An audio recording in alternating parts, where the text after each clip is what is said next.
The story begins with an epic scene in front of us, a dark sky filled with dragons of different sizes and colors. They circled over a huge black castle. The ground underneath was burning, and a huge hole was punched in the wall. It was formed by the warrior Vermouth with his 4 brothers and sisters in arms. Their goal is to defeat the demonic kings. The heroes have already dealt with 3 of them. 2 more remain. The team runs along the corridor of the castle. Silhouettes of monsters are visible in the distance. Their eyes glowed bright red. The freaks had different appearances: dragons, goblins, orcs. They all had demonic-looking horns. Drawing his sword, Vermouth was about to attack, his eyes full of determination. The husband quickly swung his sword, after which the creatures standing in front of him instantly disappeared in a bright light. One of his allies was running behind our hero. She was a sorceress girl. She had lilac hair and black clothes. In her hands, she was holding a long wooden stick with a large red stone at the end. Declaring that her magic would be suitable for such a number of opponents, the sorceress swung her stick, and the stone at the end glowed brightly. The monster covered an insane amount of various magic: fire, lightning, water, wind. The girl's name was Senya. She smiled, expressing her pleasure at what she saw in front of her. Not far from the sorceress stood another ally of Vermouth. It was a priestess. She crossed her hands in a blessing, after which they glowed with a bright light. Suddenly, a blue demon appeared behind the girl and attacked her with screams. Taking out her mace, the priest instantly demolished the monstrous head without opening her eyes at all. After that, she smiled. The pleasure from the process was clearly visible on her face. The girl's name was Anis. Vermouth's 3rd ally entered the battle. He was a stocky man with a huge axe. With one swing, he struck all the monsters in front of him. The man's blow was so strong that a small rain of blood appeared above him. Like his allies, he was delighted with the fight. The hero's name was Moron. Suddenly, the last of our heroes ran ahead of the man. The guy was furious about something. As if this were a competition, the young man turned to Vermouth and told him not to dare to overtake him. The hero ran with all his might in the direction of the enemies. They were on alert. With fighting spirit in his eyes, the guy shouted to the monsters to disperse. The next moment, the fighter skillfully killed everyone standing in his way. His name was Gaml. The young man was always jealous of Vermouth. He called him his rival, although in fact no one thought so. Our heroes put down their weapons. Gaml decided that they had probably dealt with the minions. Suddenly he shouted to Vermouth, his face full of anxiety. The one who was contacted reacted as quickly as he could, but it was too late. Having almost wounded the hero, the attack was stopped. It was Gaml who protected his brother. The guy was severely wounded. He screamed in pain. Blood splashed out of his mouth. The attacker turned out to be one of the servants. The demon was bluish in color, and it was as if a long spike protruded from his hand with which he attacked. The monster removed the weapon from Gaml's body. The guy began to bleed heavily and could barely stand on his feet. The next moment, the wounded young man fell to the ground. Vermouth was shocked. Taunting the heroes, the demon immediately launched his next attack. Having recovered from the shock, Vermouth went on the attack. The desire to kill the attacker was visible in his eyes. The man was too dexterous for the demon. Within a moment, he was right at the monster. The villain was finished with one quick blow. He was scattered to pieces. Realizing what had happened, the other part of the group ran to their wounded colleague. They stood around their overcome comrade, realizing that death awaited him. Upset, Vermouth says that Hamel should not risk his life for him. To this, the barely alive young man replied that at least he would die with honor. Sadness was visible on his face, but at the same time, relief in the last minutes of his life. Hamel thought with regret that he had misbehaved with his comrade, and stretching out his hand to him, he asked him to promise to destroy all the demon kings. Holding the hand of his brother, Vermouth swore in the name of the warrior, fulfilling his request. The hero was glad to hear this. A bright smile lit up on his face. The young man asked Anis to pray for him, and fulfilling his request, she sadly folded her hands as if in prayer. Next, Gaml turned to Moron and said that he was the bravest warrior he knew. Senya was next. The girl looked sadly at our hero and cried. The guy wanted to tell her that he liked her, when suddenly he was interrupted. Still just a child, stamping his foot on the book, shouted that he had not said such a thing. The young man was angry. He didn't like what was written in the book, as if it was about him. The story was called The Heroic Adventures of Vermouth. The guy did not understand why all the heroes except Hamel had good surnames. Perhaps it was written by someone whom he beat 300 years ago. Our hero rejected the book and was indignant at his former comrades because they allowed such treatment of his honor. Having calmed down almost immediately, The young man thought that it was unlikely that his friends thought that Hamel would be reborn and remember his past life. The guy looked like he belonged to a noble house. He was looking at someone's portrait covered by the sun. The painting depicted Hamel's former comrade, Big Vermouth. This is how our hero was reborn as a descendant of his former comrade in arms. His new name was Eugene Lionheart. During his lifetime, Vermouth had several concubines in addition to his wife. He was not a womanizer, but, according to Gaml, over the years he began to show interest in them, and he could be understood. Only heirs in the direct line from his wife are officially recognized, so although Eugene bears Lionheart's surname, he was not a direct heir. Also, children on the sideline were forbidden to use swords and conduct magical training in the blood ritual. For this reason, our hero trains with a wooden sword, but today, according to the young man, he holds it for the last time. The guy was actively training. It seemed that the scarecrow he was beating would soon fall apart. And so it happened. From one powerful blow from the hero, the stick on which the dummy stood broke into pieces. The man watching Eugene's training was upset. It turns out this is not the first time the young man breaks a dummy. The guy addressed him as his father and tensed his muscles as if he were angry. Fearing, the man thought that although his son was only 13 years old, he would not be able to resist in a fight with the guy. The father admitted that he was afraid of the guy. He did not behave at all like a child. There was not a drop of innocence in his eyes. Eugene also lost his mother early, but is not at all sad about her. All this worries the man. Tapping with his foot what was left of the mannequin, the young man noted that the blacksmith did not know how to work at all. According to the guy, he is a slob and should be taught a lesson, but his father is too soft. Trying to control himself, the man replied that the guy should watch what he says. The blood ritual is tomorrow. The blood rite is a tradition of the Lionheart family. Once every 10 years, all children of the direct and indirect line between the ages of 10 and 15 gather at the main family house. There they have a competition to determine which of them is most worthy of bearing the name Lionheart. Unlike others, descendants of the direct line can train with real weapons and develop their magical skills even before the ritual. Thus, the descendants of the indirect line are limited so that they cannot surpass the first. The father thinks that the guy has talent. He can't even believe that it's his son. He believes that if Eugene did not have any special abilities, then he would not experience such a big difference between his talent and the surrounding reality. Noticing this, the young man asked the man what happened, to which he received the answer that everything was fine.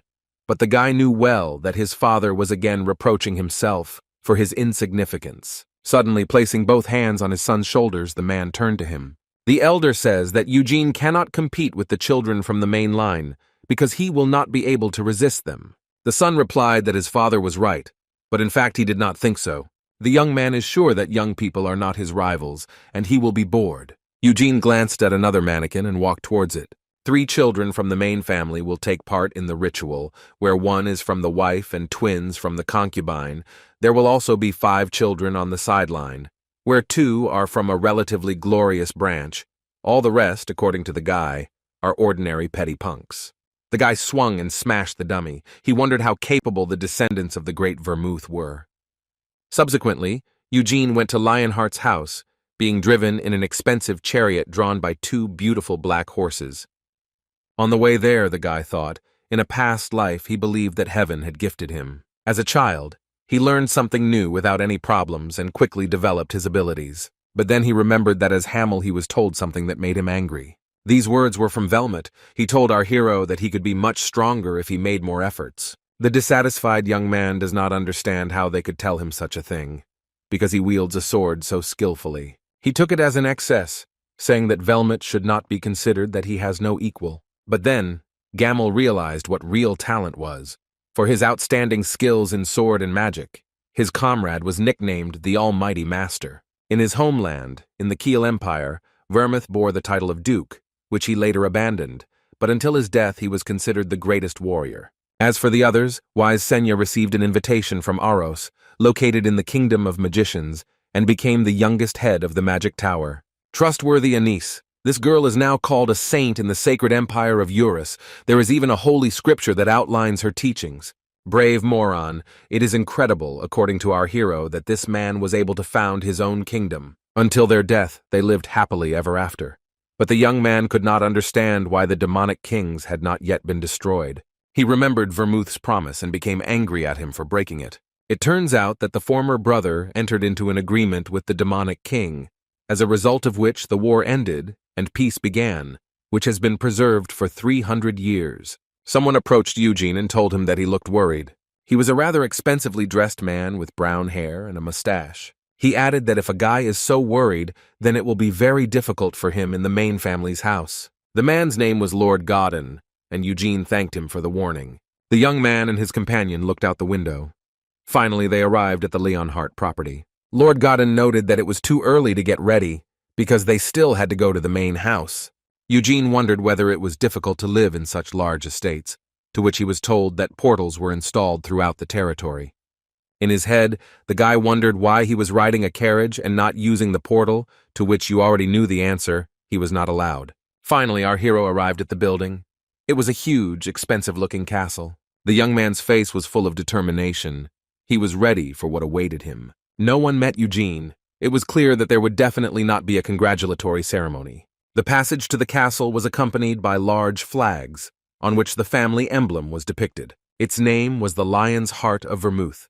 It is worn on the left side of the chest, but only descendants from the direct line are allowed to do so. The guy asks Godden if other relatives have arrived, to which he was told that he was the first to arrive, and is now being taken to his private chambers. Our hero is met by a girl named Nina. She explained that she will be his maid. Nina gave Eugene a bell and said that he could call it if he needed anything. The young man was a little surprised. He did not expect that he would be given a maid. The guy asked her how old she was, to which he received the answer that the girl was 16 and had recently graduated. Our hero thought that they were trying to make fun of him, because if Nina made mistakes, they would be blamed on her inexperience. Eugene asked the girl if she knew when other relatives would arrive, and was told that they should arrive within 4 days. Rising from the bed, the guy asked to show him the training ground.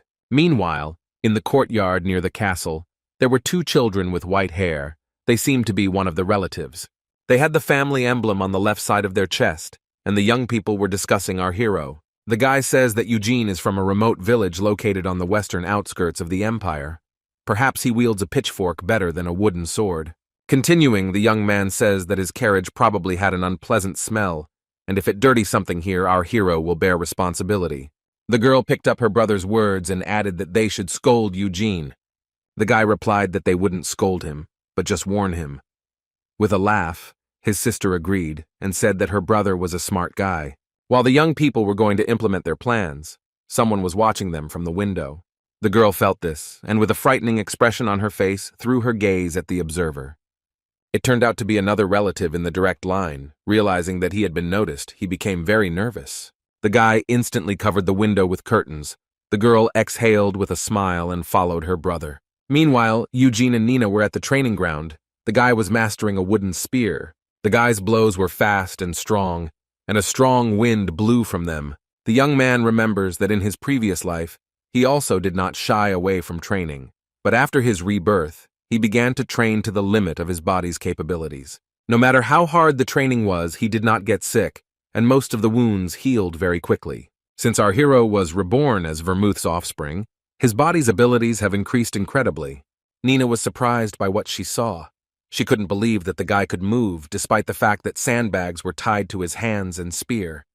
Suddenly, the girl heard someone raise his voice. She seemed to recognize him because she looked alarmed. This brother and sister arrived from the direct line. The guy asked what Eugene was doing. The maid became even more nervous. The young people's names were Cian and Ciel. Nina wanted to ask what brought them here, when she was immediately interrupted. Cian asks again what our hero forgot at the training ground. In all seriousness, Eugene replied that he was practicing with a spear. A little angry, the young man called Xian and was going to continue training. While her brother was stupefied by such an answer, Ciel ridiculed him, saying that a man from the village had called him a name. The guy got very angry, clenching his teeth. He shouted how Eugene dared to talk to him like that and demanded forgiveness. Our hero immediately apologized, as if this was not a big deal. Cian was again in a stupor. Then he started shouting again. The guy did not feel the sincerity in Eugene's words and demanded that he lower his head and repeat the same thing with respect. To this, our hero replied that since they were peers, it would be strange to bow their heads in front of each other. Friends don't do that. In disbelief at what he heard, Xian asks why he would be friends with someone like Eugene, and even though they share the same last name with him, this does not mean that they are the same. Ciel decided to remind her brother about the carriage, and he demanded that our hero wash his carriage. Eugene listened to this with a misunderstanding on his face. It seemed the guy was making a mountain out of a molehill. The guy turned to Nina asking her if she was his maid. The girl answered yes. Then the young man gave her the order to do what was required of him, to wash the carriage. Nina was confused. Xian tasted another taste of defeat. Ciel smiled. It seemed like she liked that her brother was being ridiculed. But because there was no time for laughter, he perceived Eugene's actions as arrogance and disrespect. How dare some hillbilly ignore his order, he knows, Xian Lionheart. Our hero ridiculed these words by greeting him like Eugene Lionheart and adding it was nice to meet you. With a big smile on her face, Ciel decided to say hello as well, but her brother was not amused. He replied that he was unpleasant because the guy ignored his order. Xian saw a wooden sword on the platform and picked it up, saying that Eugene had offended him and challenged the guy to a duel. Our hero warns his potential enemy that he shouldn't throw around such words. He also added that it was better for the guy not to irritate him and just leave, to which Eugene was asked if he was scared. Hearing this, dissatisfaction appeared on the guy's face. He clearly wanted this useless conflict to end. Xian continued to say, if the young man is afraid to fight him, then let him bow his head and apologize. To this our hero replied that he had nothing to fear. He would not fight the guy and would not apologize to him either. The enemy clearly does not like these words. He continues to provoke Eugene by saying that he can only avoid a fight, and that his ancestors did not tell him what honor is. Suddenly the bag of sand on our hero's hand fell to the ground with force. Xian is surprised. He does not understand what happened. And meanwhile, Eugene removes the next bag. With a threat in his eyes, he tells his opponent that if he has not changed his mind, then let him throw his handkerchief. After these words, the young man began to take off his chainmail. It was clearly no lighter than sandbags, if not heavier. Its roar from the ground plunged the maid, brother, and sister into shock. They did not expect this. Xian even began to fear, realizing that these bags were not only heavy in appearance. While his opponent was removing another bag from the spear, the guy gradually began to regret that he had started all this. But he was not going to give up, because then his sister would tease him for the rest of his life. Taking out his red hustka, he thought that if he wants to defend his honor, he needs to teach the ignoramus a lesson here and now. The handkerchief was thrown with the words of a challenge to battle. A fight could no longer be avoided. Throwing off the last bag and watching the falling scarf, Eugene answered with confidence in his eyes that he accepted the challenge. Suddenly, anxiety appeared on Cieli's face, and it's not surprising because our hero instantly knocked his opponent down. A direct hit to the diaphragm, Xian was clearly in pain. He almost fainted. Our hero was not surprised by the result. From this blow, the enemy flew several meters away. Losing his sword, Eugene won. The sister quickly ran up to her brother lying on the ground, asking how he was. It was clear from the guy's face that he felt bad. He was throwing up. Ciel looked at it with disgust. Then she turned to face our hero and declared that he had won unfairly. To this, she was told that everything was fair. The duel begins from the moment the handkerchief is thrown, and this is Xian's problem if he allowed himself to be taken by surprise. The girl agreed with this, but at the same time asked whether the guy conducted magical training. Eugene replied that he did not conduct such classes because he was forbidden. The young lady did not believe in this. In her opinion, the young man could not fight like that without the use of magic. She also added that even if her brother had not been taken by surprise, he still would not have been able to react. At this, our hero grinned and said that it looked like the girl's eyes were not just for decoration. Ciel did not like this attitude towards her, and she told the guy to watch what he said, to which he noted with an even bigger smile that he had already been told this. He also added that her brother also did not just stand still. At the moment of the attack, he instinctively jumped back and thus reduced the force of the blow, an excellent result for a person with no real combat experience. With a serious expression on his face, Eugene thought, Xian has every chance to significantly develop his abilities in the future, although his level is weak for the scion of Vermouth. The overpowered guy barely stood up. You could see how he was shaking all over. He also declared that the fight was unfair. Mockingly, Eugene asked Xian if he and his sister said the same thing because they were twins. After that, Our hero approached what had been overcome and added that if the guy is from the direct branch of Lionheart, then after losing he should admit defeat. Surprisingly, Cian felt ashamed because of such words. He seemed to agree with his opponent. Eugene began to regret that he started a fight. He thought that he should have just endured it. Suddenly a man headed towards the training ground, addressing his master. Our hero noticed that he did not have an emblem on his chest. Perhaps he received the title of a knight from the main family. He looked convincing. Ashamed, Cian began to cry and complain to the man that he had lost to the hillbilly. The guy was very upset and could not stop crying. The palace wiped him with a handkerchief. Holding his master with a serious face, the man glanced at Eugene. He introduced himself as Khazar. It turned out that he was responsible for raising the guy. Our hero greeted back. The man found out the name of the place where the guy lived.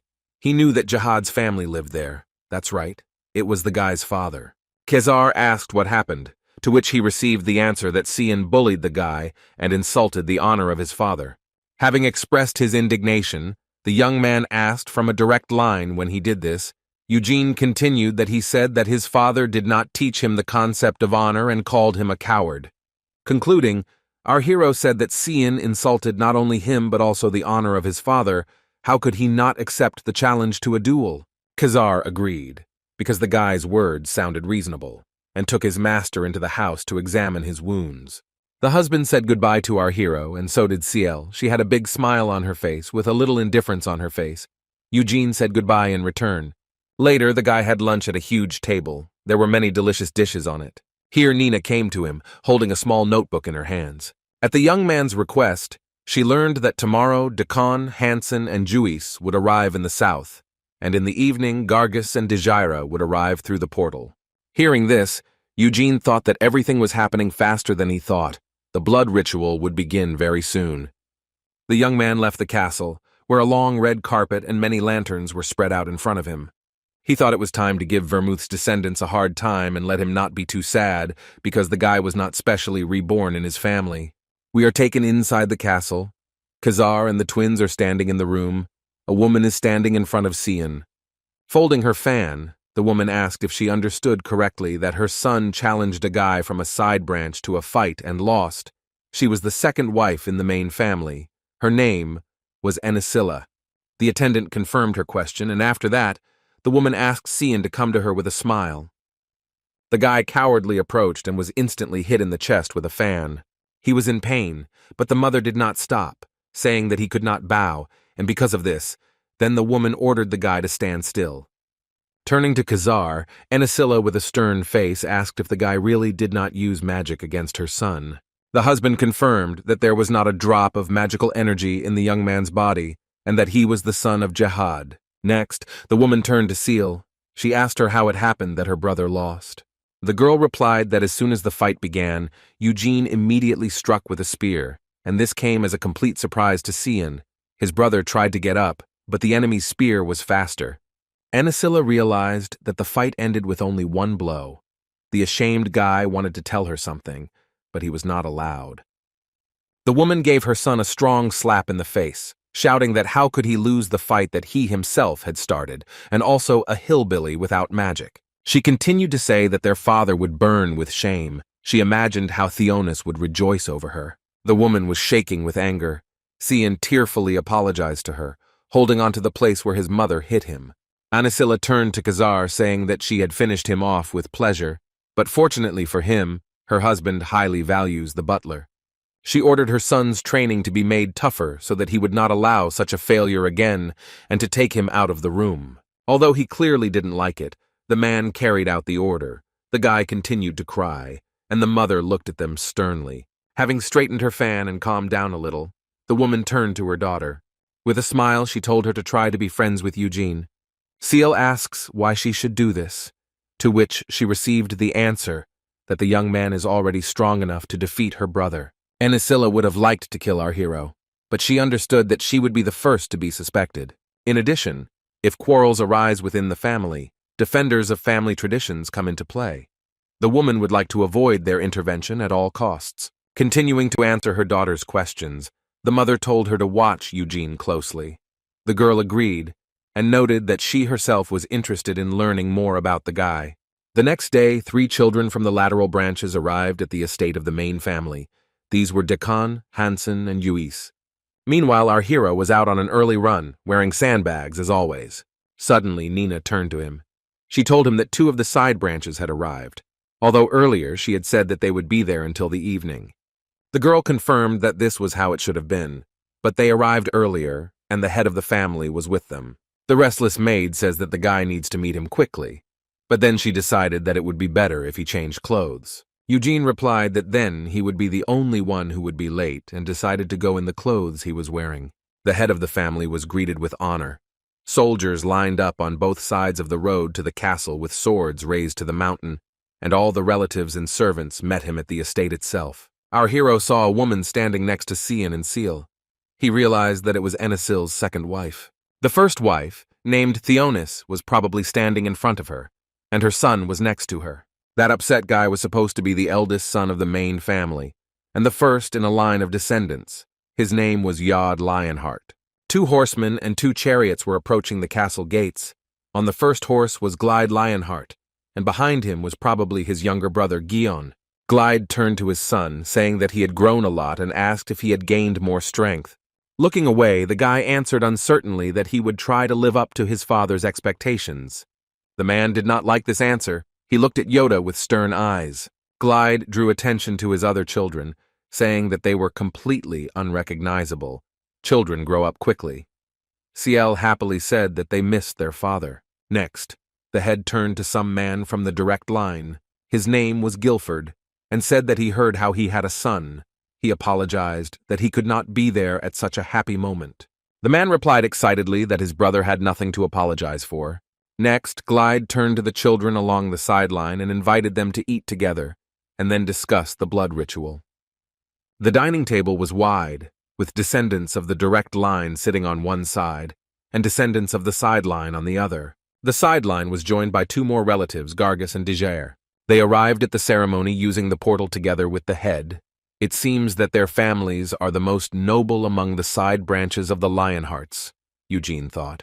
The guy was also interested in a man with blonde hair sitting on the side of the straight line, because he thought that only the participants in the ceremony should be at the table. Ciel also drew attention to him and asked her father who it was.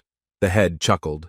He said that he wanted to introduce the guest a little later, but the blonde guy decided that he could do it now. While drinking tea, Eugene looked at the stranger with interest. He was interested in what he would say. Rebirth, that was the name of the guest, stood up from the table and said hello. He was from the Red Tower of Aros. The children were surprised to hear his name.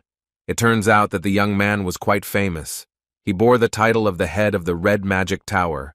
Our hero choked on his tea upon hearing this. Everyone who was at the table looked towards Eugene. Rebirth asked if everything was okay. The guy answered yes. He realized that the guest was a student of his former comrade, or rather a student of Senya's student.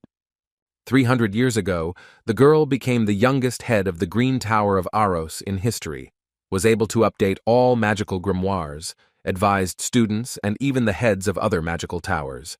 So even now, the head of the Green Tower and Rebirth, the head of the Red Tower, consider their mentor a great person. Our hero did not expect to meet here a person connected with his former sister-in-arms. Suddenly, Glide turned to the guy. He asked his name, and said that he had heard about him from Theonis. She said that the son of the head had offended the guy and his father. Cian got nervous. Eugene replied that that's how it happened, but he doesn't hold a grudge, to which they pointed out to him that he won the fight. Of course he's not angry. The guy resolutely replied that even if he were defeated, nothing would change. If he were so weak that he could not defend his honor, he would have no choice but to accept these insults. Smiling, the head said that our hero is better than his own son. Then he turned to Cian and said that he was not ashamed of his defeat, but he was sorry to watch him cowardly hide his gaze. The guy felt ashamed, and his father added that he started the fight by insulting Eugene and did not even apologize after his defeat. Cian wanted to argue, but could not. Glade continued that he bears the surname Lionheart. He is a descendant of the great Vermouth. If the blood of such a person really flows in his veins, then he should respect not only his honor, but also others. The guy brought his gaze to our hero and obviously did not sincerely apologize. The head turned to Eugene and asked his father, after which he apologized for not knowing him. The guy confirmed his husband's words and agreed that his family lives in a real wilderness. Glide asked if it was the father who trained the guy, to which he received the answer that he laid the foundation. But then the young man trained on his own. Dejira and Gargus were surprised that Eugene trained on his own and defeated Cian. Becoming interested, the head said that it looked like there would be something to see at the ceremony. Suddenly, the door opened and maids were taking food out. It was immediately obvious that ordinary people couldn't afford such goodies. The head said that he didn't know the guests would like the food, but they were probably hungry, so let them come. It was night outside. The family and guests ate everything that was on the table. Glide said that, as he had already said, this dinner was organized in order to discuss the blood ritual. In his opinion, although this is surprising to hear from the head of the family, the traditions of the ceremony put the participants in an unequal position. They benefit only the descendants of the direct branch, since until the beginning of the ceremony, children from the lateral lines cannot use either real weapons or magic, which means they have no chance of winning. This time, 3 of his children will take part in the ceremony, but he would like not only them, but also all the other participants to demonstrate their abilities. The meaning of this ritual is to prove that they are worth being called the descendants of the Great Vermouth, and it does not matter whether they are from a direct branch or not. Eugene thought about himself that the descendant of his former comrade turned out to be much kinder than him. Continuing, the head said that this is exactly why they will need Reborn. Rising, the guest snapped his fingers and something began to glow on the table. This was a small model of the labyrinth created by Reborn. He noted that in this blood rite, the participants would go into it, and each of them would enter through their own entrance. Their task was to defeat the main monster in the center of the labyrinth. Pointing his finger at the model of the monster, the young man adds that in order to get to the center, it will be necessary to go through traps and other monsters. But they should not forget that everything that was created there is just an illusion of the sorcerer, because everything that the participants will encounter is not real, and only a game of fantasy, however. He added with a malicious smile. The sensations will be no different from the real ones. Eugene became interested. He realized that the guest would use not only summoning magic, but also high-level psionics. Reborn continued that as soon as one of the participants defeats the main monster, the ritual will end, and each participant will be awarded points depending on how he performs. There was a question from a guy on the sideline. Nothing bad will happen if you can't leave the maze. To this they answered that, of course, if it's scary, you can calmly stay at the beginning of the path, but you won't get a high score that way. Our hero asked what they would give for defeating the main monster. The head replied that the winner would be able to take whatever he wanted from the family's underground treasury. Eugene was very pleased with this news. His face glowed with happiness. After dinner, our hero headed somewhere. He thought that he would definitely win the competition, so he should immediately think that he wanted to take this from the treasury. Suddenly he noticed 2 silhouettes. They were Gargus and Dejira. It seemed that they were waiting for him. The guy asked our hero if he really defeated Cian, to which the guy replied that yes, he did it. He also added that if that's all they wanted to ask, then he left. Gargus stretched out as if he wanted to ask something else, but the young man had already gone on his way. It turns out that Eugene was heading into the yard to do some night training. His blows were so fast and powerful that they cut through the wind. Suddenly he noticed an already familiar couple. Dejira had 2 wooden spears in her hands. Our hero looked at them, not understanding what they were doing. Gargus headed towards him. Walking closer to Eugene, he folded his hands as if he was about to grab something and suddenly took off his shirt. After that, he exhaled deeply and tensed his muscles tightly, demonstrating his strength. Our hero did not understand what was happening. It seemed to him that the guy was out of his mind. Gargus invited the young man to touch his body, but he refused. The eccentric said that his family has a secret technique for developing muscles, which is passed down from generation to generation. They use a special drug that accelerates muscle growth without accumulating mana and has no side effects. Gargus asked if Eugene was interested, to which he counter-asked whether the eccentric sometimes came here to sell pills. Suddenly, Dejira entered the conversation, saying that there was still a side effect of the product, that it caused both men and women to grow beards. Next, she asks why the guy has a wooden sword in his hands if he defeated Cian with a spear. The guy answered that he wields a sword and a spear. The girl asks again. He sometimes does not own any weapons. After these words, she threw the young man one of the wooden spears in her hands. Eugene caught him and Dejira invited him to spar. Our hero decided that this girl would be a more interesting opponent than her strange companion. In addition, he was interested in how the children from noble side branches would perform, so he accepted the offer. The opponents stood against each other. Each of them was ready to start a fight. Gargus acted as a judge, saying that even though this was sparring, everything should be fair. Looking at this eccentric, Eugene wondered if he reminded him of someone, if he was by chance a descendant of Moron. The newly appointed judge says that on command the young people can start. Dejira has already begun to get annoyed with him. The girl thought that our hero's statement about wielding a sword and spear was simply ridiculous. She intends to prove that the art of wielding a spear can only be known by those who have dedicated themselves to it all. With a wave of her hand, the judge gave the command to begin sparring. The young lady instantly rushed into an attack, mentally shouting the words, "victory" or "death." Suddenly, something seemed to frighten her. She stopped abruptly. Her opponent smelled of danger. Eugene held a serious defense, not understanding why the girl stopped. He told her to attack. The upset Dejira began to show her teeth and rushed into an attack again. The attempt was futile. Our hero easily repelled her attack. The girl tries again and again, but the guy repels her every attempt. Eugene believes that the young lady fights well, especially considering that she does not use magic. In his opinion, in the future, her abilities may become limitless. But now, she is not his opponent. Having repulsed another attack, the guy begins to tease his opponent, saying that she cannot hit him. The girl was indignant and told him to shut up. She thought that if the guy continued to fight off her attacks while standing still, then he would lose this self-confidence. Dejira again rushed at the enemy with a series of attacks and suddenly disappeared from sight. She moved behind Eugene, hoping that this way she could reach him. With all her might, she rushed at him, but the guy noticed her attack. He instantly raised his leg and with great force pressed his opponent's spear to the ground. The girl could not reach the weapon, and the next moment the enemy's spear was in her face. The result of this sparring was clear. The judge said that the winner was Eugene Lionheart. The next morning, Gargus told the still deserted Eugene that they needed to team up. The guy is angry. Was he really woken up just for this? To which he was given the right answer. Our hero decided to remind them that the head told them how to go through the ceremony. Everyone enters through their own personal entrance. Then it is unclear how they want to unite with him.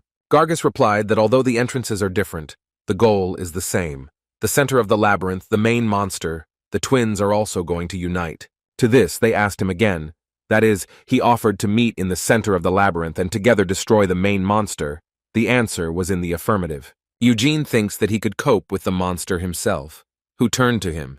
It was Dejira. In her opinion, by teaming up with our hero, they would definitely be able to win. The guy asks why she wants this so much. The girl replied that every time children from the direct and lateral branches simultaneously participate in the blood rite, and none of the latter have ever won.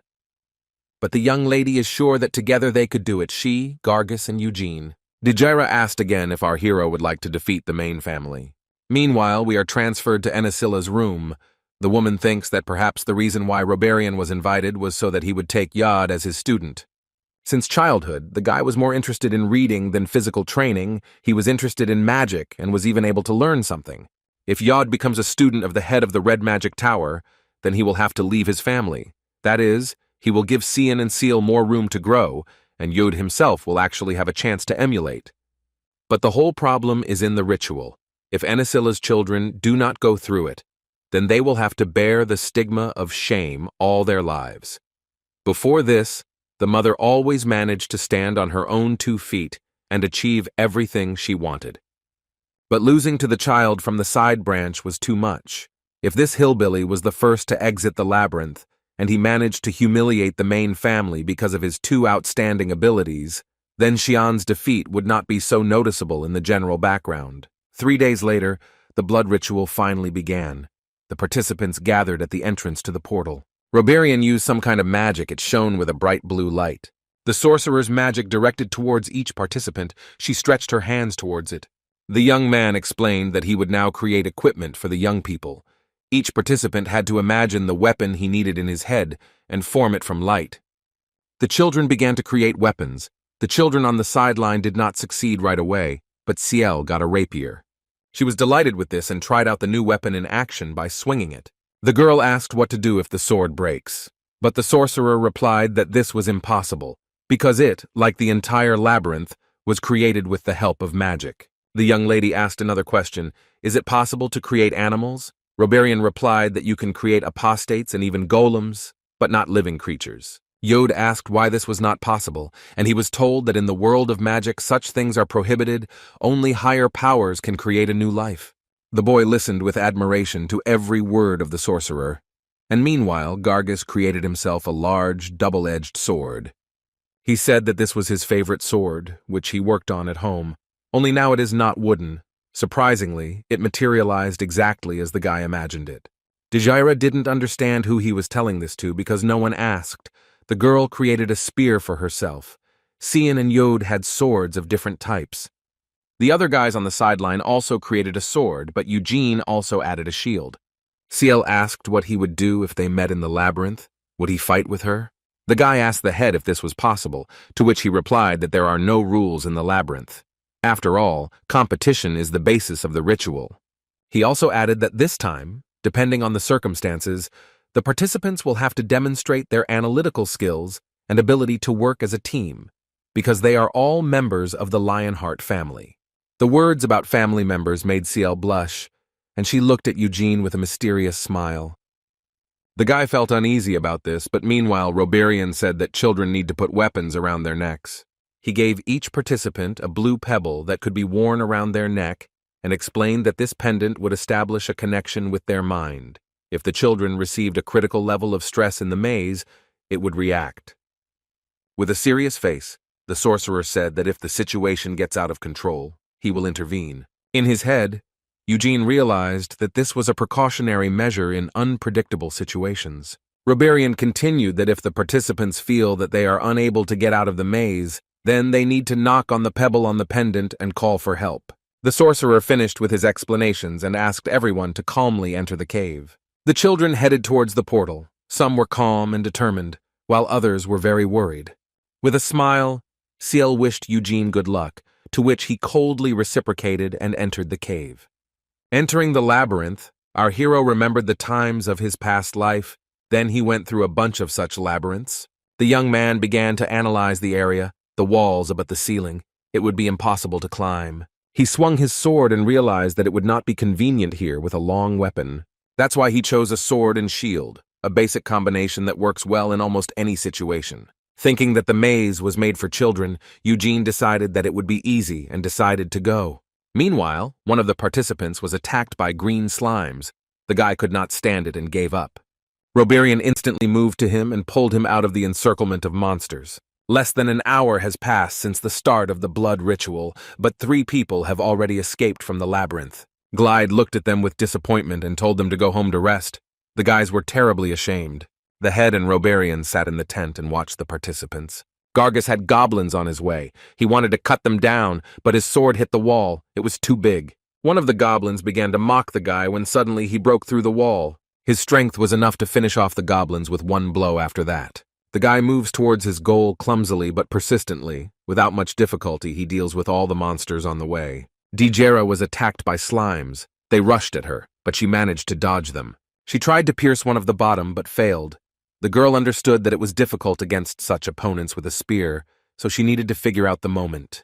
The young lady is smart enough, and her intuition does not let her down.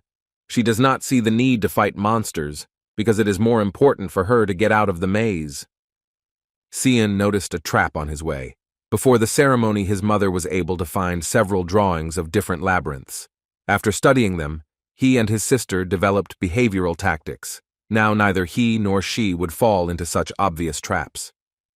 The guy picked up a pebble from the floor and threw it in the direction of the trap, which triggered it. Cian is too careful, but thanks to this he manages to bypass the traps. Ciel is attacked by a goblin, but she skillfully dodges his attacks. The next moment she pierces his head right through, the monster disappeared. Walking further, she reached a dead end and decided to return to the last fork. The girl has good perception and deep thinking, but sometimes she behaves just like a child. Having met the monster, Yud was fascinated. It seemed incredible to him that something like this could be created with the help of magic. The goblin attacked the guy, and he, having recovered, skillfully repelled all the attacks. Finding an opportunity, he decapitated the monster, and it disappeared into thin air. The young man was fascinated by the beauty of magic. Roberian also noticed this, saying that it seemed like the guy was interested in it. The head replied that his son had been interested in magic since childhood. They even invited capital professors of magic to teach him, but Yod subsequently abandoned the classes. The sorcerer asked why this happened, and Glide replied that he had resigned himself to fate.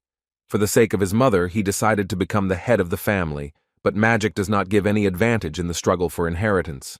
Rebirth answered that he understands that the guy has limitless possibilities, but the path to mastering them is full of difficulties and dangers. The head would like his son to stop doubting and follow his destiny. Glide added that if the passion for magic still has not subsided in his son's soul, then he will not refuse the offer to become Rebirth's student in the Red Magic Tower.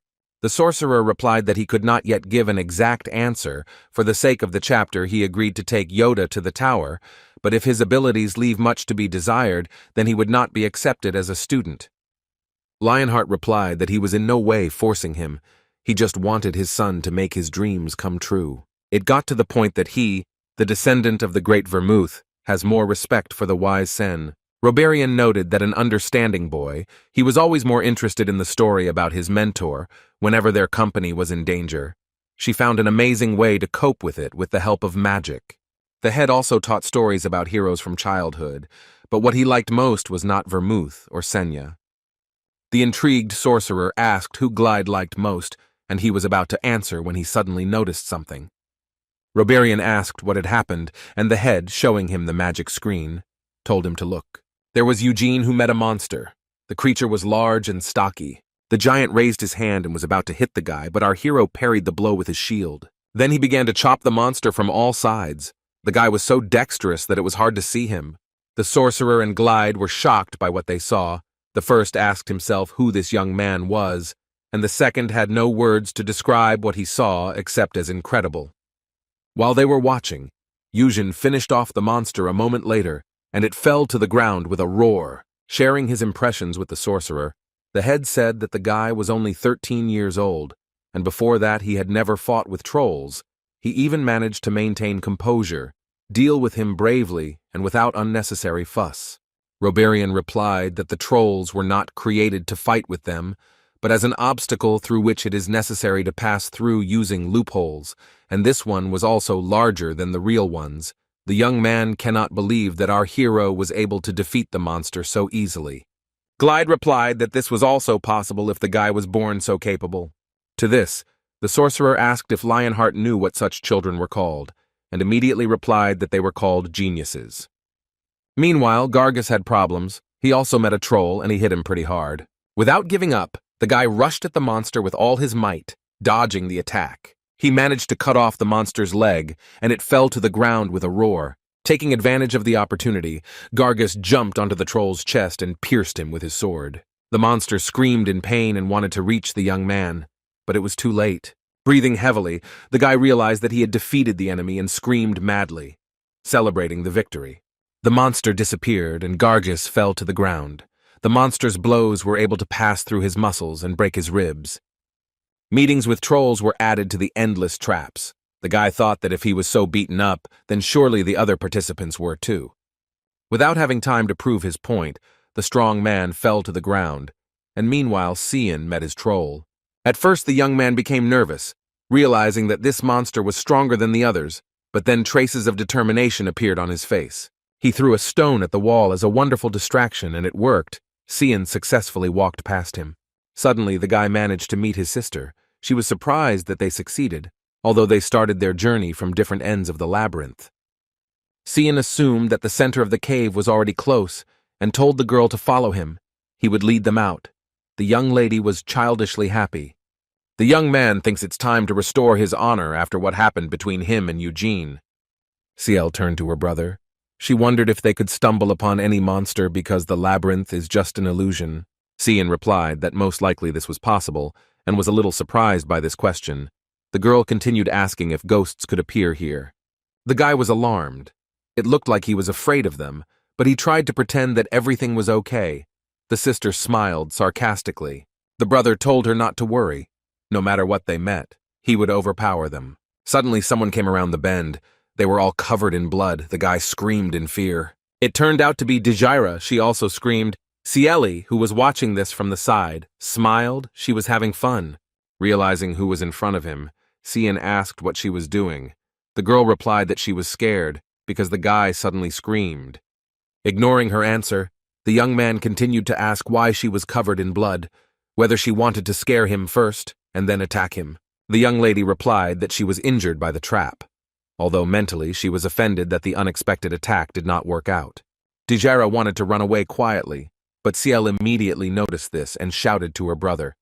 Cian was annoyed that he had defiled himself in front of his sister again and wanted revenge. Our heroine ran away from the twins, realizing that she could not dress with them on her own.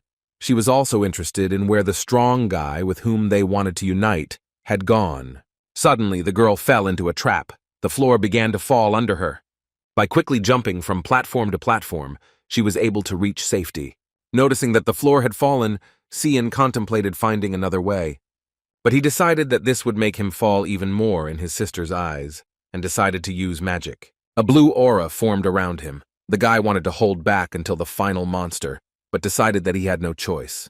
With a battle cry, Cian accelerated and jumped through the hole with all his might.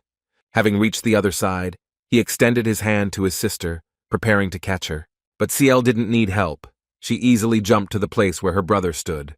The guy said that he didn't expect anything else from her and instructed her to continue pursuing her. Chasing Dijara, the twins and the girl found themselves in the center of the maze. The children stood in shock. The monster was huge and terrifying.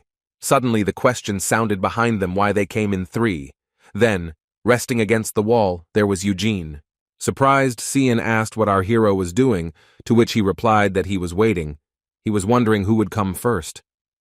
The twin asked if he heard what the guy said correctly. Ciel did not understand him because Eugene came first. Dijara asks if she understands correctly that our hero still wants to team up with her and Gargis. The guy replies that that's not the point. He just wanted to give in to them, because he could have dealt with the monster on his own.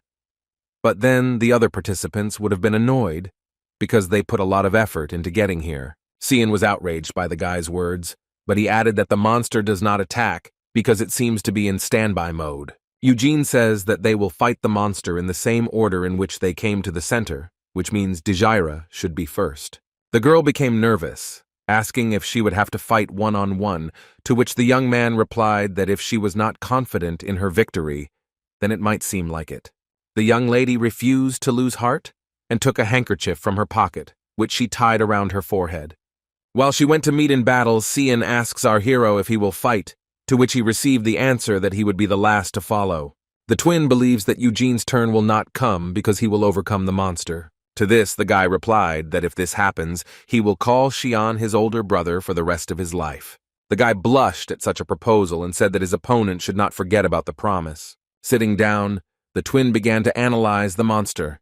It was a minotaur, a monster that appears in all stories about labyrinths. It turns out from a huge, even larger troll that the guy met before. But unlike trolls and ogres, minotaurs are not so aggressive and stand out only for their size, so the young man is confident that he can win on his own. Dijara came as close to the creature as possible. The minotaur woke up. The girl was worried. She was wondering how she could take down such a giant. Deciding that there was no turning back, the young lady rushed at the monster. Suddenly, she was covered by a huge shadow from the monster's hand. He almost crushed her. Having recovered from the attack, Dijara ran towards the minotaur again and stabbed him in the arm. The spear did not penetrate. The girl realized that she could not pierce such hard skin. The next moment, the monster's hand appeared behind the girl's back and he grabbed her. The young lady realized that she was finished. The creature threw her hard to the floor. Dijara was surrendered, but she was unharmed. Ciel asked Eugene why the beast only rejected her rival and stopped attacking. To this, he replied that there was a real monster in front of them. As soon as he grabbed the girl, it became clear that she had lost. Meanwhile, it was Cian's turn. He turned to our hero saying that now he will see that the side branches are not rivals for those who have the blood of the main family. Mocking, Eugene smiled back. The twin was taken aback. It seemed to him that his opponent was underestimating him. Gritting his teeth, Cian began to use magic, his sword filled with it. Dijara was shocked. It was an all-penetrating sword enhanced by magic. In order to do something like that, you need to train for at least 10 years. The girl realized that she was far behind the main family, but Eugene was less surprised, but admitted that this result was not bad for Xian's age. Gemini cannot maintain the magical energy of the sword for long, but he is sure that he has enough time to win. Suddenly, the magic disappears. The guy doesn't understand what happened, but Eugene remembered the words of the head.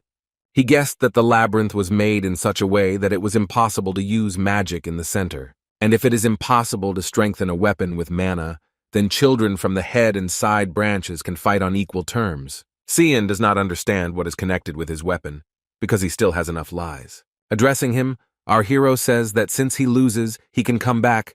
There is no need to behave rashly due to stubbornness. With these words, a malicious smile did not fall on his face, and Ciel watched her brother with delight. He doesn't want to give up. He thinks that he can cope with the monster even without magic. The guy went on the attack. The creature's hand is forcefully directed at the young man, but the guy dodged and inflicted a wound. Cian continued to successfully maneuver and beat the monster, but such light wounds could not bring him down. The twin needed to plunge the sword into the minotaur's leg as deeply as possible. Dodging again, the guy headed towards the monster's leg with the confidence that he would succeed. But just as he threw his punch, it was blocked by his knee. After this, the young man suffered the same fate as Dejira. He was captured and thrown violently. Cian managed to get to his feet, and it seemed the fight was not over yet. But it turned out that he was thrown straight towards the other participants, which meant his defeat. Ciel was supposed to go next, but she refused because the magic sword does not work here.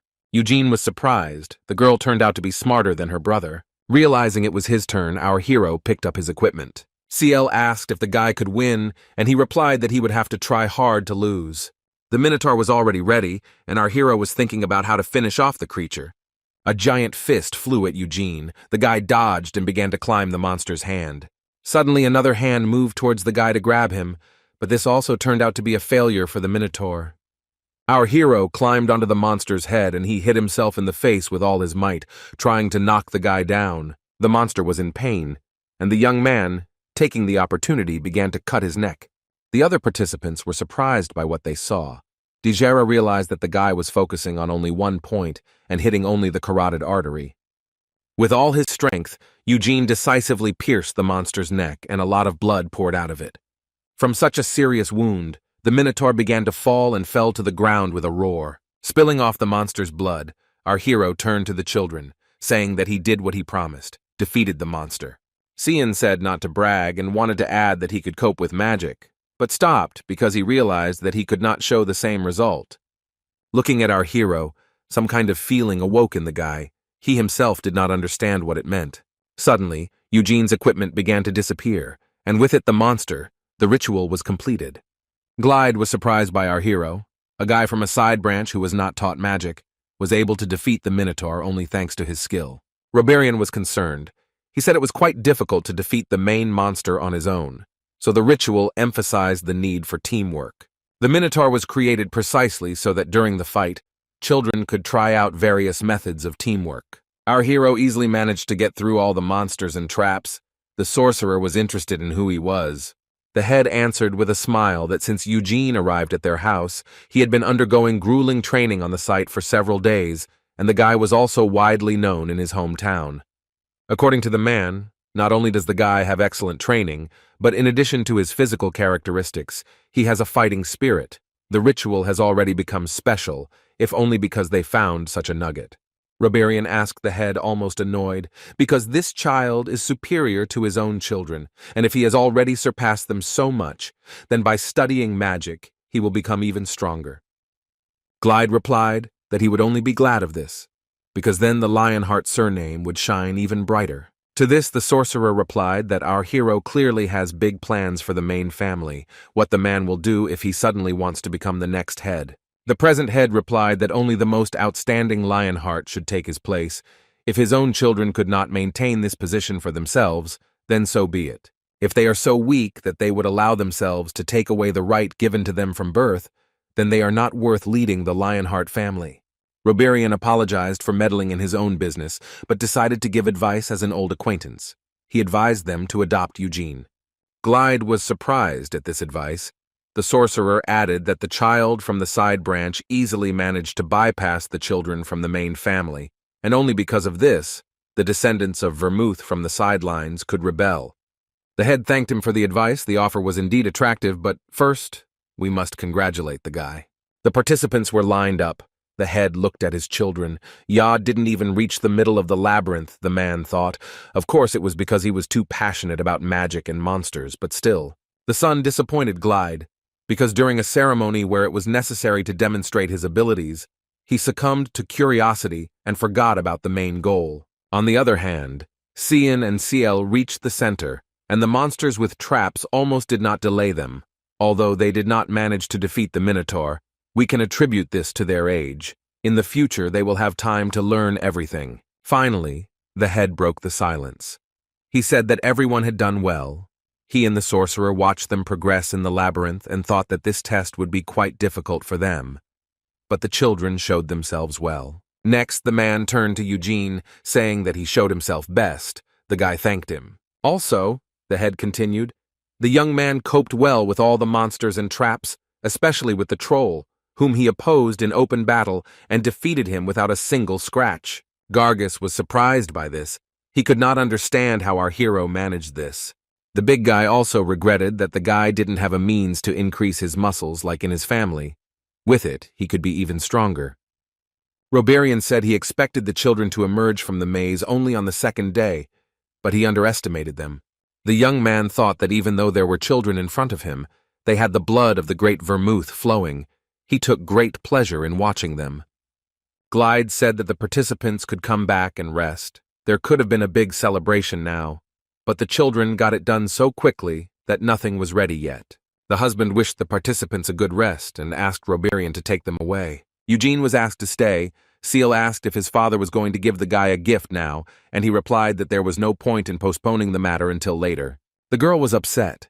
Since childhood, she had asked the head to take her to the treasury, but he never showed it to her. Walking to the treasured place, Glide told our hero that he masterfully wielded several types of weapons at once, to which the guy replied that he was too kind to him. Not at all, the head continued. In order to defeat the monsters in the labyrinth, the guy used a sword and shield and fought with Cian and Dejira with a spear. Our hero drew attention to the fact that the man knows about these fights with children, although for the head of the family this is not so surprising.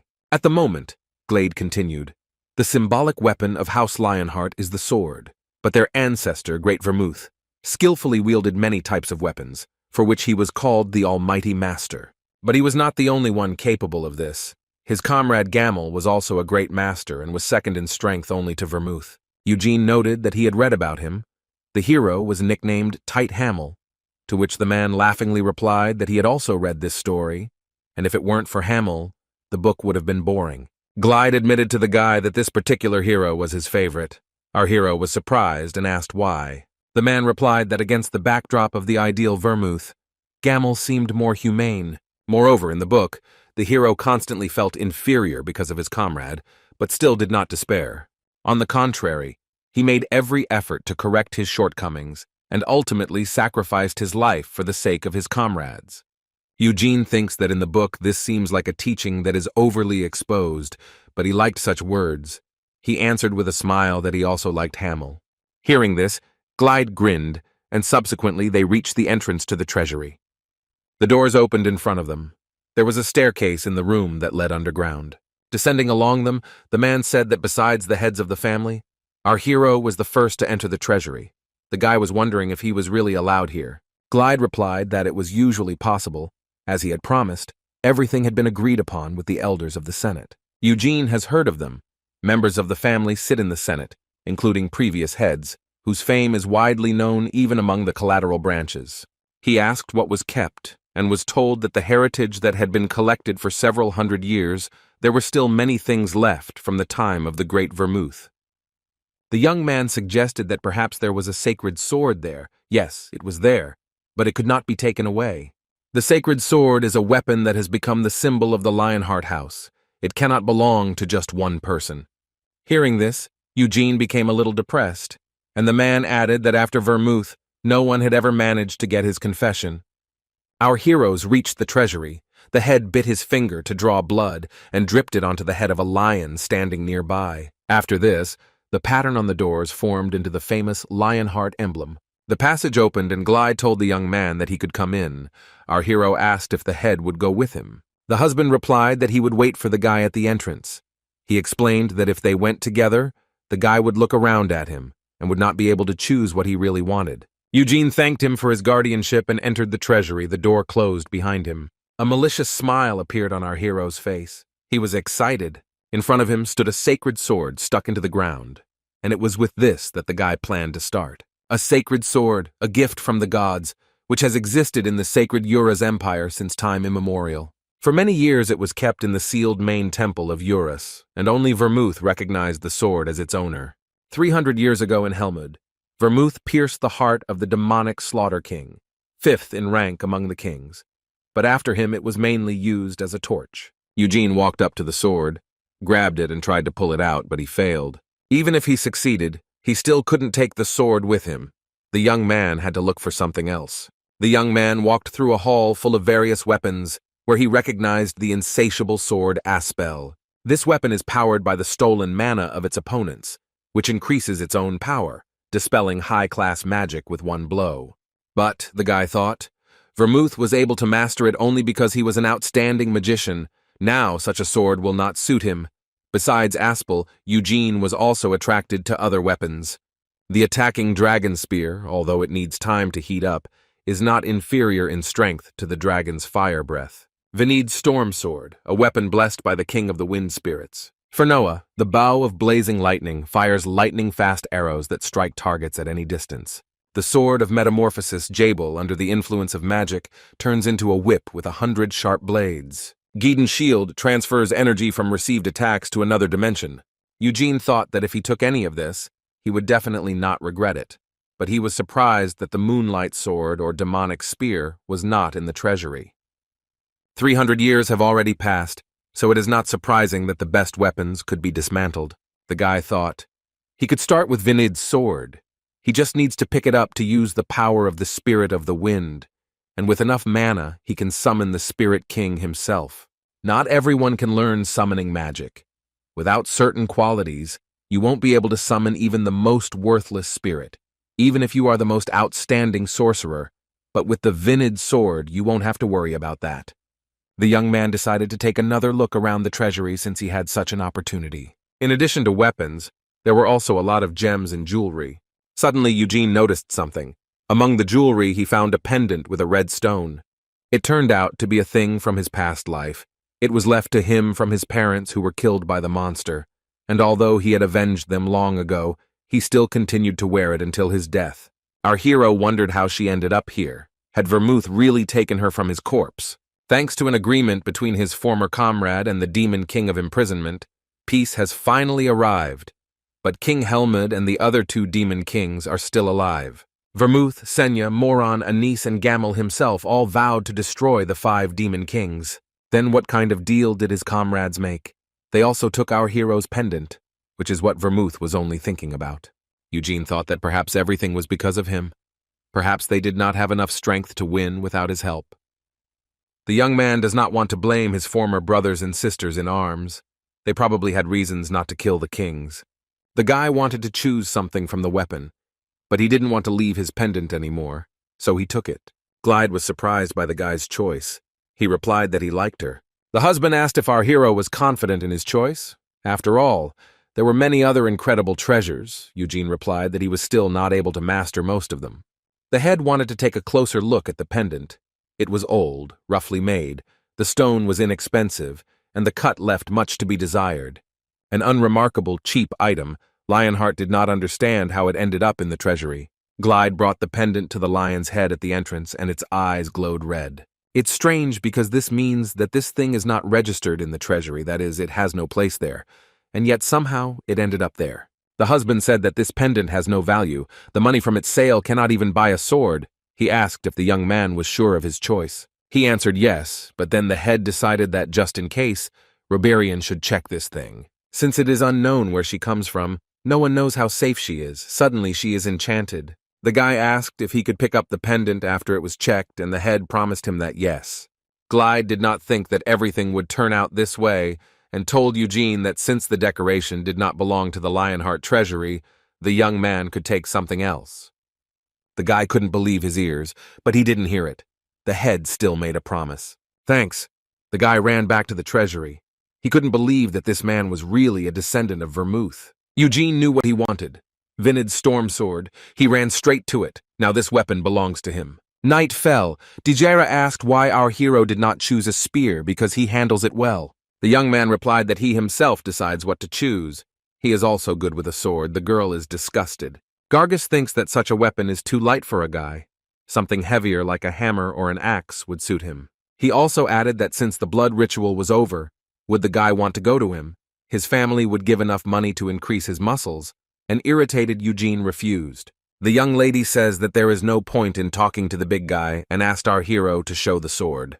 The young man took the sword out of its sheath and Dejera asked what kind of weapon it was. The guy replied that its name was the storm sword Vinid.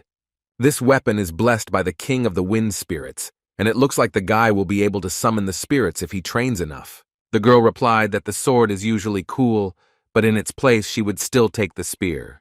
Eugene told her that there were enough such weapons there, and the young lady was interested in this. She asked if there was an attacking dragon spear, Carbor, but the young man replied that he did not know what it looked like. Then Dejera asked if he had seen the demonic spear of Ruintos in the treasury. It was one of the strongest weapons in Vermouth. Gargus said that he also heard about him. He was used by the demonic hero of cruelty, hitting him with his elbow. The girl said that no one asked him. Our hero remembers the demonic kings of cruelty. 300 years ago, there were 5 kings in the Helmud demon shelter. The top demonic king of destruction, the second-ranking king of imprisonment, the third-ranking king of madness, the fourth-ranking king of cruelty, and the last king of slaughter. Gargus dejire that she does not understand anything. Vermouth's strongest weapon was not a spear, but the hammer of Gigolas, used by the demonic king of slaughter. To this, the girl objected that the king of cruelty was stronger than him. The guy did not retreat, in his opinion. The fact that that king was higher in rank did not mean that his weapon was stronger. While the young people were arguing, Eugene thought that the hammer was also missing. Among Vermouth's weapons, only the spear and hammer belonged to the demonic kings. Such weapons were unlikely to be kept in the treasury. They were probably sealed somewhere. Gargus and Dejira continued to argue, and our hero thought that he was too old for children's games. The spear and hammer are powerful weapons, so it is impossible to say which one is stronger. But if we talk about the most powerful weapon in Vermouth, then everything is immediately clear. The Moonlight Sword, the embodiment of destruction, took the form of a sword. Even in the demon shelter it was sealed. Both the King of Cruelty and the King of Carnage died in the light of this powerful weapon. Having finished his rotoms, Eugene took a stance, looking like he was going to practice with his new weapon. In his new life, the young man finally holds a real sword for the first time. Gargus and Dejira stopped watching our hero. The guy began to swing the sword, but not with aggression as usual, but easily and smoothly. The young people looked at it and were fascinated. Gargus said it looked like a dance. Meanwhile, Glide and Rebirth were in the office. The sorcerer was checking the pendant. Having finished, he said that there were no traces of magic on the decoration and asked if it was really from the treasury. The head replied that yes, to which he received a counter-question. Perhaps Eugene was joking, but there was no point in that. If the man had not given him the opportunity to take something else, the young man would have been left with nothing. Rebirth agreed with this. He decided to check the pendant again, although there was no magical influence on it, but it still bothered him, so he would like to study it in more detail. Glide asked how he was going to do this, and the sorcerer replied that there are spells that allow you to read the memory of magical energy. They were developed by the wise Senya. Magic exists all over the world, so most of the objects around people are saturated with it. Rebirth will read the memory of the magical energy contained in the pendant. The head replied that let the young man do it, and the sorcerer got to work. He didn't see anything unusual. It seems it was 100 years ago. The guy was trying to understand what kind of city he was seeing. The pendant was bought there. After the memory could not be read on the item, Rebirth assumed that the magic of the treasury blocked access to more distant memories. Glide realized that there was no one who could tell about the origin of this jewelry. The sorcerer asked what he was going to do, and the man replied that since the pendant was safe, he would give it to Eugene, because he wanted it so much that he was ready to give up any treasures. Rebirth realized that the head seemed to like our hero, to which he smiled and answered how he could not like him. That is why the man is going to take the advice of the sorcerer. He decided to make Eugene his adopted son. The next day, the younger brother of the head named Guion approached our hero and Nina and greeted them. All that was known about him was that he would not marry anyone and traveled with Glide. Eugene greeted him back and identified himself, but the man noted that he knew very well who the guy was, the winner of the blood rite. With these words, Gian hugged the guy because this was clearly uncomfortable. The young man asked if they were going to take him to the chapter, and he was told that knights should have been sent for him first, but the younger brother volunteered to do it on his own because he wanted to get to know our hero. The husband added that he had heard a lot about Eugene, but unfortunately he could not attend the blood rite in person because, according to tradition, only the head of the family can see him, although this time Reborn also had this right, because he helped in conducting the rite. In any case, Gian continued, he does not hold insults against his brother because traditions are traditions. The man realized that his words sounded like a complaint about family customs, but our hero replied that he did not care about it. Hearing this, Gian, with a calm expression on his face, replied that his brother was also indifferent. Eugene concluded that the man was quite energetic and freedom-loving. Perhaps because of this, he would not marry. Going to Glide, our hero asked why he was called and was told that perhaps they wanted to give him compliments, but the guy had already heard them. It turns out the younger brother of the head also did not know the details. Reflecting with a smile, Gian said that he is usually good at guessing. He just didn't try very hard this time, but he hopes that now he will see the guy more often. The young man replied that he would also like this, and knocking on the door, said that he had arrived and was told to come in. His temporary companion opened the door for him and winked at him with a smile. Although the man has a pleasant character, such things bothered Eugene a little. The young man entered the room. Everything in it was brightly lit by the sun. The head was waiting for the guy at his desk. He apologized for calling the guy so unexpectedly and asking him to sit at the table on which there were sweets. Glide put on the table the pendant that Eugene had chosen from the treasury and said that Reborn had checked it. It turned out that the decoration was nothing of itself. The sorcerer also read the memory of the pendant. The head continued, but could not notice anything interesting. The young man learned the spell about the moving tongue. It was once used by his former partner, Senya. The guy asked what the sorcerer managed to find out, and Glide replied that the jewelry was bought about 100 years ago on one of the capital's streets. Our hero does not understand what is happening. He is sure that this is exactly the pendant that he wore 300 years ago. The guy had doubts about Reborn. The man had no reason to lie, but perhaps he couldn't read the subject's memory properly. Eugene immediately discarded this version and thought about another. Probably someone deliberately hid the real memory of the pendant, successfully deceiving even the head of the magic tower, but it was unclear who could have done this. Throwing aside his thoughts, the young man asked if he could take the jewelry, and Glide allowed him. The guy thanked him. Suddenly, the head noted that he had called the guy not only for this. He wanted to tell him something important. The man warned that his words could come as a complete surprise to our hero. Before Glide could begin, Eugene interrupted him.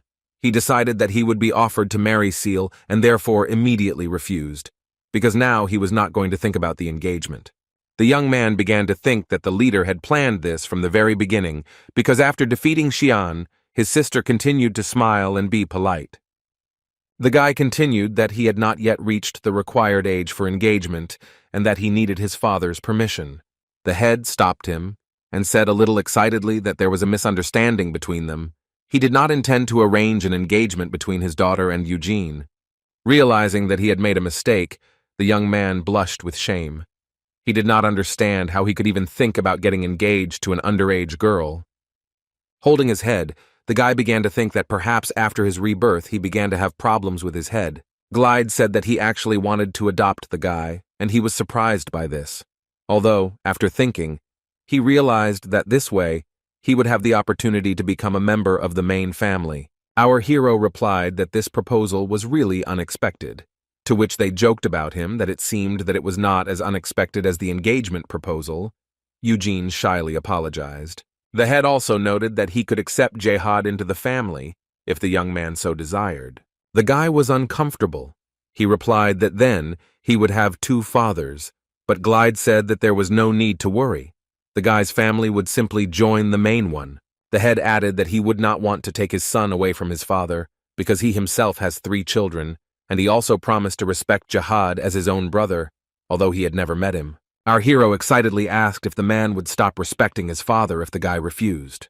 Glide got up from the table and replied that he was not the person who would do that. If Eugene refuses, he will simply be very sorry, but he respects any choice of the young man and wishes him only the best. The guy replied that he couldn't make such a decision on his own. He wanted to listen to his father's opinion. The head did not object and said that he would send a man to Duel to bring Jihad and the family's house.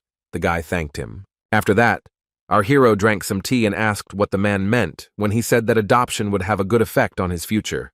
Glide replied that if Eugene grows up in the main family, then he will have many advantages. For starters, there are many knights in the estate who could teach the young man. The guy said that if he were to learn, it would only be from the best, and asked if the head would become his mentor in the event of adoption. The guy was interested in how strong the person was. The head smiled and agreed, but if the guy really wants to learn from the best, then there is a much more worthy person. Our hero asked who it was, and Glide replied that such a person was his younger brother, although before the man was stronger than him, Guion managed to surpass him. After this, the head asked if his father told Eugene how to learn magic.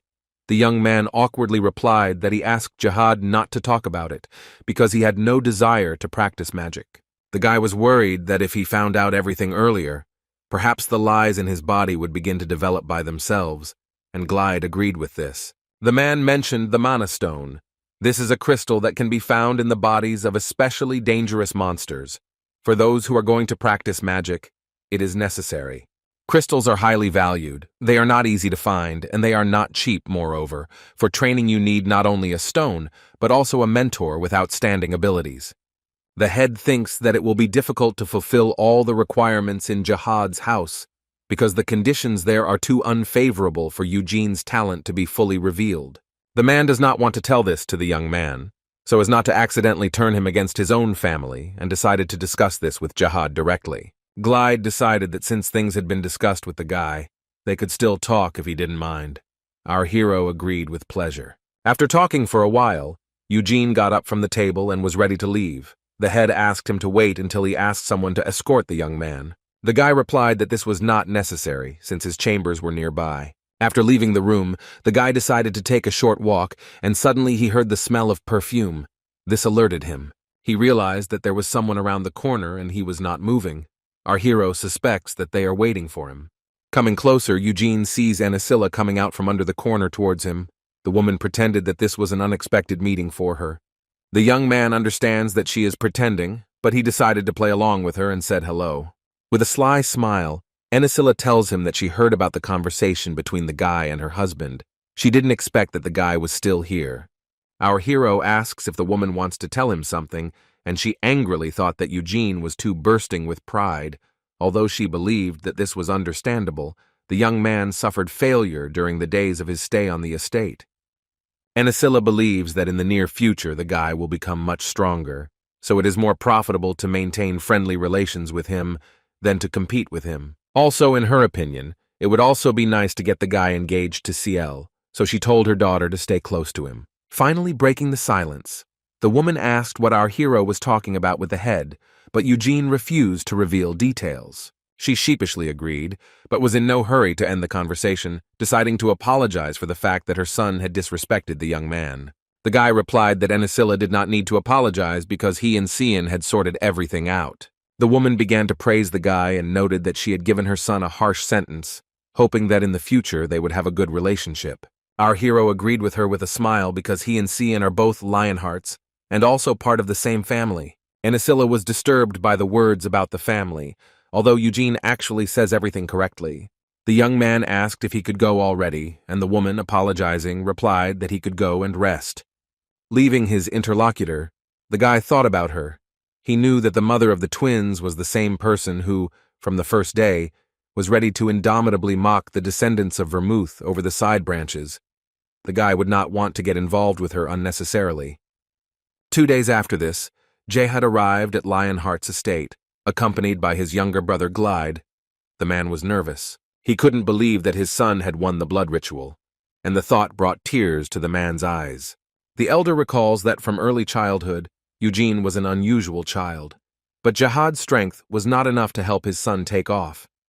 The father thought that the ritual would make the young man realize his position, that only innate talent and zeal could not be defeated. Suddenly, the man heard his name called. It was our hero who, waving to Jihad, was waiting for him at the head. The father ran to hug Eugene, saying that he was very proud of him to have such a son.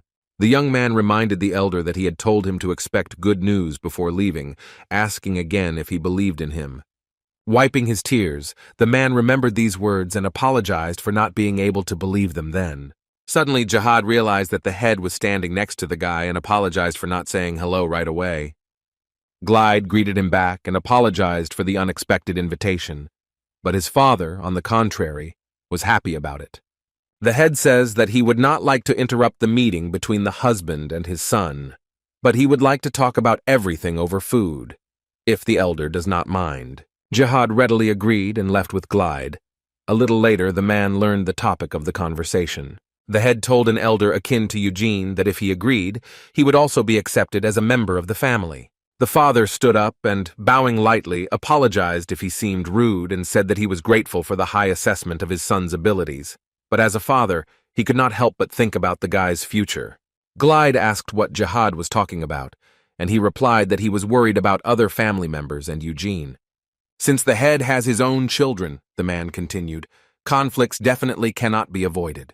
Lionheart responded by understanding his father's feelings, because although he has no intention of limiting the development of our hero, the Senate does not recognize the child from the side branch as the next head of the family. He also added that although he is not going to make the guy the head, he promises to reveal the guy's talent and his children will be able to make friends with him. These connections can open up great opportunities for him.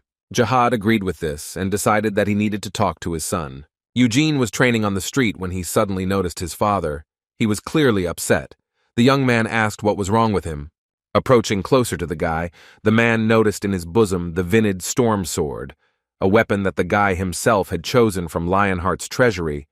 The old man understood that even if he sold all his property, he could not acquire such a sword.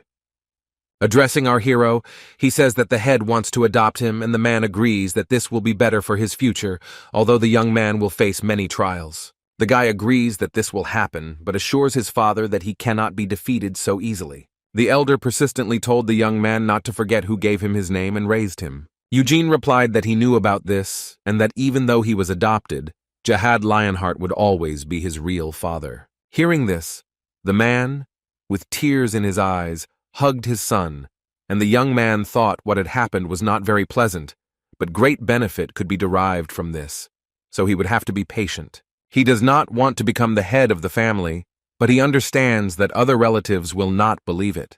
The first wife Theonis and the second wife Anila will try to control him. Our hero knows that there are two ways to react to resentment or control: simply ignore it or engage in open confrontation. The head of the estate invited all the families of the children who participated in the blood rite to the celebration to show that the main family was happy about the victory of the child from the side branch and was not busy mourning its defeat. At the celebration, Jihad was approached by two men. These were the parents of both Dijer and Gargis. The second was easy to recognize because of the way he talked about a secret remedy for increasing muscle mass. Dijira's father said that their meeting could be considered destiny, and believed that in the future, it would be good to develop friendly relations between the families of the side branches. Eugene stood to the side. He did not want to approach them, so as not to be the center of their annoying attention. Anila stood against the wall along with her son. Cian seemed to be frightened by something, and his mother, noticing this, told him to be more confident. The woman told her son that in the future, he would be constantly compared to our hero, because the twin was overcome in the blood rite. The guy had nothing to answer. He bowed his head in defeat, and Anila continued saying that the young man was probably ashamed, but there was no need to despair. No matter who laughed at him, he would still remain her son and a direct descendant of the great Vermouth. Cian nervously agreed, and his mother, placing her hands on his shoulders, noted that he should not relax too much, because many factors are not in his favor. So in order to take Glide's place, he will have to try.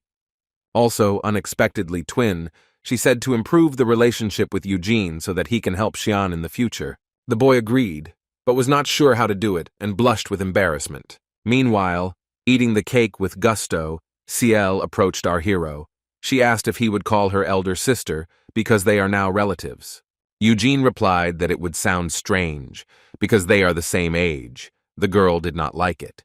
She says that she was born only 5 seconds later than her brother, but is considered the youngest. The young man replied that these were completely different things, but the young lady insisted that he at least once call her elder sister. While Ciel was bothering the guy, he thought that he would never call a 13-year-old girl eldest. Death would be better. Meanwhile, Roberian, Yod, and his mother gathered in the head's office. The sorcerer says that he doesn't take anyone as a student just like that. The specialization of the Red Tower to which he belongs is considered to be summoning magic. If Glide's son goes with him to Aros, he must first pass a systematic test to assess his abilities. Yod asks what will happen if he approaches, and Roberian replied that in that case everything will be fine, and the guy's status as Lionheart's main offspring will not affect his position in Aros. However, if it suddenly turns out that the young man does not have sufficient abilities, then the sorcerer will not be able to take him on as a student. An excited Lionheart agreed, and Roberian explained that he and the Glades had been friends since before the sorcerer was the head of the Red Tower, so he would give the guy opportunities to prove himself. It will protect him from those who would criticize Yoda for his origins and provide comfortable conditions for practicing the type of magic that he likes. This proposal interested the young man because he wanted to break away from his family's estate and study magic, whether he became a student or not. With these thoughts, Yod glanced at his father and he said that there was no need to look back at him. This choice belongs only to his son. After that, they turned to the guy. His mother said that he needed to gratefully accept the opportunity given by his father, because since childhood he had been more interested in magic and not in swords and spears. Placing her hands on Yoda's shoulders and leaning towards him, the woman emphasized that he would become the head of the family, and the guy would never forget about this, even in Aros. Seeing this, the dissatisfied head loudly turned to Theonis, and she, retreating from the young man, said that this was only a maternal attitude to her son. The woman was sure that the second wife of the head would go crazy with joy when Yod left. With anger, Theonis realized that her son did not at all live up to his surname. He turned out to be very weak and narrow-minded, so it would be better for him to gain experience from the magicians of Aros and mature. He needed to have useful connections. The day after the holiday, Roberian and Yod went to Aros. Children from side families also returned home along with their relatives, and the devastated outbuilding was left at the complete disposal of Eugene and Jihad. Also today, for the first time after his rebirth, our hero will use magic. You can train your magical abilities in 2 ways, with the help of breathing and physical exercise. Breathing practices allow you to accumulate mana dissolved in the air, while physical exercise accumulates it through body movement. Both methods require more effort, but breathing practices are easier than training. In a past life, Eugene used physical exercises, but later, on the advice of Senya and Vermouth, he switched to breathing practices. The Lionhearts also train using breathing techniques. Our hero headed into the forest, where they were already waiting for him. It was the younger brother of the head, Gion. The spiritual vein is a piece of land in which lies are concentrated. Deep in the forest belonging to the main family, there is a site that only the direct descendants of Vermouth have access to. The site is not a natural formation, since 300 years ago it was created by Vermouth himself. Eugene thinks that his comrade was definitely some kind of monster, because it was incredible to create something like that with his own hands. Noticing the young man's face, Gion asked if he was worried, to which the guy replied that he had a presentiment. The husband said, "Of course he will help the guy, but the first time it's not easy. The younger you are, the easier it is to feel mana." He remembers that Cian and Seal started training at the age of 6, and they spent 4 days on it. But Yod is like Sunday. Children from side families start training around the age of our hero, and it usually takes them a whole month just to feel the mana. However, Gion added that the young man should succeed in this, rather because he lived here and there will be a mentor nearby who will help.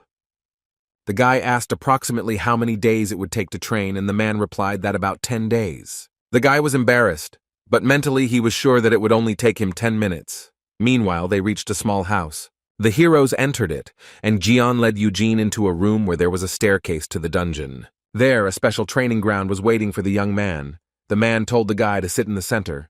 The guy did so, and his companion began to tell him that this is a method of training mana, which is passed down in the family from generation to generation and inherited from the great Vermouth. The rule is that the side branches cannot imitate the main technique, so they transfer a less effective method of training called the red flame. But the technique that will teach our hero is known only to the main family. With these words, Eugene demonstrated the technique and said that its name is White Flame. Eugene did not know about this name, but he was familiar with its characteristic appearance.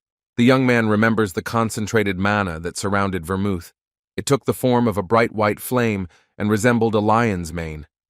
Unfortunately, the guy was never able to master this technique in his past life.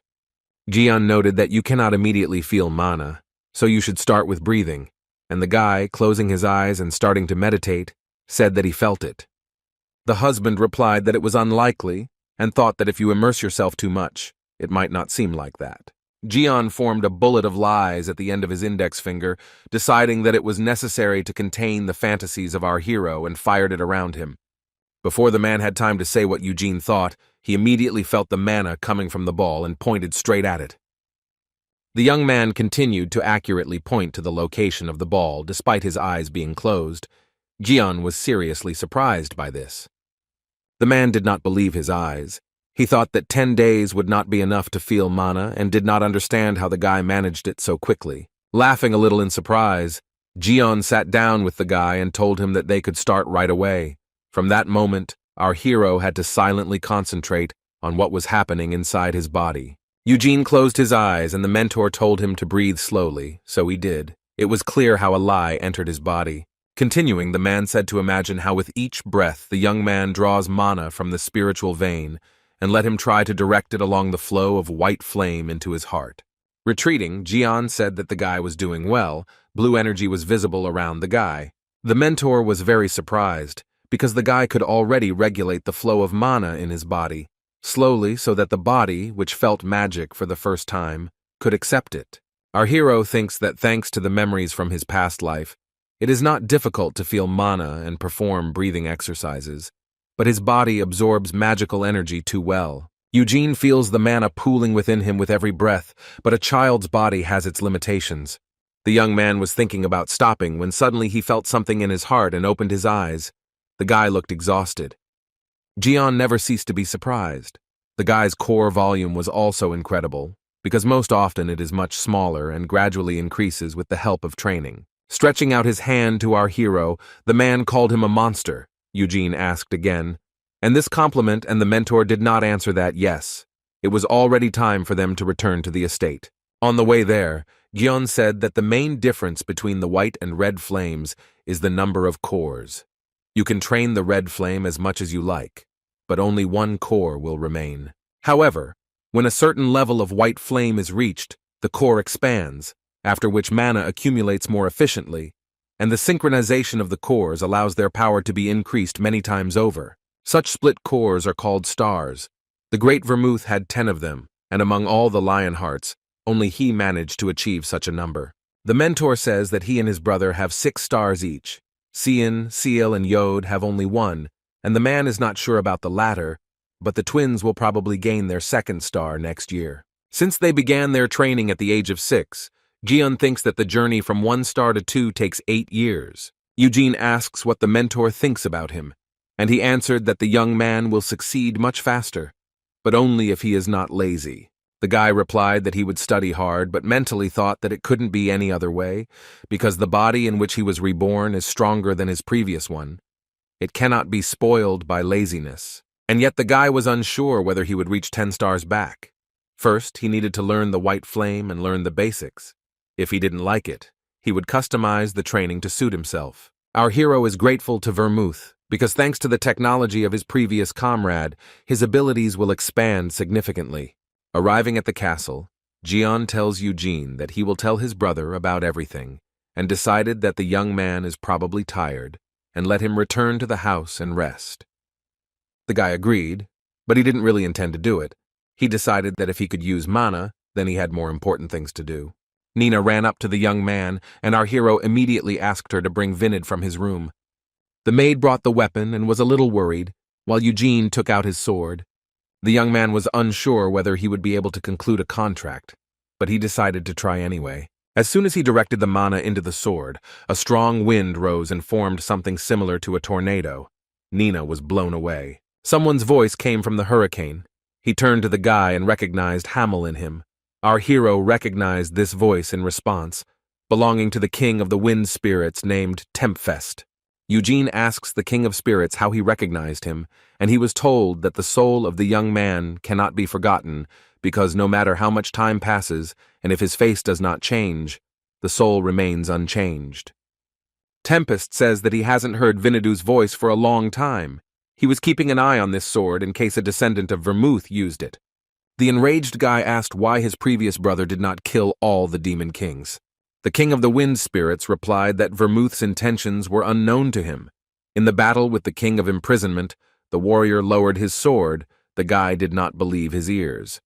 Continuing to answer, Tempest said that the fight was difficult. In the end, Vermouth and the demon king were left alone, and the first one lowered his sword.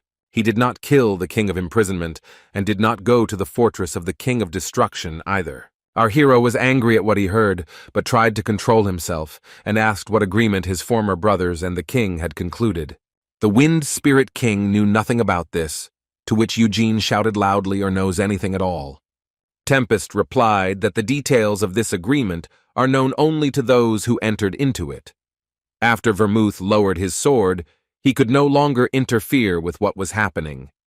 The young man was dissatisfied with the answer he heard, but time was running out. The king of the wind spirits says that the guy's mana from the very beginning was not enough to summon him, so the door to the guy had to be opened forcibly. But now it's time to go. Our hero continued to shout to Tempest, but he replied that Eugene could call him later, when he had enough strength. Suddenly, the young man began to bleed from his nose and, having lost consciousness, fell to the ground. A worried Nina began to scream. The guy woke up in his bed, got up, his head hurt, and he realized that he had exhausted all his lies. The guy remembered Tempest's words that spirits remember living beings thanks to their souls. By this point, our hero was bothered by the feeling that perhaps he was not Hamel, that perhaps the hero's memories were simply intertwined with his consciousness. But after the Wind Spirit King recognized him, Eugene had no doubts. Suddenly, Nina entered his room. She asked worriedly how the young man was feeling. The guy replied that he had come to his senses and asked how long he had been unconscious, to which the maid replied that about 6 hours. The guy realized that he had made her worry. The girl said that Glide and Gion had arrived and she would bring them now. The men entered the room. The head said that Nina told him everything. According to her, as soon as Eugene took up the sword, a strong wind immediately rose. The husband asked or called the young man to the spirit, and he thought about how to answer this question. The guy replied that the king of the wind spirits had come to him.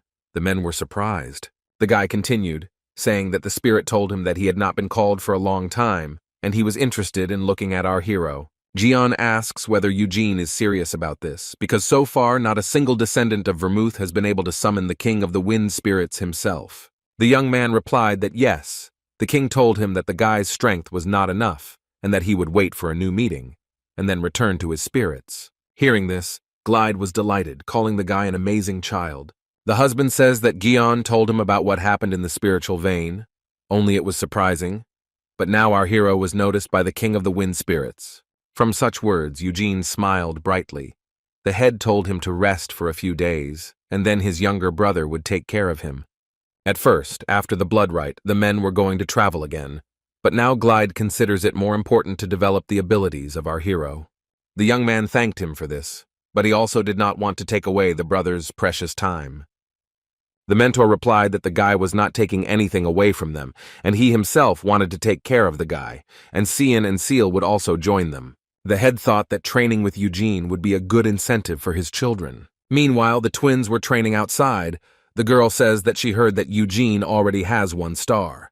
The guy replied that he knew about it, and in response, Seal said that it took her and her brother a long time to get their own star. To this, Cian replied that they also did it quickly, but he understood that our hero did it much faster, after which the twins began sparring with each other. The story takes us back to Eugene's room. Getting out of bed, he looked to see if everyone had left. After making sure that there was no one in the room, the young man took his sword and inspired it to the spirit. It was Sylph, who was a spirit of the lowest rank, and with the level of mana remaining in the guy, One couldn't count on more. The guy asked if she had heard anything from the king, but Sylph remained silent, because lower-ranking spirits do not have enough intelligence to support dialogue. With an irritated face, our hero said to tell Tempest that if he lied to him, then the spirit is finished. Hearing this, Sylph frowned and, ruffling Eugene's hair, disappeared. The young man reflected that in the king's castle of imprisonment only he died, and the rest returned from the demon's shelter alive. Only Vermouth and the Demon King knew about the deal.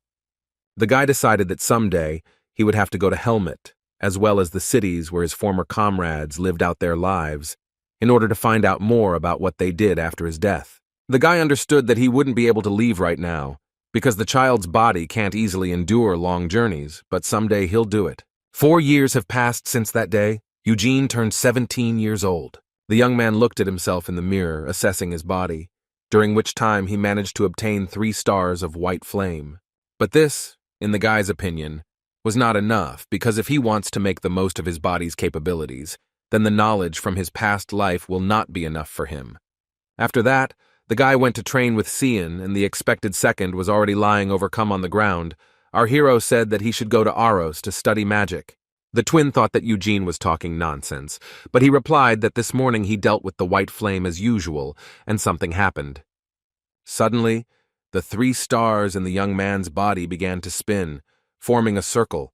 The mana he released was white and resembled a lion's mane. The surprised Cian asked the guy to calm down. He doesn't understand how it's even possible that even though his adopted brother began to develop his lies 7 years later, he already has 3 stars when the twin has only 2. Our hero jokes that this is how it should be, because he has a gift from above.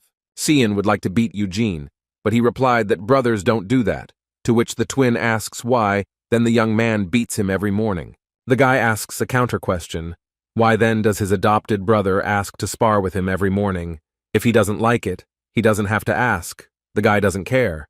Cian was embarrassed, and then asked why our hero decided to take up magic right now and reminded him of Yoda. Glide's eldest son went to Aros after the blood rite to study magic, but due to the fact that he lacked abilities, he was never able to become Roberian's student.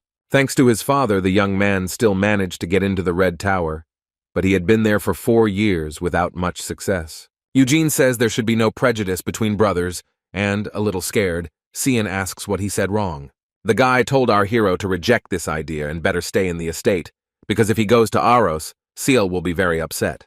Eugene doesn't believe this, since the girl hasn't been talking to him lately and has been training alone. After these words, the young man went to a meeting with Glide to tell him that he already had 3 stars, and also to ask permission to go to Aros. Cian was upset when he heard this, and kicking the sword, asked himself why our hero showed that magic. Next, Eugene went into the head's office and told him what he had planned. The man was very surprised. He even asked again. The young man was not joking. Glide asked the guy why he should go to Aros if he was the only one who at that age was able to reach the level of 3 stars.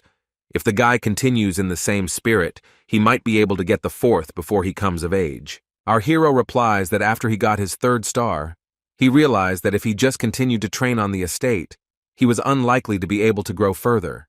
Continuing, Eugene says that he needs more knowledge, while he does not know whether he has the ability to create spells, but if he begins training, he will be able to look at lies from a new angle.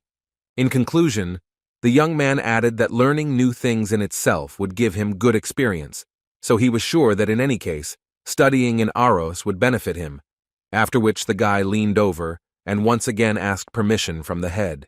Glide told the guy to raise his head and added that even though he is the head of the family, he does not want to stop our hero from craving for knowledge. The husband also added that Eugene will have to promise him that he will not get involved with black magic. In Aros, there is a black tower in which the corresponding sorcerers gather. There used to be a lot of unpleasant rumors about them, although now this is no longer the case and people's attitude towards them is not so bad. But the descendants of the Great Vermouth have an unspoken rule to avoid black magic. The young man was well aware of how many terrible things the black magicians had done 300 years ago, so he assured Glide that there was nothing to worry about, because the guy was also disgusted by black magic. After that, the guy left the office and went to his room. On the way, Ciel addressed him from the room. Our hero invited her to come out if she had to say something, but the girl refused as she smelled of sweat after training. She asked if Eugene was really going to Aros. It turned out that Cian told her everything.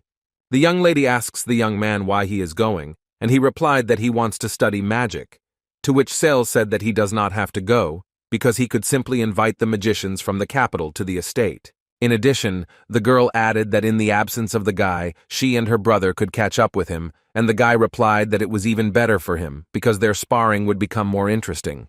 Our hero noticed that he and Seal had not trained together for a long time, and she asked if he would stay if they started training again. Eugene replied that he would go anyway. Then the girl asked when he would return, and the young man replied that it depended on the circumstances, but he thought that, in a few years. The young lady asks why it's taking so long. If the young man goes, it will be hard, and what about his father? The guy thinks that his father is coping well without him. He has already completely settled into the main family, and with constant desire, he even managed to lose a lot of weight. Ciel thinks that Uncle Guion will be upset, and she said that Cian secretly said that he does not want our hero to go, to which the guy was surprised, but replied that he would go anyway. Finally, Eugene told the girl not to forget to train hard and left. The young lady looked out of the room and asked if the young man was really going, to which he simply waved his hand. Ciel was upset because she also wanted the guy to stay. The guy came to visit Jehad. The husband told his son not to get involved with a stupid company in Aros and not to be lazy in studying. To this, Eugene said that his father should not forget to play sports while he was away. Laughing at the young man's words, the man stood up and said that he had grown a lot, after which he wished him a good journey. Then the guy was already standing at the portal. He was seen off by the head, father, mentor, Nina, the twins, and their mother. Glide asked if the guy needed any escort, to which he replied that there was nothing to worry about, because he would not allow himself to be offended. Hearing this, the chief agreed with our hero and thought that he was very different from Yod. Jehad began to cry, and Eugene, noticing this, tried to calm him down. The young man said that because of the man's tears, he still wouldn't cancel his trip. So is it better to see his son off with a smile on his face? Hearing this, the elder wiped his tears and smiled. The guy smiled back and, saying goodbye, headed towards the portal. He arrived at the Pentagon. It was the capital of the magical kingdom of Aros.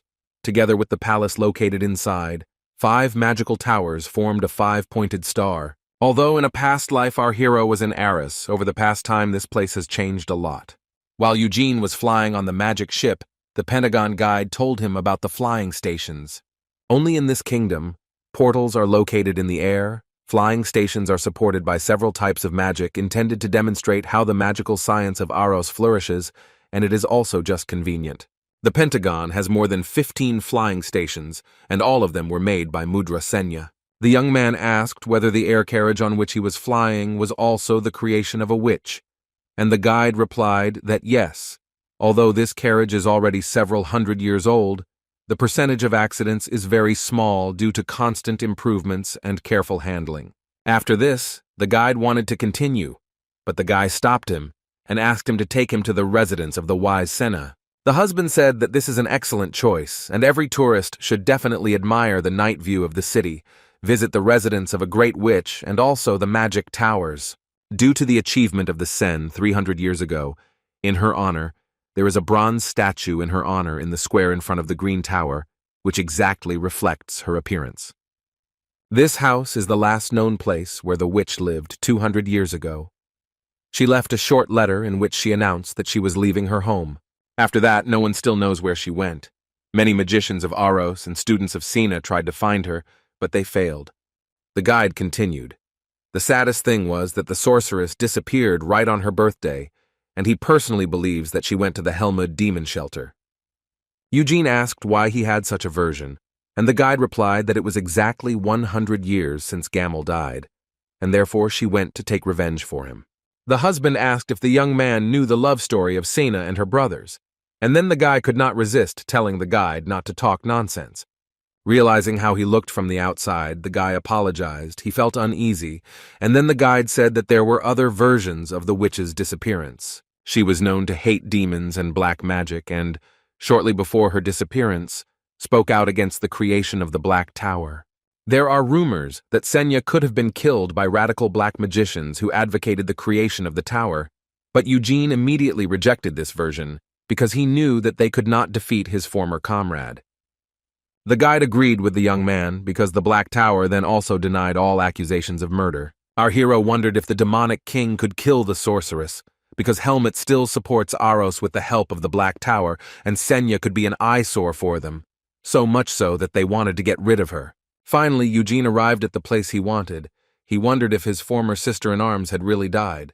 A large crowd of people stood in front of the building and prayed for their success in entering the magic tower. The guide said that all these people are going to participate in the open exams that are held by the magic towers, but they do not have the money to go inside. To see the garden on the territory, you will have to pay 10,000 rubles, and to get inside twice as much. Our hero asked why the prices were so high, and the man replied that even with such prices, people form queues wanting to get inside. There is a belief that if you make a mistake in front of the portrait of a lady in the main hall of the residence, you will pass the exams to the magic tower, no matter what happens. Having finished the story, the guide handed Eugene's pass to the guards, and they became nervous when they realized who was in front of them. The young man was allowed into the building. Having entered it, the young man was ready to get down to business. He was going to see how his former partner lived. The house in the Seine was large. They say that she lived here for more than 100 years. Eugene remembers the past when the witch asked if he had plans for the future. Then he was surprised by such a question. The girl asked this because they spend the prime of their lives in some hole, but when everything is over, they will have to enjoy it to the fullest. Then Hamel replied that he didn't know. He had never thought about it. The sorceress informed him that Moron was going to become king. The young man thought that that crazy comrade really thought that it would be enough to just want, and you would immediately be crowned. But Senya replied that everyone can dream. The warrior thought that the sorceress was drunk. His hands were shaking from her cloying, to which the girl was offended and replied that she was just trying to talk to him seriously. Then Gaml asked what the girl herself wanted, and she, ashamed, replied that she would like to live an ordinary life, get married, have children, and then become a grandmother. Eugene didn't understand why, having such plans, Senya chose to live alone for so many years and reached for her portrait. But the bodyguard stopped him, saying that he couldn't touch things. The irritated young man went to look for a gigantic office occupying the entire underground floor. The cabinets in it were filled with magical treatises. The guy thought that perhaps his ex-comrade had left a clue among them. The guard approached the guy again and said that he couldn't touch things.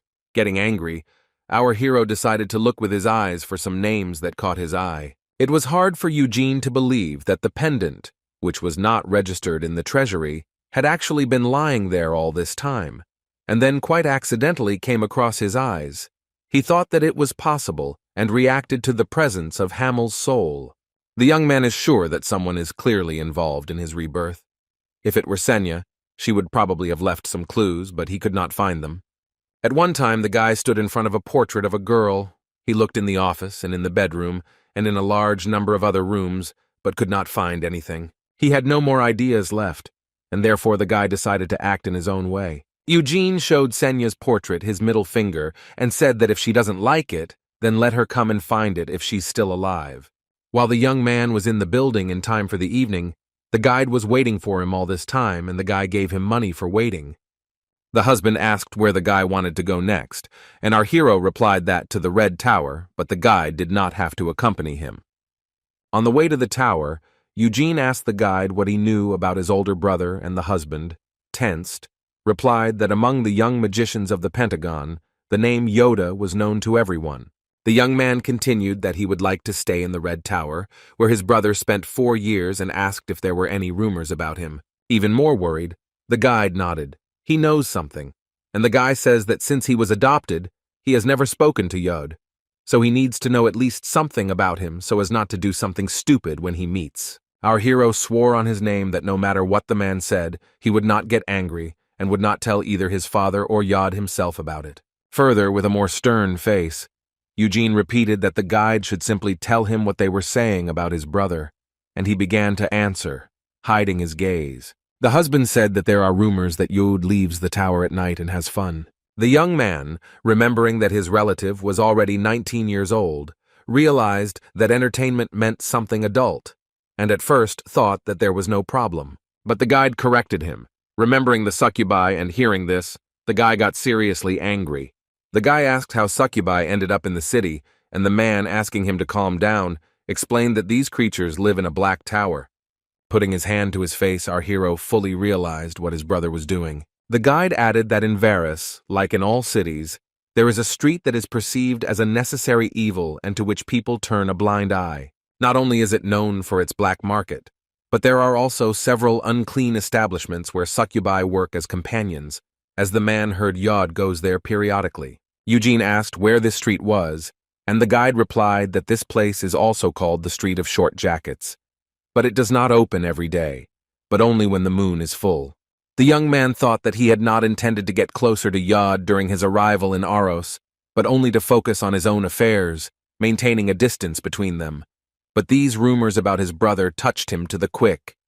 The frightened man reminded the guy not to tell anyone anything, and he replied that he would do so because he promised.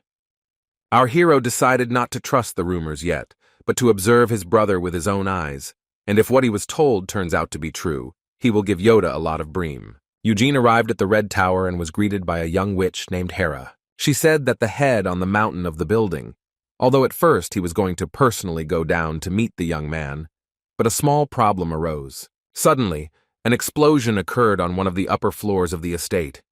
Nervously, the girl said that, as the guy knows, the Red Tower specializes in summoning magic, and even by magical standards, such spells sometimes do not work as desired. Two purple creatures that vaguely resembled demons flew out of the broken window, but suddenly they were caught by giant red hands. Crying out in pain, the creatures disappeared, and the head of the tower, Roberia, flew out of the window. He was unhappy.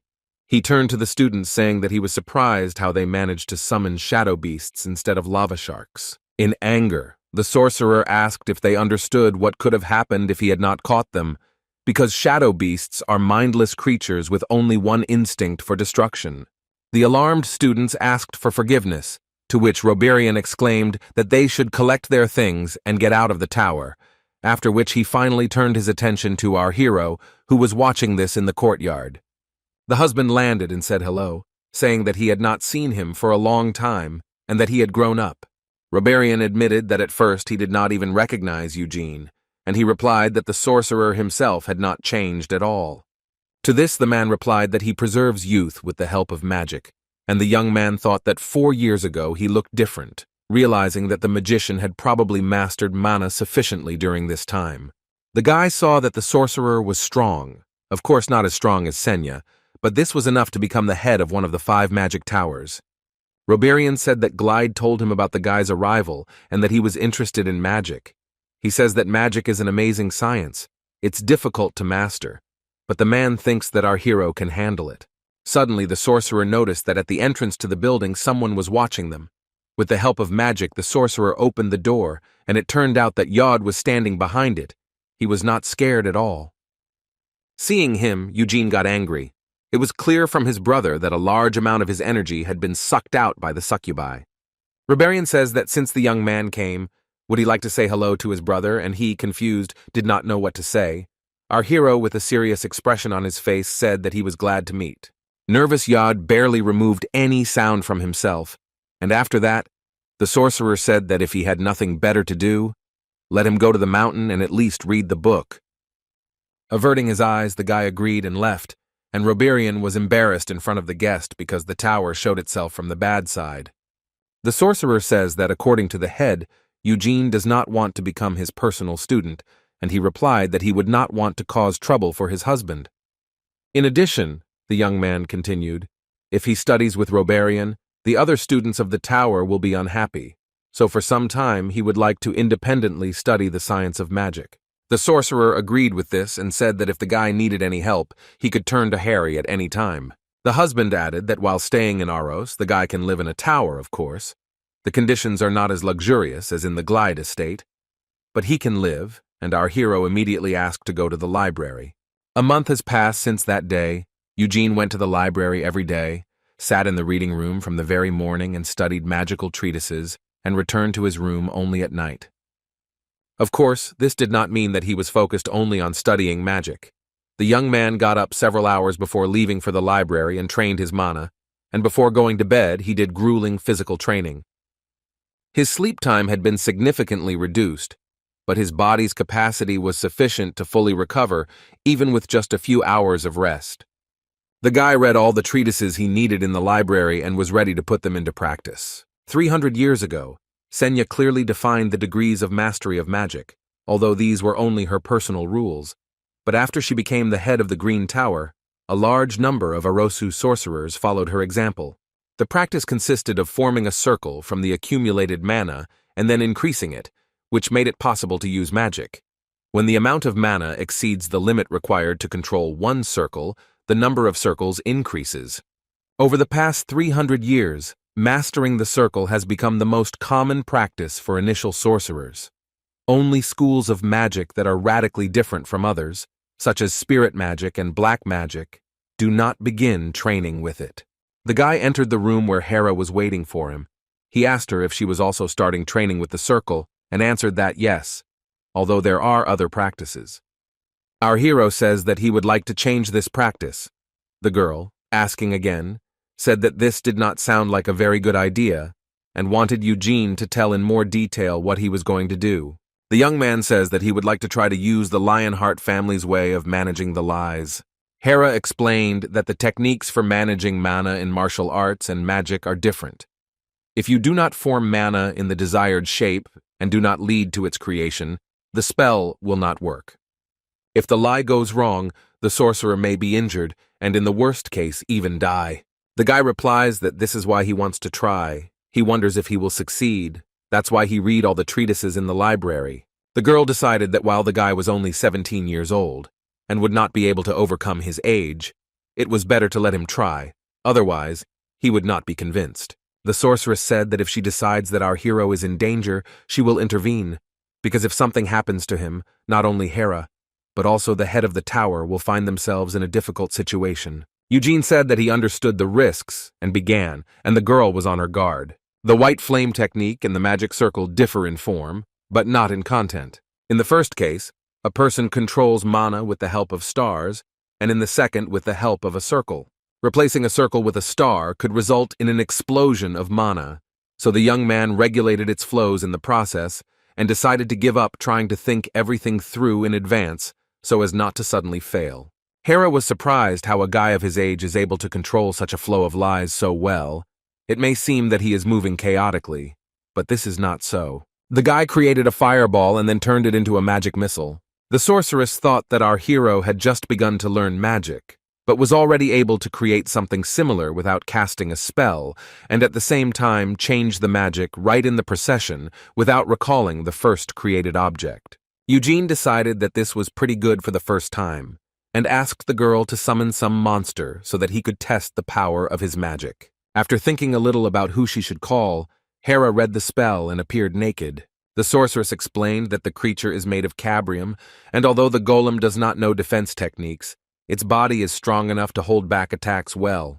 The young man said that this suited him, and pointing a magic missile at the monster, he fired it, his attack severely wounding the summoned creature. After this, the girl called Reborn and told what happened. She said that the guy's mana was incredibly pure and dense, and the power of his attack corresponded to the level of a sorcerer with 3 magic circles. The sorcerer realized that our hero was very strong. What he did was so incredible that it was frightening. Eugene has 3 white flame stars, so the man guessed that this number roughly corresponds to 3 magic circles. Hera says that in the morning the young man left the tower because he had business to do, and Reborn asked her if it would be stupid to write a letter of recommendation to admit the guy to Acrion. The sorceress was surprised because only high-level magicians or nobles or members of the royal family would have access to that place. To this, the man replied that the guy was also worth it, because with such abilities as his, he should be treated accordingly. The girl says that such actions may cause dissatisfaction among other sorcerers, to which Reborn replied that only blind people who are unable to admit the obvious will be dissatisfied. Then the husband asked what business Eugene had, because he probably didn't know anyone in the city, and Hera said that the young man was meeting with a friend. The sorcerer was a little puzzled, not understanding who he could be talking about. Meanwhile, our hero was in Myrdain Square, where there was a large monument to Senya. He remembers that every time the witch did something cool with magic, she always had this smile on her face. Suddenly someone approached the guy. It was Gargus. His face was heavily overgrown with a beard. Our hero was greatly surprised at the sight of his so-called friend, and was unsure that such a beard would even grow at the age of 18. Gargus says that Eugene has also grown up, although he still has a long way to go, to which the young man replied that his comrade is simply terribly healthy. The guys shook hands, and the big guy said that he immediately felt that the guy had been training a lot for the last 4 years. But it wasn't enough. Taking out a flask with a strange drink from his pocket, Gargus invites our hero to drink the family elixir for muscle growth. Eugene immediately refused, and his friend does not understand why, because Jihad lost weight and gained muscle only thanks to this. The young man said that since this was discussed, then let the strong man's family stop giving his father dubious things, and asked why he called him to meet. Gargus asks if the guy has heard about the Street of Short Jackets, and he replies that he has heard about it, thinking that Yod still wanders there. Zdorovia says that he has heard rumors that the giant's testicles will be sold at auction. Our hero does not understand what we are talking about and why his friend needs this thing. He explained that the giant's testicles have enormous magical power. He is going to give them to the alchemist, and he will use them to create an elixir suitable for Gargus's body, which will increase his muscles. Having explained this, the strong man invites Eugene to go with him, because he may not have enough money, and the young man refuses. After that, Gargus immediately knelt down and said that this was very important for him. Our hero had no choice but to agree with the inconvenience of the situation. The friend thanked him and swore on his own name that he would return everything with interest, and added that he had also heard that there would be other valuable items at the auction. But our hero was not interested. He said that he was more interested in the street itself, and recalled that a few days before he met Yoda in the corridor of the tower, he had all the signs of withdrawal due to seduction by the succubi. Eugene knew that this night his brother would be on the Street of Short Jackets again. Before the young man had time to return to the tower, Rebirth called him to his place, and this was convenient, because the guy wanted to ask the sorcerer about Yoda. The guy met with his husband, and he offered to sit down. Our hero asks why he was called. The sorcerer brought the letter to Eugene and asked him to read it first. The young man realized that in front of him was a letter of recommendation for admission to Acrion, and was greatly surprised. The Royal Library of Acrion, 300 years ago, became famous for storing the most valuable magical treatises. No matter how many books there are in the tower, in terms of their content, they will never be able to compare with the treatises from Acrion. The guy decided to show modesty at first and said that perhaps he was not ready yet, but Rebirth replied that, on the contrary, now was the time. So far, the young man has not had time to delve into the study of magical science, but in the future, many opportunities will open up for him. And even if Acrion's treatises do not immediately lend themselves to full understanding, it will be enough for our hero to simply read them and put them in his head in order to increase his knowledge in the field of magic. Someday, this knowledge will help him create unsurpassed magic. Acrion contains information about ancient magic that has come down from mythical times, as well as the works of the most respected sages of the past. Eugene asked if there were books of the wise Senya there, and Rebirth replied that there were. And although the sorceress's treatises are also kept in the Red and Green Towers, the original 3-volume work called Witchcraft, which she compiled in the last years of her life, and which contains all the main information about her magic, located in Acrion. Witchcraft is considered the greatest work of magic in the history of Aros and exists in a single copy. Only the first volume was published, but it already contained so much information that the need for other magical treatises simply disappeared. The husband says that when he read the first volume of Witchcraft, he got the impression that everything he had studied before was no more than child's play. Rebirth explains that his letter of recommendation does not mean that our hero will definitely be allowed into Acrion, but first he would like to hear the young man's opinions on this matter, and asked almost against the written recommendation.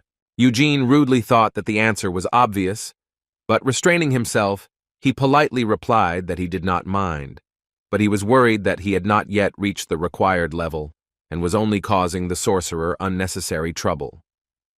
With a laugh, the man replied that the young man should not worry about this. He did not give him any trouble. Hesitantly, the guy thought that Rebirth had already said that he would write him a recommendation, which means that he would not take back his words if his mood was spoiled. Having made up his mind, the guy said that he wanted to talk to the sorcerer about his older brother, because he heard that instead of studying magic, he was engaged in going to the unclean street full of succubi. From the reaction of the excited man, our hero realized that he knew everything. Reborn replied that this was true, and he warned Yod several times, but he could not stop the origin of the guy.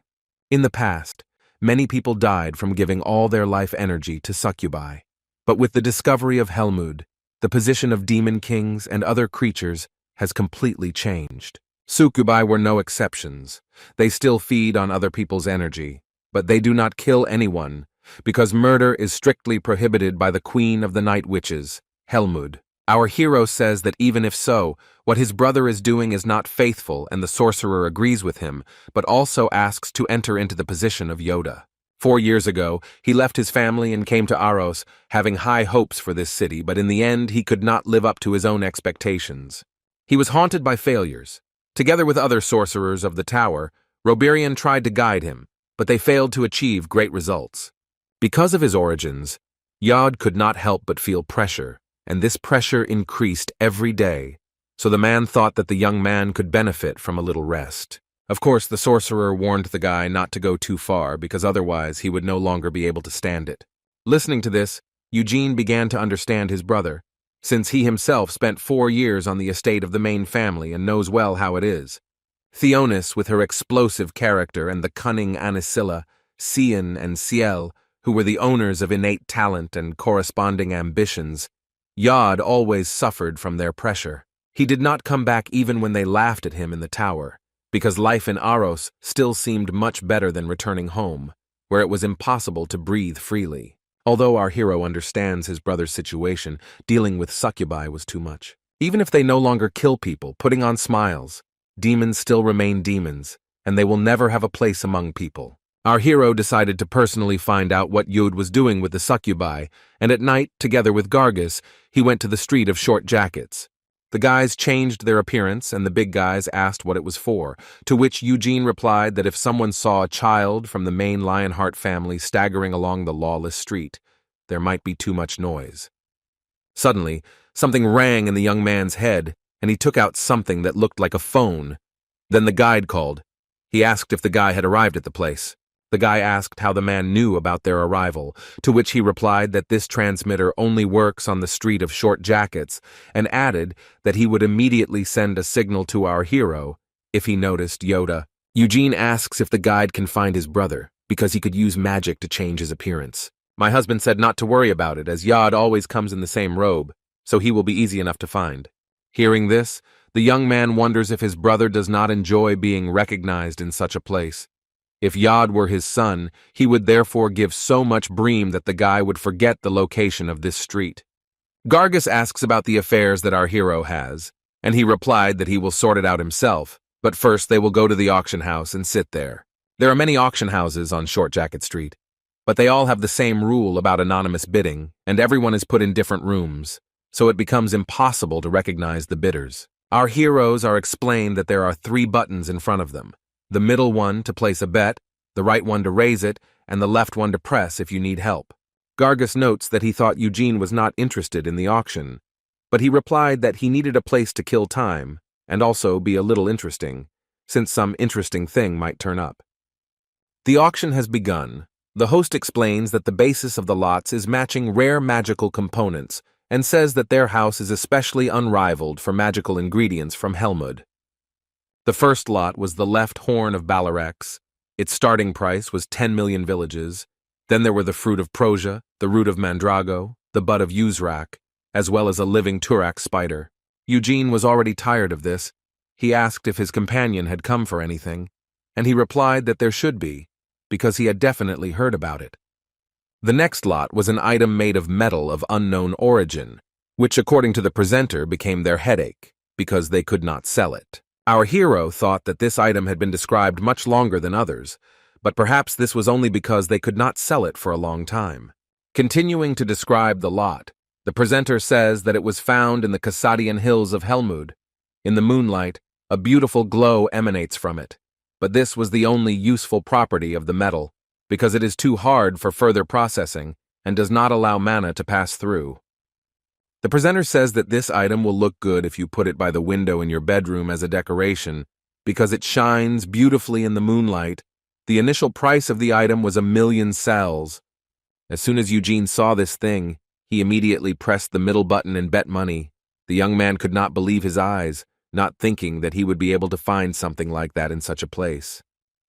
The fated blade and the destruction itself are made in the form of a blade, an artifact that did not remain in history. It was a piece from the Sword of Moonlight. They brought the item he had bought to the guy. Gargus asked why he needed it, and the guy, ignoring his companion, became convinced that it was indeed a piece of that same legendary sword. In a past life, he and his brothers found this weapon in exactly the same place where the piece ended up. The sword was then in the very heart of the local dungeons. Our hero thought that Vermouth, leaving Helmud, decided to seal the weapon back. The Sword of Moonlight is very dangerous. It recognized only Vermouth himself as its owner, and each swing left horrific destruction in its wake. Perhaps it was not enough for the former comrade to simply seal the weapon, and he decided to break it into small pieces. Eugene expected that the item he bought would retain at least some of the sword's power, but he didn't feel it at all. The young man also noticed that the negative energy that was there 300 years ago does not leave the piece. Suddenly the guide called the guy and said that Yod had arrived on the street. The guy left, leaving Gargus with his card. Going out into the street, our hero asked his husband where to go, and he replied that Eugene was interested in a sign with the inscription Rafflesia. The young man found her. At the entrance, he was met by 2 demons. He sees these creatures for the first time after being reborn, and remembers that in a past life he would have killed them even before meeting their eyes. The guy tells the demons that he would like to go inside, and one of them replies that the basic entrance fee is 2,000,000 silo, and depending on the fantasies and length of the session, the price may change. The guy paid and entered. This place was filled with succubi working as waitresses. Yoda was not visible among the customers. Our hero asked the one who served him where the bedrooms were in this room, and the girl decided that the young man was eager to have fun. Sukub replied that the bedrooms were on the underground floor, but it was better for him to drink a little first, so that after a few drinks he could honestly talk about all his fantasies. Eugene said that he had enough alcohol and asked to be taken downstairs.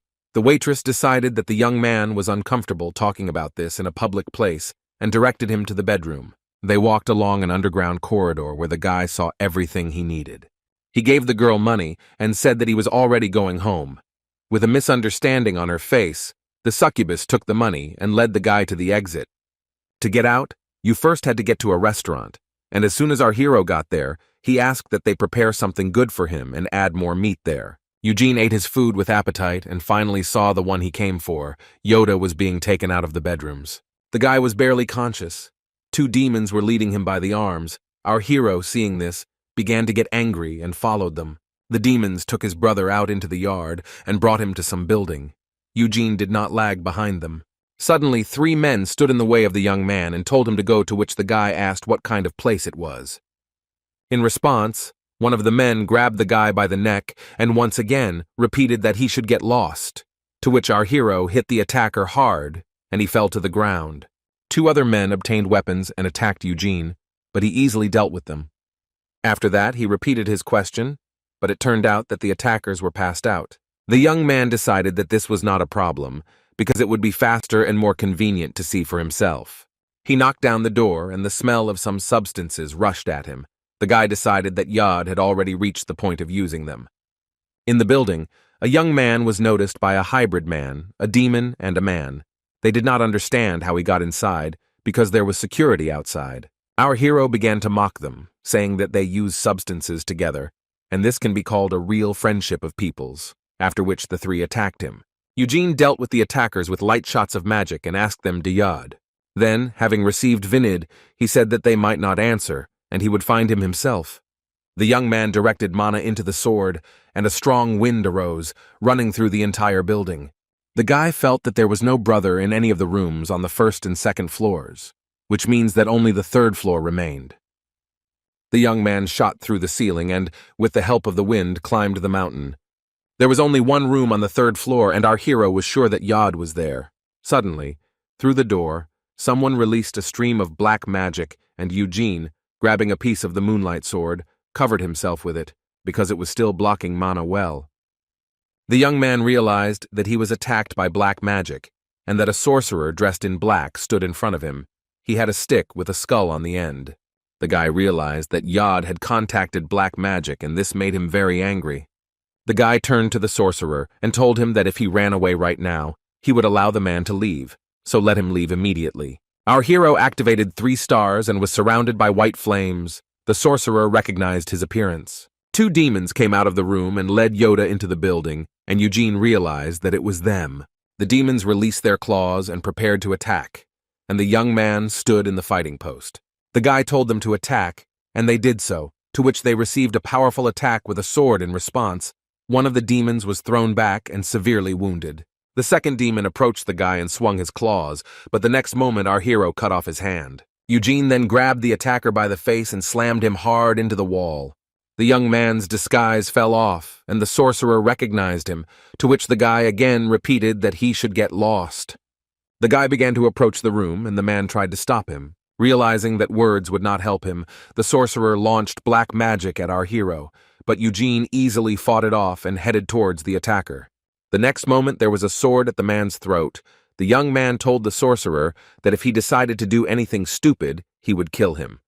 The guy hid the sword and entered the room, where he saw iodine lying on the bed, and in front of him was a bowl with an incomprehensible thing. The guy asked what it was, and the sorcerer replied that it was the heart of a unicorn. These creatures have such strong lies and divine energy that they are called sacred animals, and in sacrifices their hearts are valued more than human ones. Our hero asked if the attackers were going to conclude a contract with the demonic king, and replied that he did not dare to do so. Instead, they were going to call Baron Ulfer from Helmud. Eugene did not know who it was, but the sorcerer explained that it was an incubus submitting to the Duchess of Dark Jabelli. This succubus is still alive after 300 years.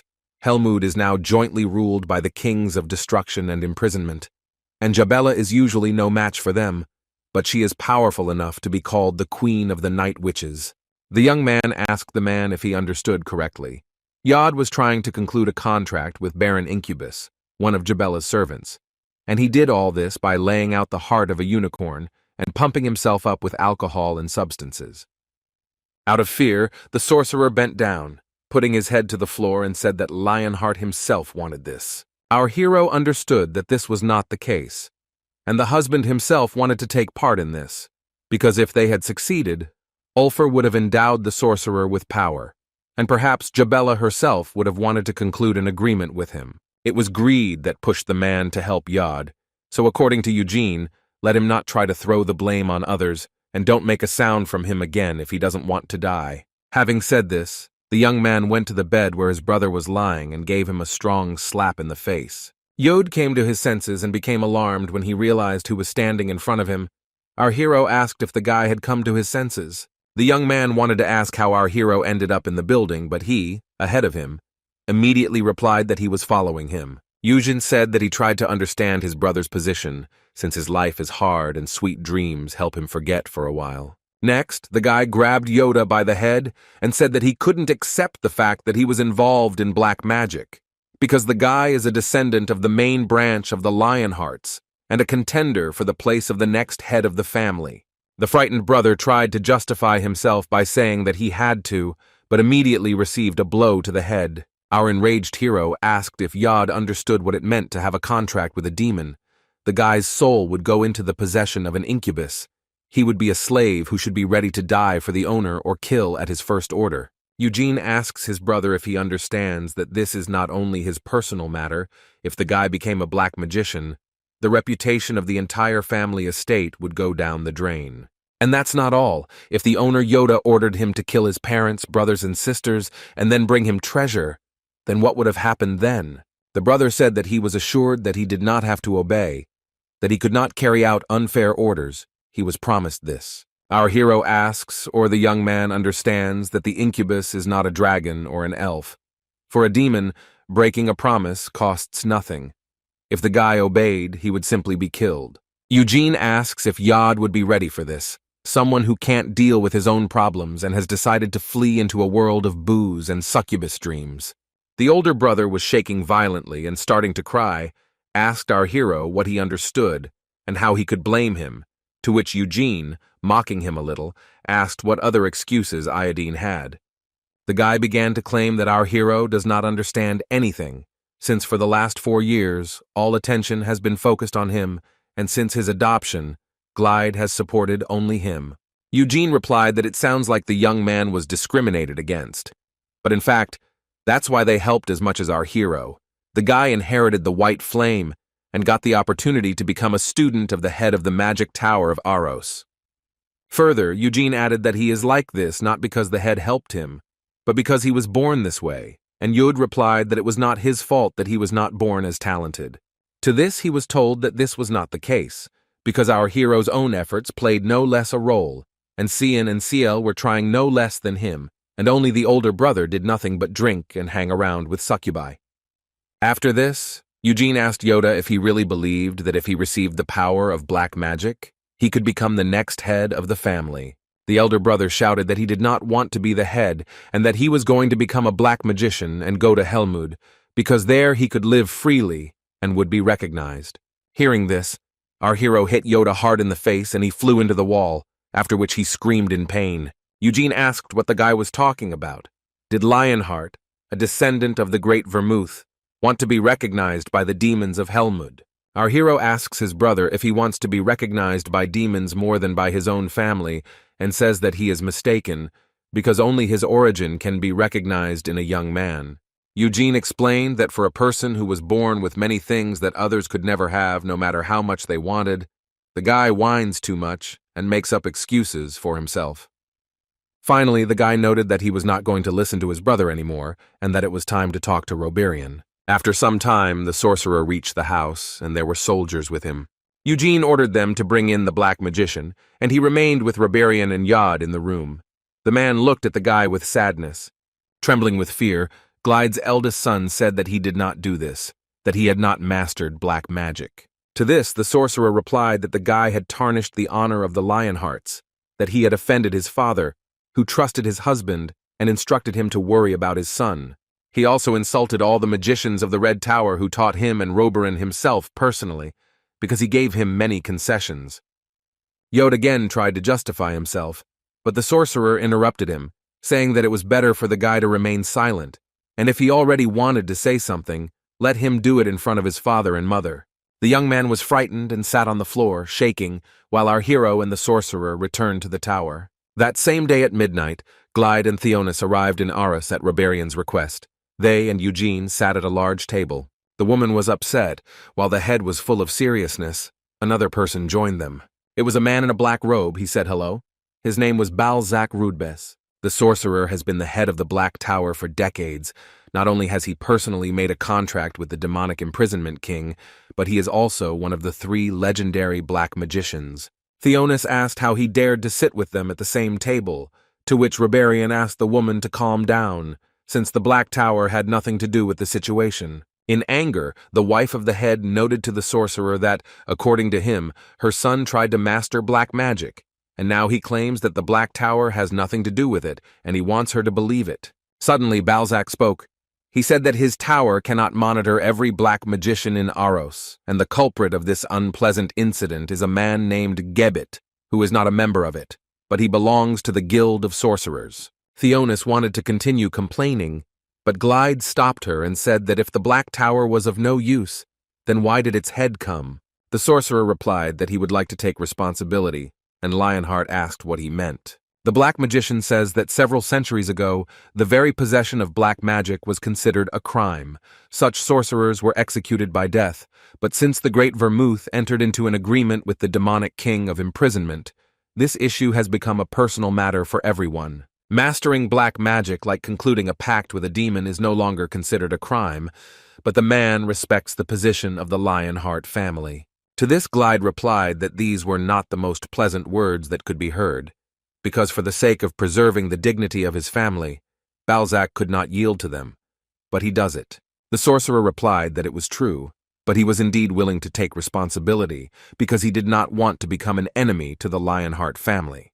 The husband said that the drug case would be processed in accordance with the laws of Aros. Everyone in the den would be sent to the city prison, and sanctions would be imposed on the succubi.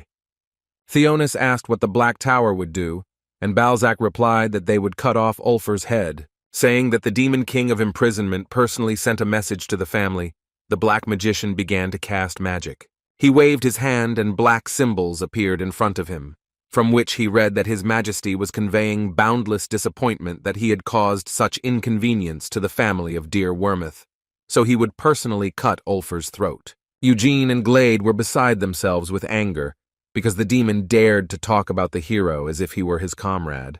After this, Balzac asked permission to once again bow his head to his family and apologize. This measure did not allow them to free themselves from their anger, but they should know that the Black Tower and His Majesty did not want to cause trouble in any way. To this, the head of Lionheart did not answer anything, and the black magician said that he hoped next time they would meet in more pleasant circumstances. Leaving the room, the sorcerer glanced at our hero and smiled.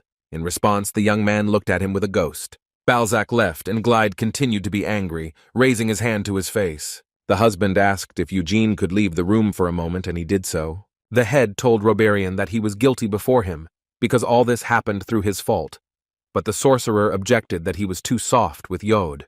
Glide decided to take his son back to the estate, and Theonis, hearing this, began with all her might to persuade her husband not to do this, saying that Yod still did not turn into a black magician, he only wanted to become one. Of course, the guy made a mistake, but this won't happen again, and he will be able to learn more persistently. Before the woman had time to finish her opinion, the head interrupted her, saying that the Lionheart family was 300 years old, and during all this time, not one of them became a black magician. The husband added that his decision would remain unchanged, even if Yud was his son, but he had tarnished the honor of the family, and therefore Glide could not leave him in the city. Theonis began to shout that there was no place for the guy at home, because Cian and Ciel were waiting for him there, who during his absence had managed to gain universal recognition. The young man would not be able to find a place for himself among them. He must stay in Aros. The woman claims that the leader has done nothing for his son and only cares about Anisilla and her children, as well as Eugene, who does not have a drop of his blood. Glide asked if she really thought so, because he gave his children everything they asked for without singling out one over the other. Yod wanted to study magic, and the man sent him to Aros. Hitting the table hard, Theonis stated that if the head really did everything for the sake of his eldest son, then he would do everything to ensure that he became Roberian's student, and would send reliable people to keep an eye on him. The husband asked her to stop because she was disgracing the Lionhearts and him, but the woman continued. She said that if they returned home, then she would die of shame, and if the head really wanted to take Iodine back, it would be better for him to go with her to her parents. Theonis noted that she would never let her son return to the Lionheart estate. It would be better if he was with her parents, where there would be no pressure and he could practice magic. Glide replied that if she wants it, if IOD wants it, then let her do as she knows. Meanwhile, Eugene was walking around the building. Balzac was waiting for him in the corridor and turned to the young man, asking if he could talk to him. The sorcerer said that he and the young man were unable to have a normal conversation because of this whole situation. But the guy replied that he did not want to talk with the head of the Black Tower. To this, the man noted that he didn't seem to like the guy at all, and he replied that not only he, but all black magicians. Balzac said that he understands. Even though more than 300 years have passed, black magic is still perceived as something bad, which makes him offended. Although in Rodbez's opinion this is not polite, he said that he had never done anything bad to anyone, and he would not want our hero's hatred of black magic to extend to him. There was a slight silence, and then the sorcerer decided to break it, noting that he had heard about Eugene. The young man became famous several years ago at the Blood Rite, and has also recently shown himself well in the magical arena, and even received a recommendation for admission to Acrion from the Red Tower. Balzac further noted that he did not have the opportunity to say this internally, but he took responsibility, including for the sake of the guy who asked to explain. The sorcerer replied that one recommendation from the head of the Red Tower may not be enough to gain access to Acrion, since the second towers and sorcerers may consider that the young man's abilities are not enough and refuse him. That is why the man also wants to write a letter of recommendation to our hero, to which Eugene asked why Rudby's is doing this, and what he is achieving in this way. The black magician replied that the young man's talent arouses his interest, and he is also not on very good terms with the head of the Red Tower, although he himself has no complaints against Reborn, but he does because of his affiliation with black magic. Balzac explains that if he writes a recommendation for the guy, he will thus strengthen the position of the head of the Red Tower, and then perhaps he will treat him better, and he will also be able to show his good intentions to all the other Lionhearts. Eugene replied that if the sorcerer wrote him a recommendation, he would accept it, but even so he would not get close to him, to which the black magician replied that it would be enough for him if the young man stopped hating him. Finally, the head of the Black Tower added that this was all he wanted to talk about and was about to leave, but the guy asked if Balzac was really not involved in the incident with his brother. The sorcerer stopped and replied that he was very proud to be a black magician. A mediocre sorcerer by his mere existence would be a great disgrace to his school of magic, and even if Yod is a descendant of Lionheart, he would not give a man like him the opportunity to become one of them. With these words, Balzac finally left, and our hero thought that his brother was pathetic. Later, Eugene sat in the room. In front of him on the table in a bowl lay the heart of a unicorn, which Glide allowed himself as a reward for the fact that the young man stopped Yoda. The guy knew that the unicorn's heart could be used for different purposes and decided to take the mana from it, because this would be the easiest thing to do. The heart was in good condition. His lies seeped into the guy's body. He thought that if he continued like this, he could get the 4th star before he was 20. Our hero thought that when the main family found out about this, everyone would lose consciousness, because in the entire history of the Lionhearts, not a single person had received 4 stars before coming of age. Glide and Gian each have 6 stars, and this is enough for them to be among the most powerful people on the continent. Therefore, Eugene decided that when he received the 5th star, he would begin to seriously combine the white flame created by Vermouth and everything that he learned as Hamel. The next day, the young man met with Gargus, and he said that the giant's testicles were worth 300 million villages. The guy was surprised at the price, and his friend said that he had to hurry, because if he didn't pay before noon, he would pass on the goods to the next buyer. The guys came to the Pentagon Bank.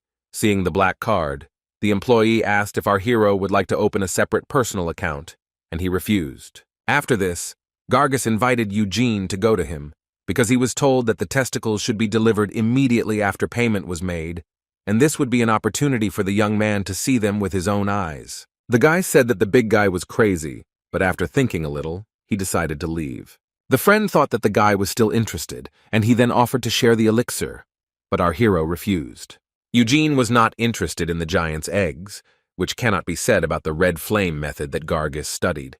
The young man would like to check for himself how it differs from white. Suddenly, the guy noticed someone and, jumping off the stairs, quickly ran in that direction, pushing away the crowd. He couldn't believe what he saw.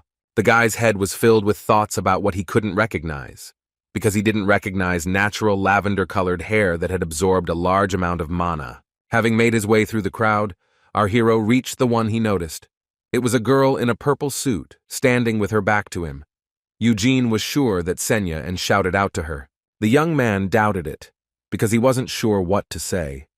In 300 years, the girl hadn't changed a bit, but he looked completely different, so the guy thought that she wouldn't recognize him. The guy thinks that if he simply tells her that he is Hamel, reborn as a descendant of Vermouth, then she will simply yell at him so that he does not talk nonsense. Although 300 years had passed, our hero was sure that the sorceress probably had the same great character and sharp tongue. Eugene reached out to touch Senya, but his hand passed through her body. It turned out to be an illusion created using magic. Then the girl turned to face him. The young man blushed a little. The guy thought that he needed to somehow make it clear that he was Hamel, and decided that the best way was to show her the middle finger. The witch smiled and said something to the guy, and after that she disappeared. It turned out that Senya said that she had found our hero, and he grinned with joy, saying that he had found her too. After that, standing on the bridge, Eugene thought, it turns out that his ex-comrade is alive and has come to find him. He wasn't sure how she knew, whether she remembered his soul like Tempest or followed the pendant. It turns out that the girl knew about the rebirth of the young man, but the circumstances for her were such that she could not come personally. Then the guy thought that he was dealing with a seal. It was not clear whether the sorceress did this to herself or whether someone helped her, Perhaps the king of imprisonment did it. The guy decided that in any case, this meant that she could not act, which means that next time he would come to her. Suddenly, Gargus approached our hero and asked where he had rushed off like that, to which he replied that the big guy didn't need to know about it, after which they headed to a friend's house. Arriving at Gargus's home, Eugene asked him to show him the red flame because he was interested, and he agreed. First, the strong man tore his outer clothing. The young man asked if he could do without it, and his friend replied that he could do without it, but he needed the right mood. After that, Gargus began. His body was covered with a bright red lye similar to flame. Observing this, our hero asked if it was possible, thanks to this method, to split nuclei, and greeted him by saying that the red flame taught in the main family was not capable of this, but his family was able to develop this technique in such a way as to achieve 5 nuclei. As far as Gargus knows, among the lateral lines, one can list on the fingers of one hand families capable of increasing the number of red flame cores to such a quantity. A friend boasted that he himself was able to increase the number of cores to 2. Eugene realized that even after centuries of cultivation, the limit of the red flame is only 5 cores, and the white flame strictly remains only within the main family, so it is not surprising that the gap between them cannot be closed. The young man cannot understand why it was formed this way, because Vermouth has never been greedy, but now he sees that he does not need to try to own the red flame. The guy thanked Gargus for the demonstration and left, although he offered to wait a little longer. Because the giant's eggs were soon to be brought, the guy refused, saying that he should let the big guy look at them without him. Our hero came to the Red Tower, namely to his personal underground laboratory, as far as he knew in Acrion. The last magical treatise written by Senya called Witchcraft was kept. Eugene thought that it might contain clues as to its whereabouts. Since both Reborn and the head of the Black Tower would write a letter of recommendation to the young man, he was sure that he didn't have to worry about getting access to the library. The guy thought that if the girl had been waiting for him for 300 years, then she could wait a little longer. The guy stood in front of a piece of the moonlight sword. He thought that this would not be enough to counteract high-level magic, but it would do for less advanced opponents. Our hero decided that if the piece did not destroy his own lie, then it would mean that the unity of his mana had exceeded the level of the white flame. A few days later, one of the sorcerers of the tower turned to Hari and said that sounds of explosions were coming from Eugene's underground laboratory and vibration was felt. The girl decided to take a look, and besides, the head just asked her to do something. Approaching the laboratory, the sorceress knocked on the door and suddenly heard a strong explosion from there. Fearing for the young man, she ran inside. The guy was standing all sweaty. There was great destruction on the walls of the room. The girl nervously asked what the guy was doing, and he replied that he was training mana and at the same time magical abilities. Hearing this, Hera could not understand where the magic circle was and located inside the room. The walls and floor of the laboratory were severely damaged, and only the area around the piece remained unharmed. Our hero invited her to look and fired powerful magic towards the piece. A powerful explosion occurred. The girl realized with amazement that Eugene had become even faster and was also using the cores as an analogy for a magic circle. The sorceress also noticed a strong unity of mana in the young man and asked if he was practicing techniques to fight against sorcerers, and he replied that they were too, although the main goal was to train mana, which was bearing fruit. The guy thought that at first the spells dissipated without having time to explode, but now he was able to collect the scattered magic into a single one and produce an explosion near the piece. Hera praised the guy and said that she came because she was informed about the explosions in the laboratory, and also because the head called our hero. Eugene asked if he should go to the top floor, and the girl replied that he needed to go to the Royal Library of Acrion. Reborn asked him to come there.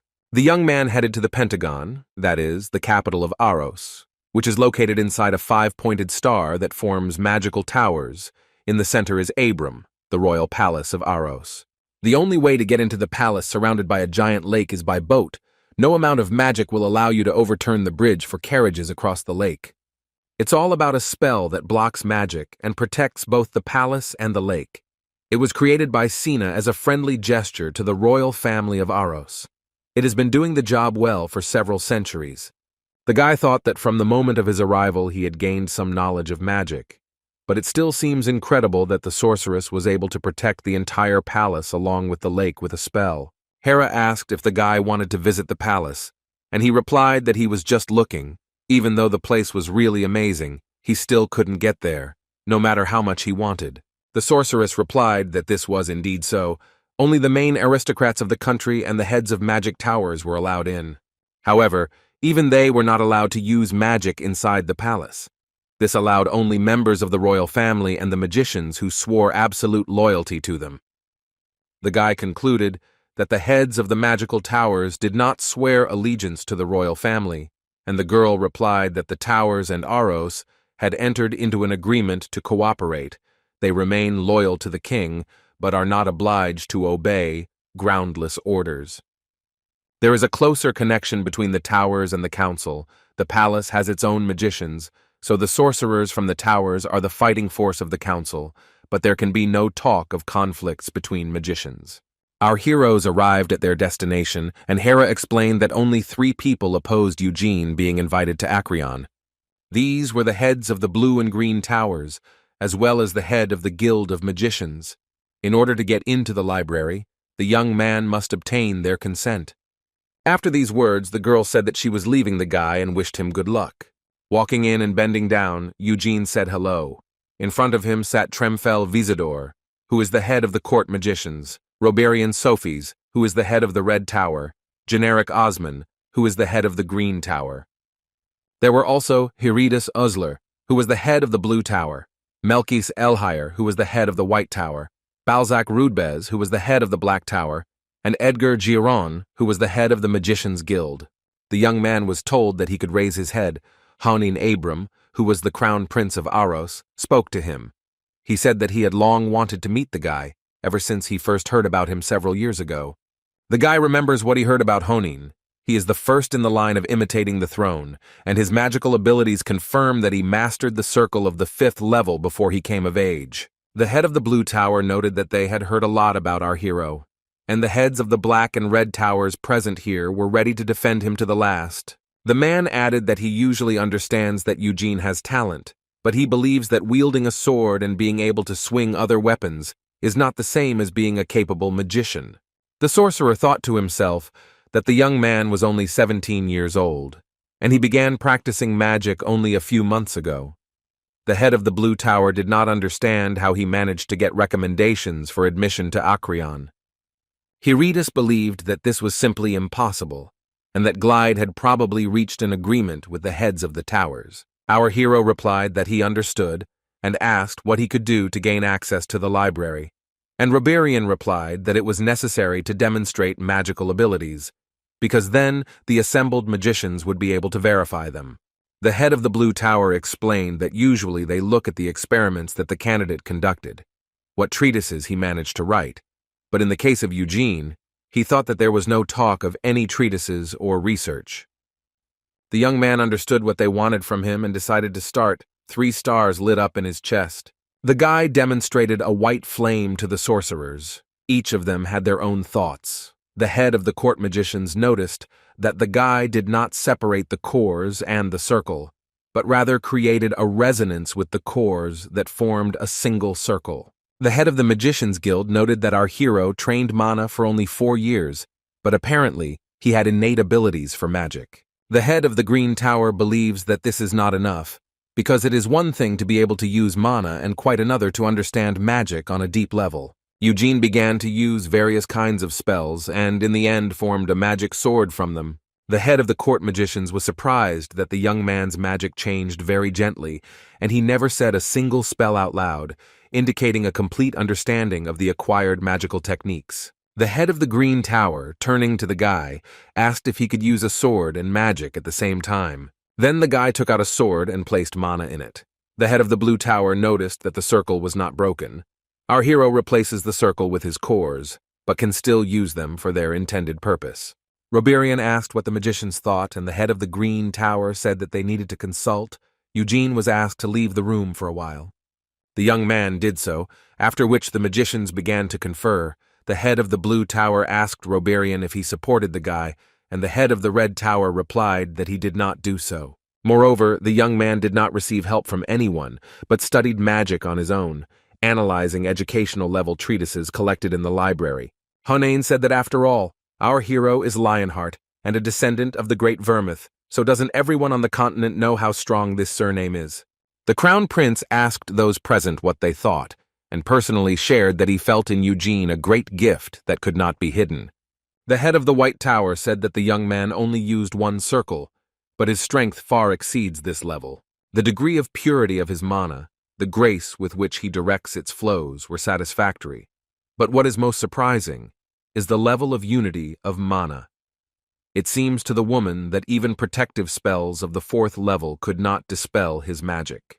The head of the Magicians Guild believes that the guy is too young, and although they cannot help but admit that he is gifted, there is still no need to rush. In addition, the man added that one should not forget about the prestige of Acrion. The sorcerer thinks that the guy should spend a few more years studying, and after he reaches a level acceptable to everyone, they will allow him into Acrion. The head of the court magicians believes that this should be taken as an investment. Our hero is 17, he is very talented, he was adopted by the main Lionheart family. Although he is indeed still young, and his abilities are limited, the man thinks that many opportunities are opening up for Eugene. The sorcerer adds that they already have good relations with the Lionheart family, but showing a friendly disposition towards the young man personally will be their investment in the future. The head of the Green Tower said that no matter how strong the guy is, he is still an adopted son, which means that in any case, he will not become the head of the family. Balzac replied that this was true, and that Cian, one of the twins, would become the head of the family. Yud is higher in the line of imitation, but after what he has done, he may be forgotten. And besides, his abilities are not enough to win the fight for the place of the head of the family. The head of the Black Tower adds that even though Eugene will not become the head, this does not reduce his position within the clan. And these words were picked up by the head of the court magicians, adding that someday the young man will have to leave his home because he will marry and have children. He will have to establish a new separate one. Branch. The husband continued that then they will be able to invite the guy to Aros. In a few years he will become even stronger, and if he does not forget what they did for him, the guy will become a loyal warrior of the kingdom. The black magician added that he heard how 4 years ago at the Blood Rite, our hero also demonstrated an unsurpassed level of abilities. He was recognized in the main Lionheart family, and if he receives the support of the magicians of Aros, then perhaps we can talk about the return of the great Vermouth. The head of the Green Tower noticed that Balzac was clearly not stingy with compliments, but asked to what extent this was his husband's own opinion. The black magician asked what he meant, and the elder replied that since the head of the Black Tower had made an agreement with the demonic king of imprisonment, his influence might be present in the words of the head of the Black Tower. Rudbez replied that his majesty had enough to do in Helmud. Besides, if he really followed the will of the king, he would not behave like that. He would behave much tougher and use force to assert his position. The atmosphere in the room became tense, but Balzac apologized if he seemed too threatening, but his majesty's will is law to him. The head of the White Tower asked not to deviate from the topic. In any case, they would not be able to see eye to eye, so she proposed making a decision through voting. The woman was worried that the longer the discussion dragged on, the more bored Eugene was likely to become. Honin agreed and decided to speak out first.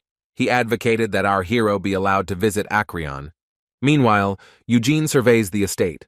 The Royal Library of Acrion not only preserves a large number of treatises of high value, but also has separate floors, each dedicated to the deeds of legendary magicians of the past.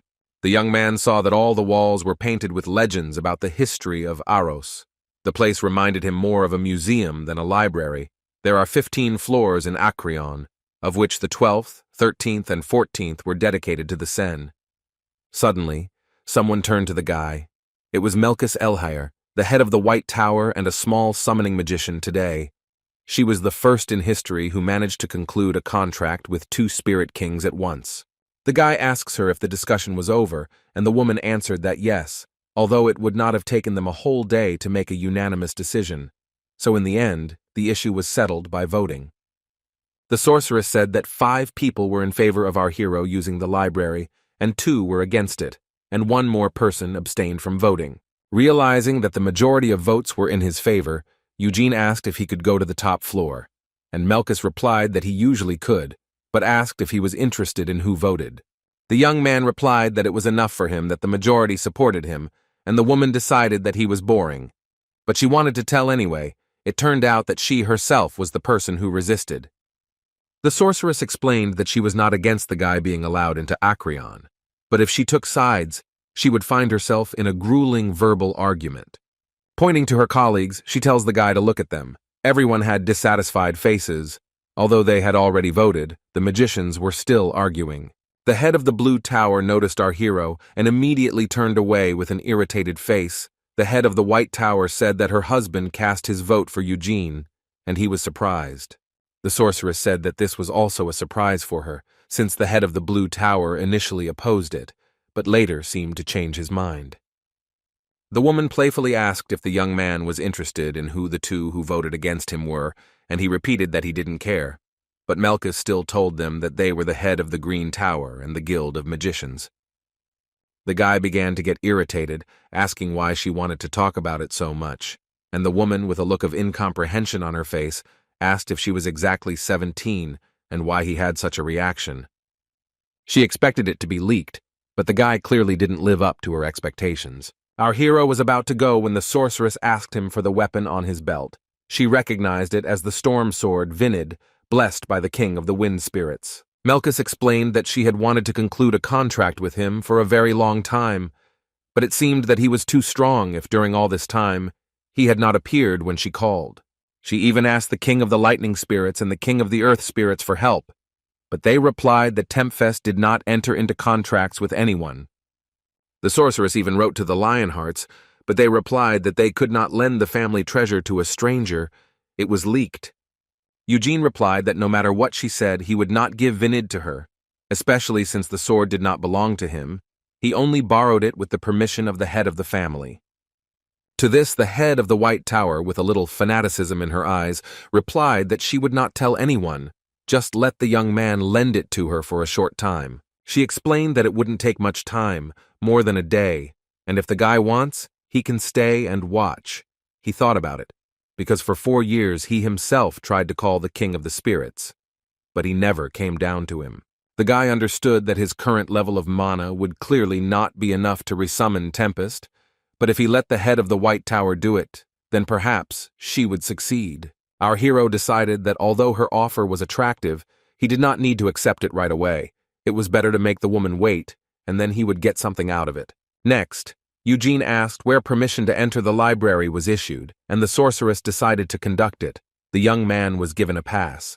It turned out that they simply attached the permission to his identity card. Melkus said that the familiars of the library remained from the great magicians, whose names are inscribed in the history of Acrion. There are familiars not only of the king magician who founded the country, but also of the battle magician, who is called the father of the local school of witchcraft, and even the wise Sini. The guy was not surprised, and the woman asked if he was interested in Senya, because she knew that he was looking for floors associated with the sorceress, and on the first day of his arrival in Aros, the guy immediately went to inspect her estate. Our hero replied that the head of the White Tower knew a lot about him, and said that everyone knew his name. This did not surprise Eugene. After that, saying that the young man's character was not very good, the sorceress again asked if he would borrow Vinid, and he refused. They reached the elevator, and Melkus explained that to go up it, you need to insert your ID into a hole near the door. She asked if he was going to the 12th floor. The guy replied that the sorceress was sure that he was a real admirer of the wise canopy. The guy replied that he was not a fan, and entering the elevator, asked if the woman was going to wait for him. The head of the White Tower replied that she did not have so much free time, and in general she would go with our hero, but she thinks that he does not want her to be around.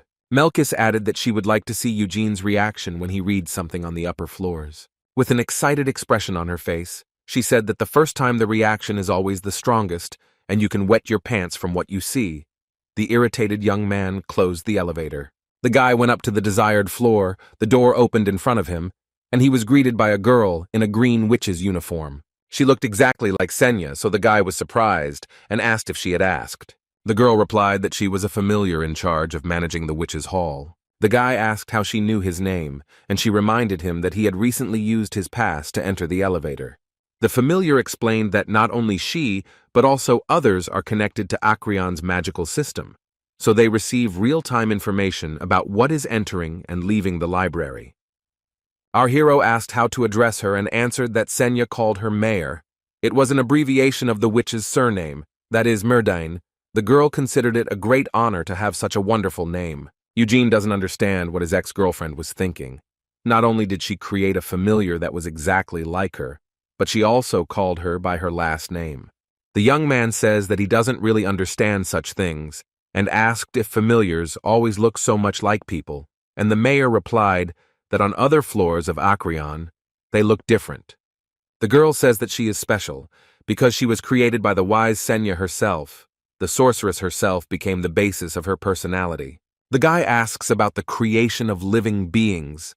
Isn't this kind of thing banned among magicians? Because Reborn talked about it 4 years ago, and the familiar replied that she has no soul. Therefore, she cannot be considered a living being. Her body was created by Sani's magic, and her consciousness was outside in the library. The girl pointed her finger at her. It was an amazing magical mechanism surrounding the magic sphere. The guy asked what it was, and the girl, taking a proud pose, cried out that it was a good question. Because of this, her hat fell off. Quickly putting it back on, the mayor began to explain that her consciousness was the quintessence of what Senya had been doing throughout her life, witchcraft. Our hero was surprised because witchcraft was supposed to be a 3-volume magical treatise that his former comrade had compiled just before she disappeared, but what stood before him did not look like a book at all.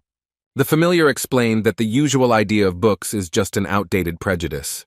Eugene thought that this was nonsense, and the girl understood why it was difficult for him to accept this, because even the heads of magic towers cannot encroach on Senya's magic. The young man recognized in the behavior of Mayor a former comrade, but she was also too self-confident, smiled disgustingly, and hid her disdainful attitude towards her interlocutor. He asked whether Senya and his familiar had always had the same character, and answered that the character of the mistress from her childhood was taken as the basis for her personality. In fact, the sorceress was more sophisticated and always behaved with dignity. She smiled little and spent all her time exclusively on experiments in the field of developing magic. Hearing this, our hero was not sure that they were talking about the same person, because he remembers a completely different girl. Eugene asked what the mayor meant when she said that her consciousness was in the sorcery, and she replied that she was supported by the magic found in the treatise, and the purpose of her existence was to protect and control the sorcery.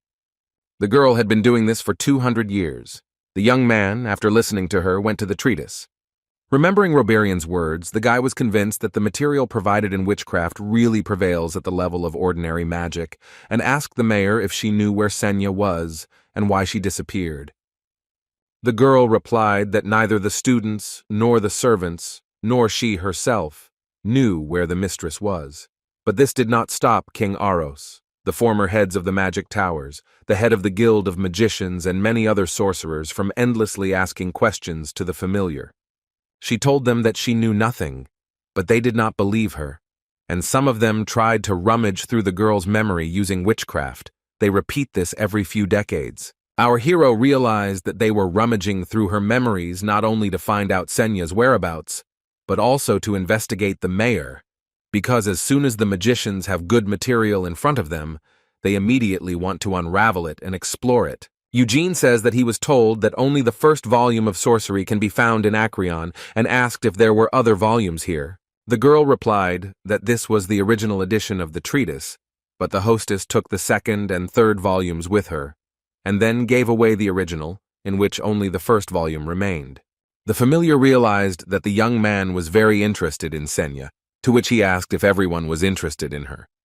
The mayor said that this is true, but the guy is an unusual magician, because he is from the house of Lionheart, the descendants of the great Vermouth, and this is the first time she has seen one of them live. As far as she knew, after the mistress moved to Aros, she never met Vermouth. Our hero recalls that according to the records of the family estate, upon returning from Helmud, Vermouth completely stopped communicating with his former comrades. Senya, Anise, and Morneau met again only at the funeral of the hero himself. Eugene knew that Vermouth was usually never inclined to communicate, but the fact that he stopped keeping contact with others after returning from Helmud was strange. The young man asked his familiar if the mistress had told her about her comrades, and answered that the sorceress called Morona an idol and considered Anise not a girl, but a snake. Then the guy asked what Senya said about Gaml, and the girl began to list a bunch of curse words. The mayor added that although the hostess remembered her comrades in such words, every time she almost cried, and she felt especially bad when talking about Gaml.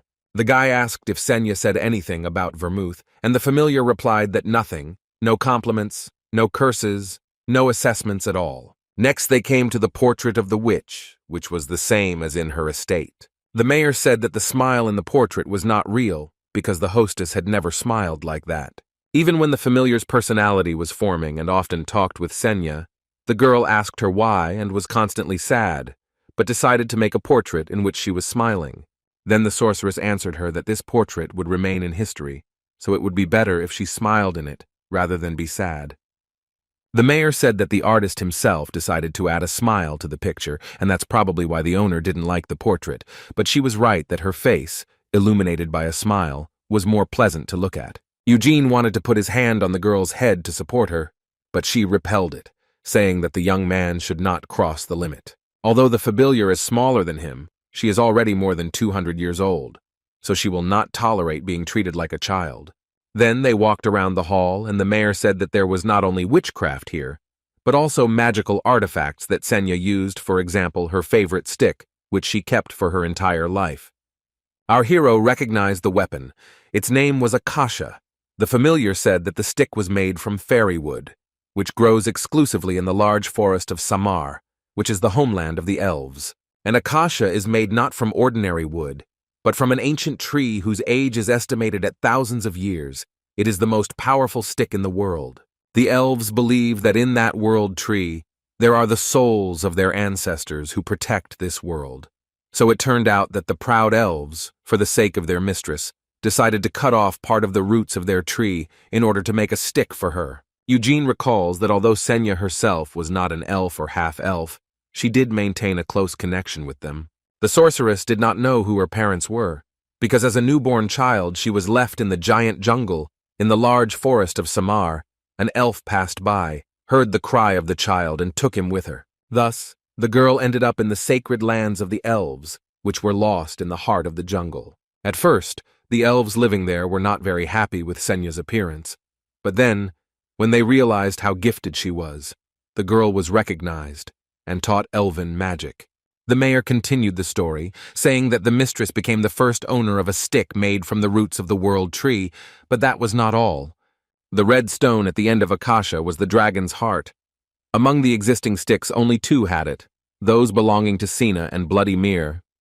Our hero was well aware of the second stick. Now it is owned by Count Helmud Edmund Kodres, who is one of the 3 dark magicians who entered into a contract with the King of Imprisonment. 300 years ago, the owner of Bloody Mary was an account named Burial. He also obeyed the King of Imprisonment, and it was he who killed Hamel. The fortress of the King of Imprisonment turned out to be much more dangerous than the others that Eugene had to deal with. Every demon and every monster in that fortress posed a mortal danger. But the strongest of them were 3. They were called the Sword, Shield, and Stick of the King of Imprisonment. When the heroes fought with the shield, Gaml was seriously wounded, from which he almost died, and after fighting with the stick, his chest was pierced. Our hero asked if he could hold Akasha, and the girl replied that he could. But this stick cannot be used to create magic, since it recognizes only Senya as its owner. Eugene grabbed the stick and tried to pour his lies into her, but she refused it. The young man thought that if he saw the phantom of his former comrade, then perhaps Akasha would be able to recognize him. The mayor said that the guy seemed to be a big fan of the hostess, but he replied that this was not so. The girl insisted that the guy was lying because his eyes light up every time when talking about Sena, and besides, the sight of her stick fascinated him. To this, the guy replied that he just liked ancient stories, and then the familiar said that she knew a book that would suit him. The girl went to the shelf with books and brought one of them to Eugene. It was The Heroic Adventures of Vermouth. The mayor said that this is a very famous book. Senya herself and her comrades did not like to talk about their adventures in Helmid, so Heroic Adventures for the first time told the world about the exploits of heroes.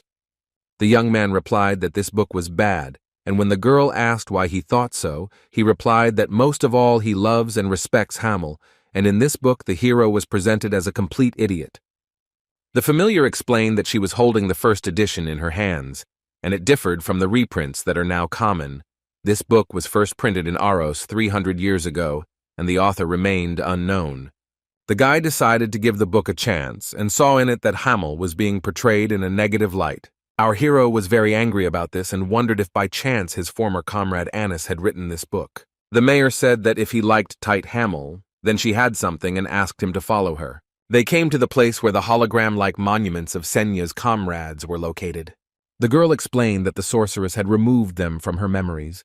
In front of them stood the real brothers of the mistress as she remembered them. In the center was Big Vermouth.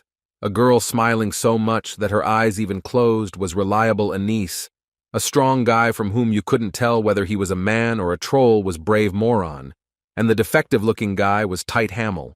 During the life of the hero, not a single portrait of him was painted, so his true appearance could only be seen in the Senya Hall. Eugene called Gaml good, and Mayor, shocked, asked if he was okay. Blushing, the young man replied that Vermouth was also handsome, but so was Gaml, since he had a peculiar charm, like an indomitable beast. After these words, the guy turned away in shame, and the girl still could not get over the shock. Then they sat at the table where the guy was reading books. He said that he knew about the existence of 3 floors dedicated to the Sen. Everything was clear with the 12th, but what was on the others? The familiar replied that on the 13th floor there are records about the process of working on the creation of Acrion and the research work of the mistress. But now, in the girl's opinion, our hero would not be able to understand them, no matter how much he read.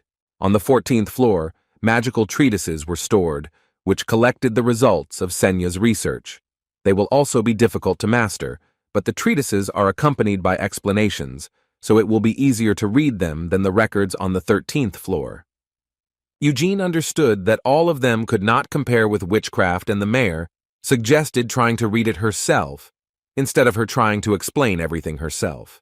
They approached the treatise, and the familiar said that witchcraft is a way of controlling lies optimized for the magic circle.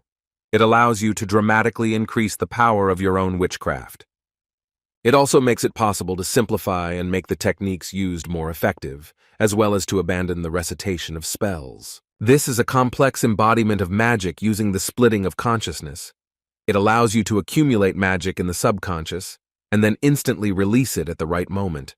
The most incredible thing, in the girl's opinion, is the possibility of using the circle perfectly, because witchcraft describes an improved way of using it, allowing you to create the most powerful magic with minimal mana expenditure.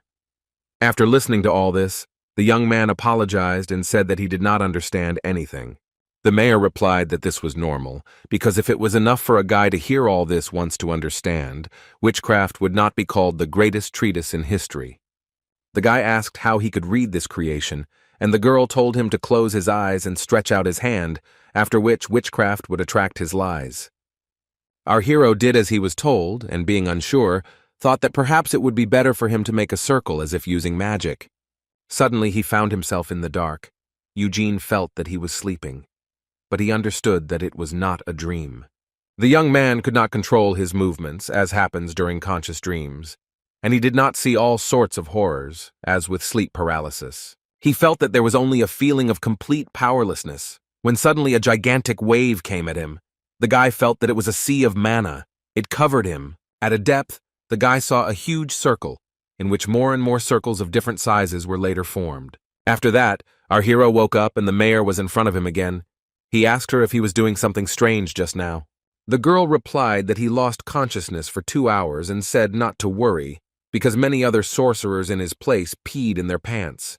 The familiar said that the heads of the white and blue towers suffered just such a fate.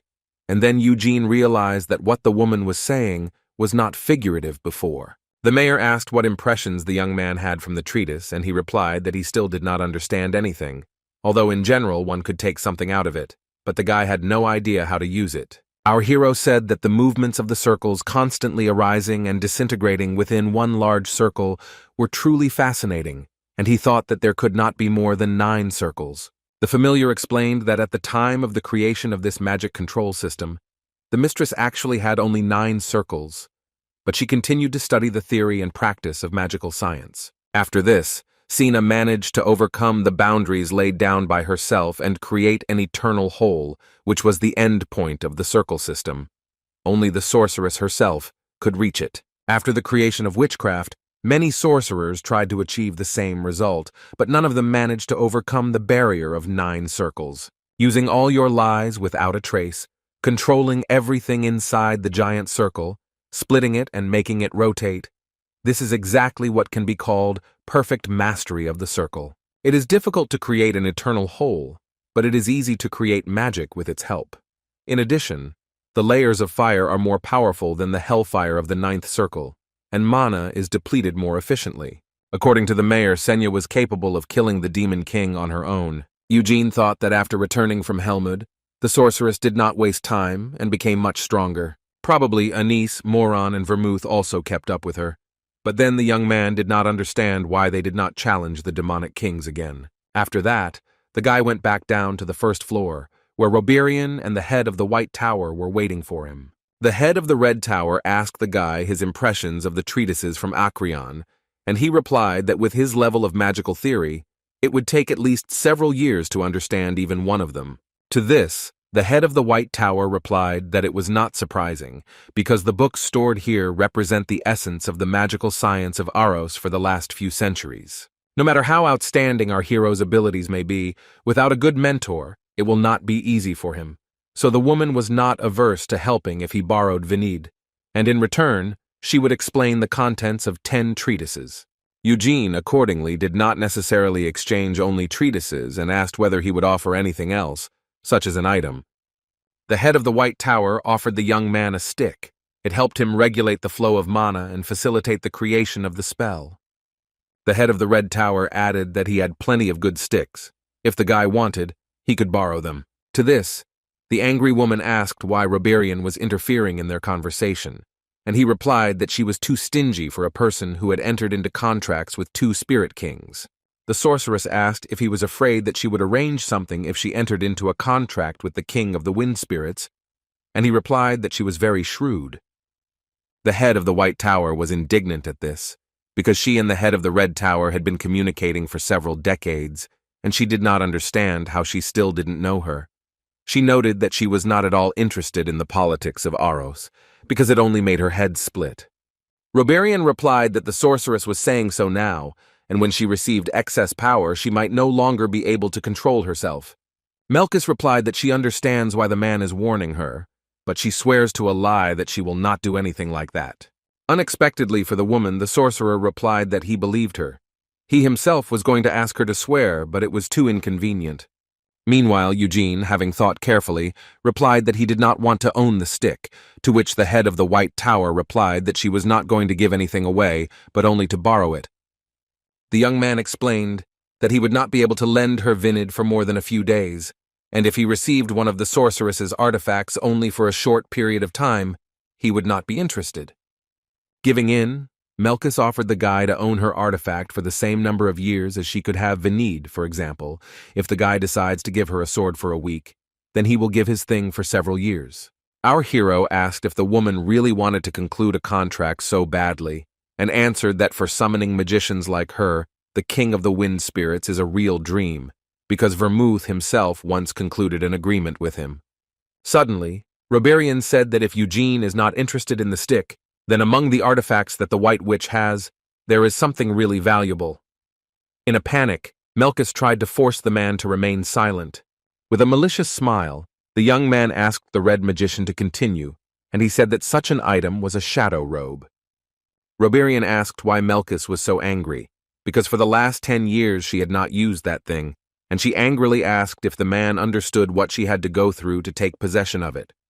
The head of the Red Tower replied that instead of using the cape as a decorative element, it would be better for the woman to give it to a person who would really need it. Our hero asked what exactly the artifact was, and the white sorceress reluctantly replied that it was a warm winter cape, and Reborn added that it also allows the use of high-level spatial magic. The mantle works in much the same way as the Geeden shield from Lionheart's treasury. Energy from a direct attack is absorbed by the inside of the mantle and then redirected at the owner's discretion. The outer side of the robe is enchanted using high-level protection magic, so on its own it can easily block magical attacks up to the 5th circle level. And finally, the mantle has a magical space, which makes it possible to put weapons in and out of there as needed. Eugene said that he liked this artifact and was ready to take it instead of a stick, but it would not be possible to make an exchange right away because he had to ask permission from the head of the family. Melkus said that she had not yet agreed, and the young man replied that if such conditions were not suitable, then nothing could be done. Next, the guy invited Reborn to dinner, and he, agreeing, said that he knew a wonderful restaurant from which an unsurpassed view of the city at night opened. The guy agreed, because he had never seen the night view of the city at night, and the sorcerer said that he would call a carriage. Meanwhile, Melkus, after thinking, replied that she agreed to borrow the shadow robe. Our hero told her not to rush, because all he needed to do was ask permission from the head of the family. The woman, hearing this, screamed like crazy. Glide was not against the transfer to Venid, but demanded that an observer from the Lionheart family be introduced as the sorceress. The heroes stood on the street waiting for someone. The woman was wearing the same shadow robe. Eugene noticed that it was her, and said that she would look better on him. This angered the White Witch, but the young man asked her not to be angry because they had already made a deal, so they should treat each other with friendliness. Melkus asked who would watch her. The guy replied that the younger brother of the head Eugene would come and with him several defenders of their home. The sorceress asked if we were talking about the chain dogs of the family, and our hero thought that even though they were officially called the defenders of family traditions, the black lions of the Lionhearts, in reality, they could hardly be distinguished from the chain dogs. A year ago, Eugene became one of them, which is actually not that unusual, since anyone capable enough and devoted to the family can apply to join the black lions. White lions remain loyal exclusively to the main family, while black lions serve the entire house of Lionheart. Behind the black lions is the Council of Elders, consisting only of the descendants of Vermouth who left their mark on history. They could belong to both direct and lateral lines. Even the current head of the family is forced to obey them.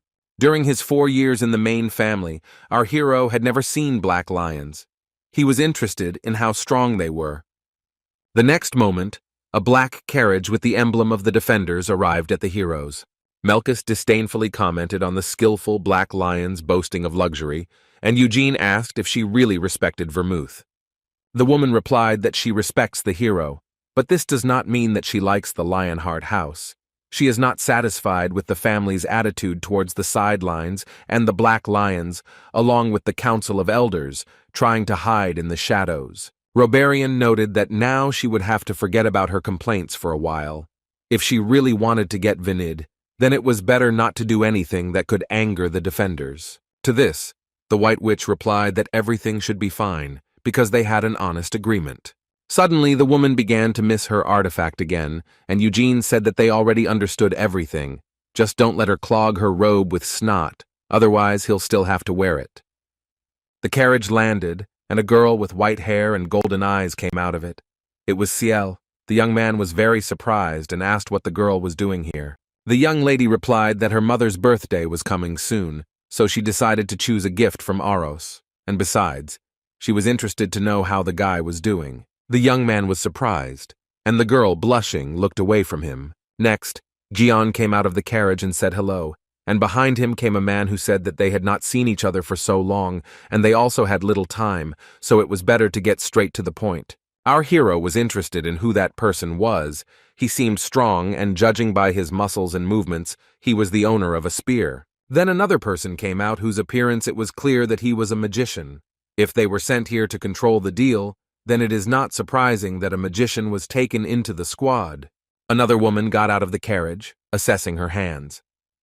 Eugene came to the conclusion that her weapon was not a sword or a spear. He assumed that it was possible and specialized in fistfights. Judging by the costume, she occupies the highest position in the group. Turning to Reborn, the woman asked if it had been 20 years since they last saw each other. She heard that he was now the head of the Red Tower. The sorcerer replied that when they last saw each other, he had almost become the head and told her about it, to which the woman replied that over time she had completely forgotten. Then she glanced at our hero, he said hello and she said hello back. Her name was Carmen Lionheart, she was Aunt Glyda, but she asked the guy not to call her grandmother.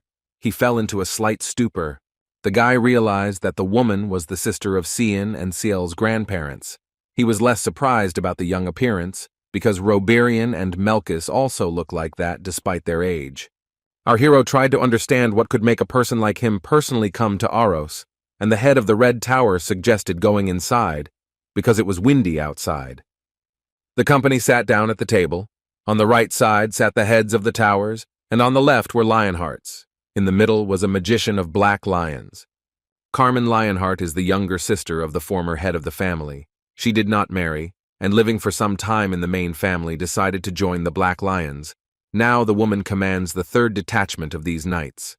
Naish Lionheart was the vice-chairman of the 3rd squad and a member of the sideline. Falago Lionheart was a magician, and also belonged to the 3rd squad. He came from a rare family of magicians for the sidelines, and that is why he was chosen to act as a mediator in the agreement with Melkus. The husband said that according to the terms of the agreement, for each day of use of Vanid, the right to use the shadow mantle advances for a year, and asked the White Witch if she had any objections, and answered that she did not. Then the magician prepared a contract, and the woman, having read it, asked what was meant by the clause that said that if Vanid was destroyed, a price equivalent to its value would be paid. Carmen replied that if the sword breaks, you will have to pay with your life, because the weapon is a priceless treasure. Its value cannot be expressed in money, so if Melkus really wants to borrow it, then she must be ready to put her life on the line. Falago decided to stop talking about taking other people's lives, and continued that as a colleague in the magical profession, he respects the head of the White Tower, so I don't think she is capable of making such a mistake as destroying Vanid. Of course, they hope that nothing like this will happen, but if the sword is truly destroyed, then they will have to return to discussing this issue. The White Sorceress asked again, the right to decide how to pay her still remains with the Lionhearts. Carmen replied that if something doesn't suit her, then she can forget about Vinida, because they don't need it at all. The woman came to Aros solely at the request of the head of the family. Melkus was sure that the Black Lions did not come only through her, they had other goals. The head of the 3rd detachment confirmed the words of the sorceress. The main purpose of their visit is more important matters, and an hour later, the woman has an appointment with Balzac Rudbes. She needs to discuss the situation with him regarding Yod, and then go to prison to interrogate the black magicians. An alarmed Roberian noted that during the previous conversation, the head of the Black Tower said that the intruders would be dealt with in accordance with the laws of Aros, but Carmen seemed to be going to do something completely different. Holding a large pocket watch in her hands, the woman noted that even if Glide promised to follow the laws of Aros, the Council of Elders would act in their own way, because the incident left a dirty stain on the family's reputation. Eugene, noticing the watch, almost laughed, because it was the first time he had seen someone who would carry such a heavy and uncomfortable thing on his person. Continuing, Carmen said that she had already received permission from the royal family and the Aros Council.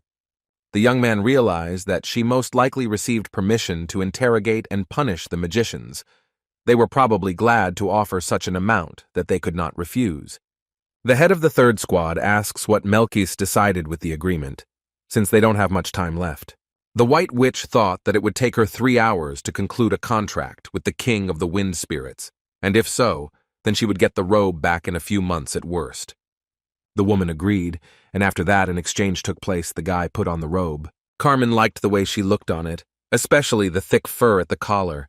It reminded her of the family symbol, the lion's mane. The woman said that she was sorry that the fur was so black. It would be better if it was white, like a white flame or ash gray. Black would be more suitable for one of the Black Lions. Our hero did not understand what she was hinting at, and Ciel explained to him that the woman wanted to try on the mantle. Seeing how Naish took off Carmen's coat, Eugene became nervous and gave her the cape to try on, and the woman liked it. She said that adding a lion ornament to the chest and writing Lionheart on the back would make it look even better. Melkus was angry at this because she had only borrowed the robe for a while in accordance with the agreement. Ignoring the sorceress, Carmen told her brothers that it was time for them to leave, and Ciel decided to stay with our hero. Further, already walking down the street, Eugene and the girl were looking for a gift for her mother. The young man told his adoptive sister to tell Xian to put away the erotic magazines that he was hiding under the bed. Disdainful, Ciel said that she told her mother everything, but the young man asked her not to do this, but simply explained to her brother that this was impossible. The guy asked why the young lady needed him, because he didn't understand at all what Anila liked, and she replied that she did, and he should just follow her. The guy says that if he just has to just follow her, then he might not come at all. Ciel replied that he is the same idiot. It was her first time in another country, and he wants her to walk around alone. To this, our hero replied that she was not defective. She could handle it herself, but the girl said that no matter what Eugene said, he would still go with her. The young man agreed, because otherwise the young lady would sulk. Ciel remembered that the guy had a birthday a few months ago and asked how he celebrated it. The guy replied that he was just spending time in the library of the Red Tower, and although Reborn and Hera were going to give him something, he refused. The girl eagerly asked Hera the girl, and our hero replied that he would not call a man mistress. Eugene realized that Ciel was not just for the gift and asked what he wanted from Carmen. Realizing that she had been discovered, the sister replied that she wanted the woman to become her mentor, because Cian would still lead the clan, and besides, she herself did not want to be the head. Glancing at the young man, the girl said that her mother would like to marry her off, but Ciel doesn't need him, and she doesn't intend to sit in the main family all her life either. The sister understood that she would not be accepted into the Black Lions right away, but it would be nice if Carmen became her mentor. Our hero replied that it was cool that Ciel did not want to sit out the pants in the main family and set a goal for himself. After that, he asked how Xian was doing, and the girl replied that he often thinks about Eugene, and right before she left, he asked to know how many white flame stars the young man now has. The guy replied that there were still 3 stars, and the sister said that the twin also had the same number as before. The guy asked for Yoda, and the girl answered that Theonis was looking for a magician to teach his son at home. Ciel thought it was funny that even after what happened, her older brother was still trying to master magic. After that, grabbing our hero's hand, the girl offered to eat and asked if she knew this place. Eugene was embarrassed and replied that there were many places, but they could not compare with home cooking. Smiling, Ciel replied that it's okay because in restaurants the main thing is not only the taste of the dishes, but also the atmosphere. Meanwhile, in the city prison, the Black Lions interrogated the black magicians. One of them died as a result without saying anything. Carmen decided that he knew nothing. The woman cannot understand how such pitiful magicians could establish contact with a descendant of the Lionhearts and act as intermediaries in concluding a black contract. Balzac Rudbez was present in the room with Carmen and Niche.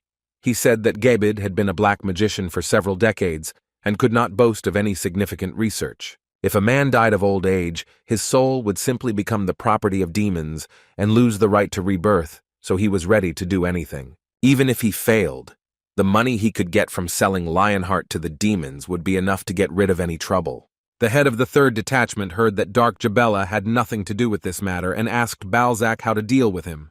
The man replied that he did not understand why the woman was turning the arrows on him, because he not only agreed to cooperate with the Lionhearts in this case, but also, it seemed to him, had sufficiently shown his respect. Carmen replied that she had a hard time believing that all this was done by some ordinary black magician, but she admits that the head of the Black Tower could have done it. The sorcerer said that he understood her train of thought, but asked what he could learn from it. Balzac explained that if he really was behind this whole plan, then the man would cut off all the ends that would lead to him.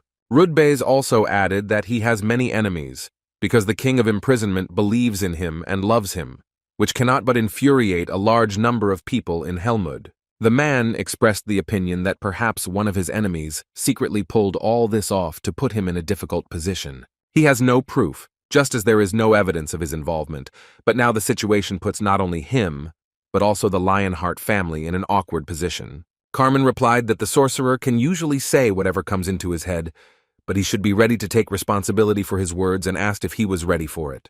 Balzac replied that as a loyal servant of His Majesty, he, like the king, loves the Lionheart family endlessly, and that is why he apologized to them, actively cooperated with them, and behaved quite respectfully. However, Rubs, taking a strange pose, explained that he was also a human being and would never tolerate such unfair treatment towards himself. After these words, Eugene stepped forward and took up his sword, preparing to defend himself. Carmen explained that she did not come here to create unnecessary problems, and the black magician replied that he would sort out this matter so that no more problems would arise. To this, the woman replied threateningly that he could only do this if his head remained on his shoulders. Carmen understood that the situation was really difficult, and it was possible that someone from the sidelines wanted to attack the reputation of the main family. However, this guess could not be confirmed either by torture or by spells acting on the psyche, and therefore Balzac came under suspicion. The sorcerer realized that his previous words were careless,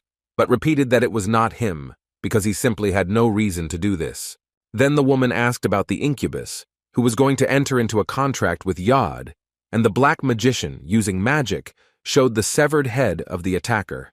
The king of imprisonment took the soul of the incubus for himself, but if Carmen wants, then Balzac can ask to give it to the woman and refused. Rudbys threw the head he was holding in his hands to the floor, and the head of the third squad kicked it hard, so hard that it shattered against the wall. The Black Lions decided to leave, and finally, Carmen was going to threaten the sorcerer so that he would not continue to try to establish contact with Eugene.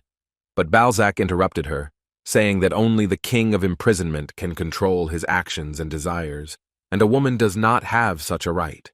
When leaving, Carmen asked Eugene what he thought really happened. The woman suspects Amelia Mouven, who just wants to gain control over the Black Tower. The king of imprisonment does not interfere with the magicians who have entered into a contract with him, and even more so does not interfere in their personal quarrels. Eugene asked if this was really the work of Amelia. Then shouldn't Nahama be behind her, and Carmen replied that the Nahamas were acting suspiciously, and it was very possible that in the next few years they would declare war. The husband asked if they would fight with Keel, and the woman replied that, in her opinion, the first blow would be struck at Tayuras, since their conflicts with the Nahams had a long history. If Nahama attacks Thuris, then Keel will also need to start preparing for war, and in this case the Black Lions will be called upon. Then Eugene asked if Amelia decided to strike them with a warning blow, and Carmen replied that this was possible, and perhaps it was not connected with any spells, an isolated incident. The woman asked the man what would have happened if she had not ignored Balzac's attack, and he replied that if she had entered into battle with the sorcerer, most likely only she would have survived. Carmen replied that she was also unsure of her abilities, which is why she did not react. She added that Yod will be supervised. The Black Lions have already gone to Theonis's house. They will not kill him, after all. He is the son of the head of the family. But the guy has no future. His whole life will be spent under surveillance. Carmen heard that Theonis is looking for a magic teacher for his son, and the head of the third detachment thinks that he can help with this. If this incident had a double bottom, then Yod can be contacted again. Eugene thought that the young man liked witchcraft as a child, and did not understand how he could get in touch with black magic. Then the Black Lions were already heading to their carriage. They were escorted by Reborn and Eugene. Carmen invited the young man to become one of them, explaining that the commander of the second detachment just had a free place for a student. If the guy wanted, she would be happy to recommend him. The guy is grateful for the offer, but refused and wished him a good journey. The woman replied that she was sorry, and, together with her people and Ciel, left the city. Our hero asked Reborn if there was any news from Melkis, and he replied that there was no, thinking that if she had succeeded in something, she would be the first to run to them to tell them. But it seems that everything turned out to be more complicated than she thought. Meanwhile, the White Witch stood at the top of the tower completely naked and holding Vinid to the sky. She was sure that the message she sent had definitely reached the spirit world, and she couldn't believe that Tempfest had simply ignored her call. To accurately catch his signal, the woman does not even use magic to maintain body temperature, and therefore naked. Melkis tried to turn to the King of the Wind Spirits again, but the King of Lightning appeared to her. He told her that Tempfest did not want to enter into a contract with her, and therefore should stop calling him. Realizing that the one to whom she was speaking had heard her all this time, the sorceress tried to persuade him again, describing herself as the only person with whom the spirit could enter into a contract. The King of Lightning Spirits again asked her to stop and observe moderation, but Melkis did not stop, but rather began to scream louder. Then the spirit struck her with lightning and explained that the woman would not be able to satisfy the desire of Tempest. The curtain wants to go north. Those remaining in the earth are not under the control of demons, and this has not given the king of the wind spirits peace for several centuries. After 9 days of failure, the White Witch came to Eugene. The young man asked if she had succeeded and replied that everything was already obvious. The mayor approached Melkus and, calling this lady Wet Pants, asked not to make noise in the library, and the woman screamed even louder. The guy asked if the sorceress really failed to conclude a contract, or if Tempest simply forced her to lie, and she angrily replied that there was no point in lying. The guy said that if Melkus returned the sword at the end of the day, it would be exactly 10 years, but if she gave it back now, then he would agree to 9. Reluctantly and shakingly, the head of the White Tower gave it to Vinida and wished our hero good luck with the mantle. After that, Eugene sat in the library and read a book. It told about the leader of the giants named Kamashwi. He was gigantic to the point of indecentness. His age was about 100 years, and the giant himself was the strongest leader of his people in history. Several hundred giants confronted several thousand people. The book began to ask if the reader ran away in such a situation. However, the number of human troops did not really matter because they had vermouth. Knights approached him who believed that they knew how to fight and began to list, according to the book, the stupid names of their orders. The warriors said that they would fight together with the hero, and the book asked how they were going to fight. Even if they attacked all together, they would barely be able to cut off even Kamashwi's toe. Besides, Vermouth usually fights alone. The hero could fight inhuman monsters and in battle relied on only one person besides himself, Gaml. Vermouth suggested that his friend take care of the giant's left hand, but he replied that he liked the right hand better, because Kamashwi was right-handed. Only a holy sword could put an end to the giant who received his power from the king of demons. That holy sword recognized only Vermouth as its master, therefore only he could kill the giant. Streams of blood flowed from the place where Kamashwi's head had just been, but the other giants did not retreat, although the death of their gang dissipated the blessing that blocked the magic. This meant that now the magic of the beautiful Senya could be used in earnest. Eugene asked if this book was accidentally written by the sorceress herself, and when she heard it, the mayor, in shock, opened her mouth wide. The girl asked the young man not to talk nonsense, and he explained that the book simply contained a lot of compliments to Senya. The familiar replied that this was just an insult to the hostess. She must be out of her mind to write such epithets in front of her name in her book. The mayor said that no matter how she felt about the guy, she would not tolerate such insults against Senya. Closing the book, the guy went back to witchcraft, saying that a feeling of pleasure can only be obtained by challenging someone who is worth it for some reason. The girl says that she doesn't know what kind of pleasure we are talking about because so far our hero is suffering only failures. 10 days have passed since the Black Lions left Aros, and all this time Eugene spent most of the day in Acrion. He thought that with his current level of abilities, there would be no way he could use the Eternal Hole, so first he needs to at least overcome level 9. Circles. An Eternal Hole is simply a giant circle, inside which smaller circles are endlessly multiplied, and thanks to the rotation, destruction, and revival of such circles, mana increases many times over. But the guy doesn't use magic circles. Instead, he rotates the stars of white flame to form a circle and was wondering what to do with it next. In a past life, our hero used a primitive method of training mana, which was popular among mercenaries. His experience and skill were added to this, and then Senya contributed her help. Thus, a method of training mana was formed, which only Gaml possessed. Activation of the core launched a chain detonation of the mana associated with it, which, accelerated by an internal explosion, spread to the entire body. This alone was enough to allow Eugene to chop off Kamashwi's arms and legs. Vermouth said that the young man had an innate talent, but Senya did not understand how he could seriously pay money to be told about this method of training mana. Then the sorceress said that she did not understand how a guy could reach his level by training using such a method. Meanwhile, the guy plunged into witchcraft. Now at least he did not lose consciousness at the sight of the hole, and saw how lies were moving in circles. Our hero was confident that he could create an eternal hole with the help of a white flame. And 2 years have passed since that moment. Eugene turned 19. The young man was sitting in his office and writing something intently. The mayor turned to him. asking if he was hungry because lunchtime was already approaching. The guy replied that he was a little hungry, but if he went to eat now, he would lose concentration, and the girl asked if he was in too much of a hurry. If he decided to write a scientific paper, wouldn't it be better to do it measuredly and thoughtfully? The guy replied that he is already thoughtful and is in no hurry, and besides, he always makes changes when necessary, but so far, everything seemed to be correct. The familiar explained that ordinary sorcerers could spend several decades presenting their knowledge of magic in one work, to which our hero said that he had not studied sorcery that much. The mayor replied that this is why she believes that the fact that Eugene has already taken up scientific work is simply the height of arrogance, and instead of wasting time, it would be better for him to focus on magic for another 10 years. Suddenly interrupting her, the young man said that the girl was funny, and it embarrassed her. She began shouting that he should not cross the border, and already asked him not to call her that, because she was 200 years older than him. In response, the guy called her funny old lady mayor, and the familiar got angry. The guy asked if the girl's behavior was due to the fact that she didn't want him to drive and looked away. During the 2 years that our hero has been visiting the library, he has not seen anyone who came here more often, and the familiar replied that other mages had simply read witchcraft a long time ago. When they first encounter the treatise, they are surprised by it, and decide that they want to understand and explore it.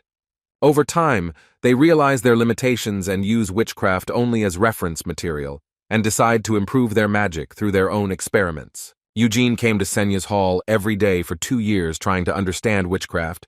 The mayor asked if he really wanted to leave when he finished working on his text. The young man replied that he had nothing more to do here, to which the girl replied that if the head of the Red Tower decided to retire, then he could appoint the guy as his successor. The guy replied that he did not want to become the head of one of the towers, and the familiar asked that maybe the position of a court magician would suit him, because their head, Tremfel Visador, would also happily take our hero, but Eugene replied that he was tired of that man. Further, the mayor reminded Prince Honain because he also has a positive attitude towards the young man, and if he works for him, the guy will be able to live happily in Aros for at least several decades.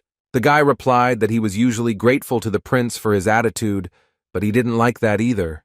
The familiar asked why our hero should return if he still could not become the head of the family, and he replied that there was no special reason for returning home. The mayor said that, even by her standards, Eugene has amazing research. Although he only started his work 6 months ago, he already describes vague magical theories so clearly, and in the process, he also significantly improves his magic. The young man replied that he was writing the work solely for his own pleasure, because anyway, no one but him would be able to use it. Before this, Reborn explained to the guy that no one else but him would be able to repeat the technique he invented, because no matter what level of capabilities and understanding of magic the sorcerer has, this is simply physically impossible. The Red Magician explained that even other members of the Lionheart family could not repeat the technique invented by the guy, and he tried it himself. But it didn't work, because he didn't have a core, and he never learned the white flame technique. Our hero reached 4 stars, and later added an eternal hole to the white flame. With 4 stars, he creates a circle inside of which he launches a chain explosion of lies, as he did in a past life. At the same time, the flame circle reliably encloses the mana so that it does not dissipate outward. The name of this technique was rotating flame. At first, Eugene was going to try to use it when reaching 5 stars, but his introduction to sorcery made him change his plans. He also spent a lot of time in the space hall on the 6th floor of the library and the heat hall on the 8th. The second contained evidence of the most powerful magic in history, fire magic, and the first contained treatises that helped him behave correctly with the shadow mantle. Reborn took Eugene as a student, and since he invented the rotating flame and began to describe it, he began to help the young man work on the text. In addition, the sorcerer helped the guy adjust existing circle spells to use his new technique. The guy spent half his day in Acrion, and the other time he studied magic with his teacher. The 2 years spent in Aros were difficult but productive. Our hero asked the mayor if she was sulking, because she told him not to go, but he was going anyway. And she answered that she wasn't sulking, because she was no one to stop him, and if he says that he needs to go, then let him go. She never wanted to leave in her life, but even if she did, she still cannot leave Acrion. Therefore, let Eugene go wherever he wants and leave her here to die of boredom, because she is not at all sad that they are breaking up after several years of communication. The young man asked if she would definitely not be bored and answered that yes, because she is 200 years older, so she is used to divorces, but before the guy leaves, she would like him to tell her something. The guy agreed and was about to leave, and the mayor replied that she had told him so many things and was still just as imperturbable. The girl said that he behaves viciously and that he has no respect for elders. On the other hand, the familiar understood that if our hero really listened to her and decided to stay in Aros, she would experience mixed feelings. Since Senya was taken as the basis of her personality, her feelings and words can sometimes be too childish. The mayor felt ashamed of her behavior. She believed that an adult housewife would never behave like that. Eugene replied that in his opinion, the real Senya would have behaved the same way, but the girl did not believe it, saying that the mistress would never have allowed such a thing, especially since the young man could not know for sure because he had never seen her.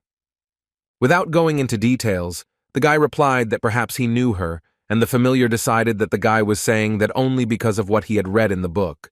But in her opinion, the image of the witch in it was simply the result of someone's imagination. The guy said that he had almost finished working on the text, and if he didn't rush too much, then most likely he would be able to complete it before the end of the summer. The mayor irritably asked what she should do with this information, and our hero replied that he would come to her before leaving, because he would need to tell her something. The dissatisfied girl asked what he would tell her, not what kind of disgusting thing. Eugene smiled and, leaving the library, answered the familiar that she would hear everything later. On the way, the young man was met by the head of the court magicians and addressed him. The guy didn't like Tremfel Visador because he regularly pesters him and chats endlessly. The husband said that there was still an attractive position frolicking in his order, so if the guy changes his mind, then let him say, instead our hero thanked him for the offer, but his decision remained unchanged. Then the sorcerer asked how Eugene's work was going and offered to help check it. He began to praise himself, saying that he also practices summoning magic like the young man's teacher, and he is also a very capable battle mage. The guy replied that maybe it was so, but Tremfel didn't even know the topic of his work. He was mentally angry because he really didn't know what the guy was working on, because he didn't tell anyone except Reborn. Trying to get out, Visador replied that if he starts helping, he will also learn the topic. He tried to assure our hero that he understands scientific leadership as well as the heads of the towers. Eugene thanked him for the offer and replied that everything suited him anyway, especially if he accepted the offer of the head of the court magicians. It would be disdainful of his current teacher. Tremfel did not give up and said that he understood the young man's thinking, but explained that if they work together, they will keep it as a secret. Turning around, the guy left the man and began to get angry. He understood that if the head of the court magicians found out that he was able to form an eternal whole, he would still crawl into his bedroom. As long as the spinning flame does not involve magic, it is no different from the white flame. Even strong magicians like Tremfel will not be able to notice the difference with the naked eye. Our hero believed that there were advantages to the fact that he was able to hide his achievements from high-level magicians. Further, in his laboratory, Eugene and Reborn practiced magic. The man said that judging by the power of the spell, the young man's level exceeded 5 circles. But the guy answered that his limit is 4 circles, because higher-level magic simply does not fit in with the eternal whole. He thinks that perhaps he does not understand enough how it works. The red magician replied that this is not the point, but rather the limits of volume, because the guy replaces the circle with nuclei. 4 nuclei of white flame for 4 circles, proportion to each other. Simply put, every time the level of the white flame increases, the spinning flame becomes stronger. But Reborn warns Eugene to be careful. Now his rotating flames have no disadvantages. This is the first magic technique of this type. So with each increase in level, the danger of using it may also increase. The sorcerer also emphasized that the young man should not use the magic of high-level circles, because unlike conventional techniques, the rotating flame allows the use of a spell of a higher level, so the guy can use magic by the 5th circle. However, the red magician asked that the guy not even try to use the spell of the 6th circle, because they do not know what danger the use of magic that is not intended for this can hide. Our hero agreed, and Reborn decided to change the subject. asking if the guy would go home as soon as he finished working on the text and where he was going to go. Eugene replied that since childhood he had wanted to try ice crab, a famous dish of the northern kingdom of Ruhar. This was the country founded by the young man's former comrade, Moron. The sorcerer asked if the guy really wanted to go to Rukari himself, because now in Aros, there are many restaurants serving ice crab, and the guy replied that it would be much more unusual to go to the country where the dish originates. The guy continued that after that he would go to Nahama because he heard that the cactus scorpion they cook there is very tasty. 200 years ago, Anis, revered as a saint in the sacred empire of Eurus, went on a pilgrimage about the purpose of which she did not even tell the church patriarch. The last time she was seen was in the center of the Naham desert.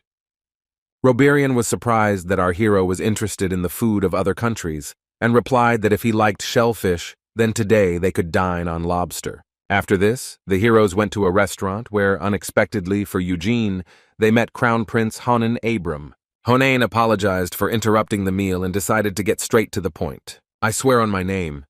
The man said that if the young man remained in Aros, he promised to give him the post of head of the court magicians. The guy asked if it was too fast, and the Crown Prince replied that he was not going to do it now, but 10 years later, when he becomes king of Aros. From what he heard, Rebirth became worried, saying that this was a rather dangerous statement because His Majesty was still in good health. Honan corrected himself that his father had already promised him the throne, so his right to emulate is adamant, and besides, the common people have no doubt that he will become the next king.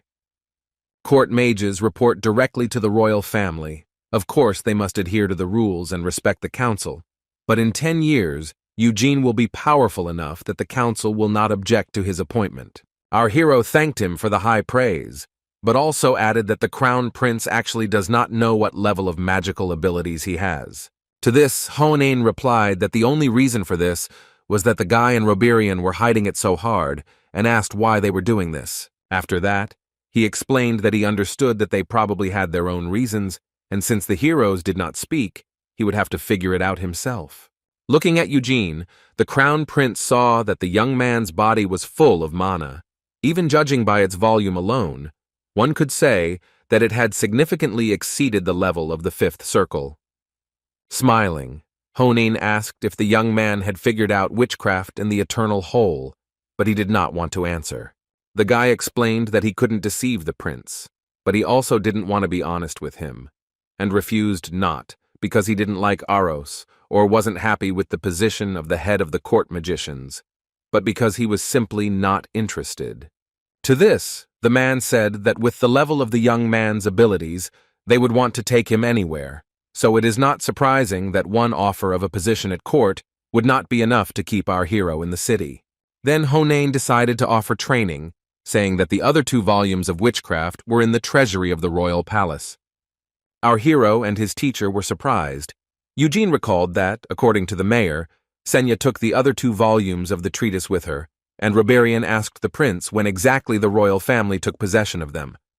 Honan explained that the only copies they kept were given from the author himself as a friendly gesture, but even the royal family did not know the location of the originals or the witch herself.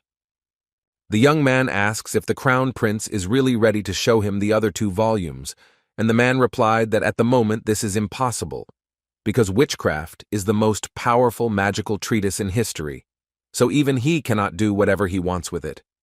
However, if a man becomes the king of Aros, he is ready to make every effort to show the guy's volumes, although it will be difficult to include Rebirth here. The guy thought about it, because witchcraft is really a big treatise.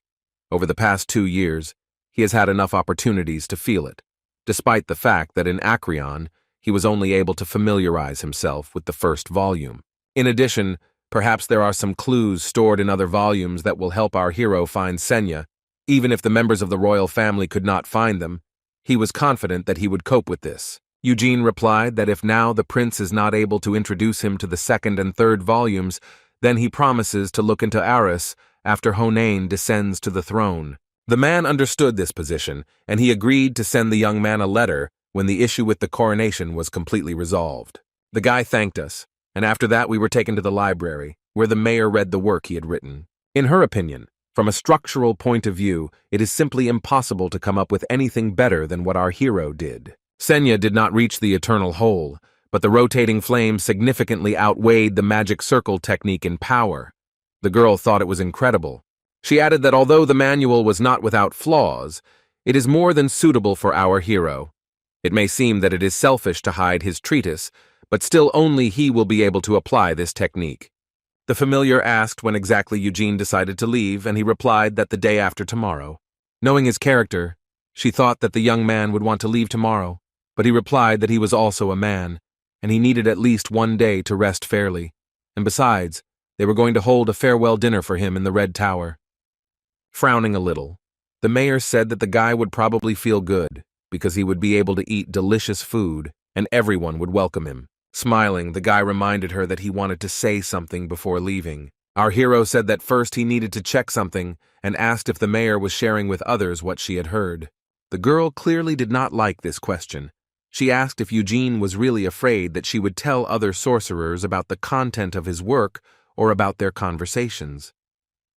The young man asked if she told anyone, and the familiar replied that she didn't, and in general the head of the Green Tower and everyone else gets her when the guy is not around. They won't be able to get anything out of it even if they try to disassemble witchcraft and force him to speak, because all the information about the sorcerers who come to work in the Senya's hall is in the unattainable depth of the treatise. The mayor said that the guy should not think that this has something to do with the fact that he is somehow special.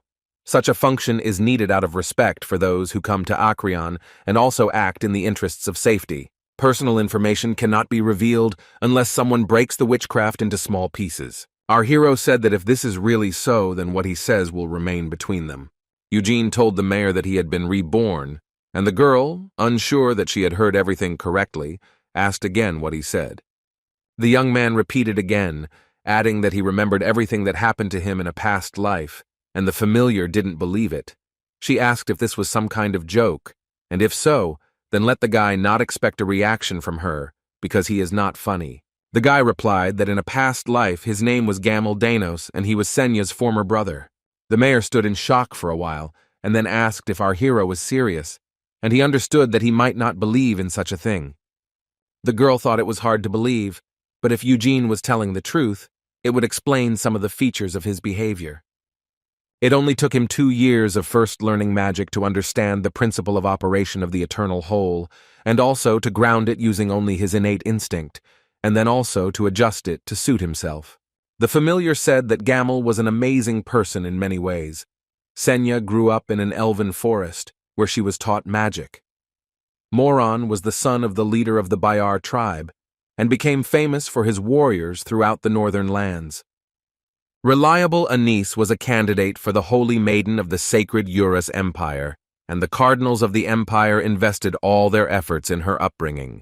Before the mayor could move on to Vermouth, Eugene interrupted her, saying that he was a slave who was supposed to be used for a demonic sacrifice, but somehow he managed to steal the sword of one of the bodyguards. Then the man, who for the first time in his life held a weapon in his hands, was able to kill several dozen demon guards and black magicians, after which he led other slaves and led them out of Helmud, killing 100 different creatures in the process. The girl said that this story always seemed to her an exaggeration, but the young man replied that he personally considered it the pure truth, because Vermouth was still a monster. Continuing the story, the familiar said that Gaml was unusual even by the standards of his company. Unlike the Great, he did not immediately prove himself, and unlike his other brothers, he was not raised in special conditions. The hero took up the sword simply in order to survive. This happened after the monsters destroyed his settlement. His hatred of them and the demonic kings sent the husband on the path of a warrior. Despite the fact that among the 5 heroes his life path seems to be the most inconspicuous, in just a few years he was able to grow to a level that allowed him to fight with his friends on equal terms. The mayor says that if our hero really was Hamel in a past life, then the monstrous speed with which he absorbs knowledge becomes understandable. Although the hero from the book was a man of unpleasant character, in terms of the speed of his development, the man had no equal even among the 5 heroes. Eugene replied that he was not sure about this because during his adventures with his comrades, he always tried to surpass Vermouth. There was no question of beating him in magic. So Hamel quickly abandoned this opinion. Later, although he continued to train with a sword, a spear, and even his fists, in the end he never managed to defeat his comrade. The familiar replied that, after all, by the standards of ordinary people, Gaml was no less a strong warrior, and the young man did not understand the meaning of such praise. Vermouth was strong, and the guy wanted to defeat him at least once, but he couldn't do it before he died. The mayor also understood why Eugene, looking at his past self, said that he was handsome and asked whether he was in his right mind to say such things about himself. The young man replied that Gaml really had a peculiar charm. The girl asked why the guy was telling her all this, and if he was expecting something from her. Then it was in vain, because she really didn't know the whereabouts of the owner. Smiling in a friendly manner, the guy replied that he didn't tell him for this reason, but because he and the mayor had known each other for more than 2 years, and she reminded him of Senya, both internally and externally. The familiar was embarrassed by such words, and our hero put his hand on her hat, asking if he was going beyond the limit. Blushing, the mayor replied that this time she forgives, but only because Gaml is the mistress's brother. Eugene asked if the girl thought that Senya was still alive and answered yes. Agreeing with her, the young man said that the witch would not have died without leaving behind any message, so he was going to find her. The guy thought that his 3 former brothers were still living somewhere in this world and was ready to find each of them. The mayor was surprised and asked if she understood correctly what the guy was going to do. He asked in response if the girl missed her mistress. The familiar replied that she usually gets discouraged, and our hero said that then he even more needs to return the girl by calling her names.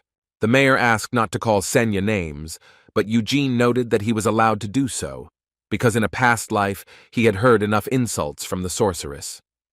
The girl asked the young man to swear on witchcraft that he was indeed Gaml Reborn, and he agreed. Standing in front of the treatise and raising his hand, the guy swore with his blood and the name of his family, whose name is Eugene Lionheart, and in a past life he was Gaml Dinos. After this, the familiar's eyes glowed brightly. She explained that, as she had said before, after the disappearance of the mistress, the magicians tried several times to disassemble her and the witchcraft, and so there were things that they could not find out. Some of the information was hidden at the very source of the treatise, which is what she and our hero will also go there, and no one will be able to find out about anything. Next, the mayor decided to tell Eugene something that no one in Aros had ever heard. She had a clue regarding the whereabouts of the mistress. The girl says that the Sunday before Senya disappeared, she was with her on her floor, and suddenly the witch groaned and fell to her knees. Then this greatly frightened the mayor, and she asked the girl what had happened, but being angry, she replied that her familiar had died and someone had made their way to Gaml's grave. The young man was surprised that he had a grave, and the girl was the same, because this was the first time she heard about it. After that, the mistress suddenly disappeared, and the girl hid the memories of this in the very depths of witchcraft. Then Senya didn't say a word to anyone, and the mayor didn't want to put her in an awkward position by revealing something that she probably didn't want to share with others. Since Gaml was standing in front of the girl, she decided that he was worth knowing. The young man replied that he had never heard of his grave, because he thought that the account had completely destroyed his corpse, because the custom of their spells is to destroy both body and soul. The familiar explained that this is what happens most often, but the guy's soul remained intact and therefore he was able to be reborn, she suggested, and the guy thought the same thing, that Senya had something to do with his rebirth. Next, our hero left the library and walked through the city at night, thinking about the fact that if the witch made a grave for him and hid it somewhere, then where could it be? Usually graves are placed in places associated with a person, Eugene thought, but he died in the king's castle of imprisonment. There could be no grave there. The young man received a revelation that perhaps she was in his homeland when suddenly Balzac approached him and addressed him.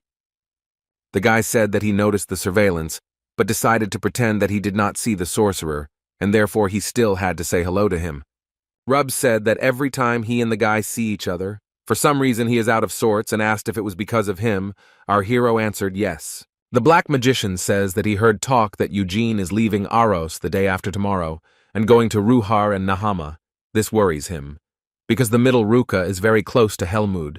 The young man asked what was wrong, and Balzac explained that this meant that the influence of the Lionhearts did not extend to those lands.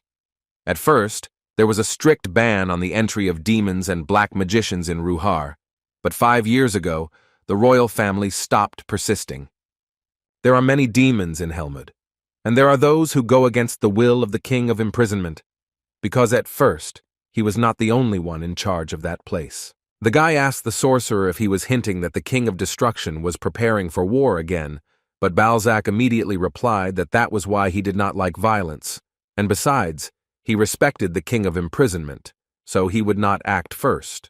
The guy remembered the main demonic king. In his past life, he was only able to observe his movement once, but our hero is still not sure what exactly he saw then. It was just a glimpse of someone moving to the opposite end of the endless plain.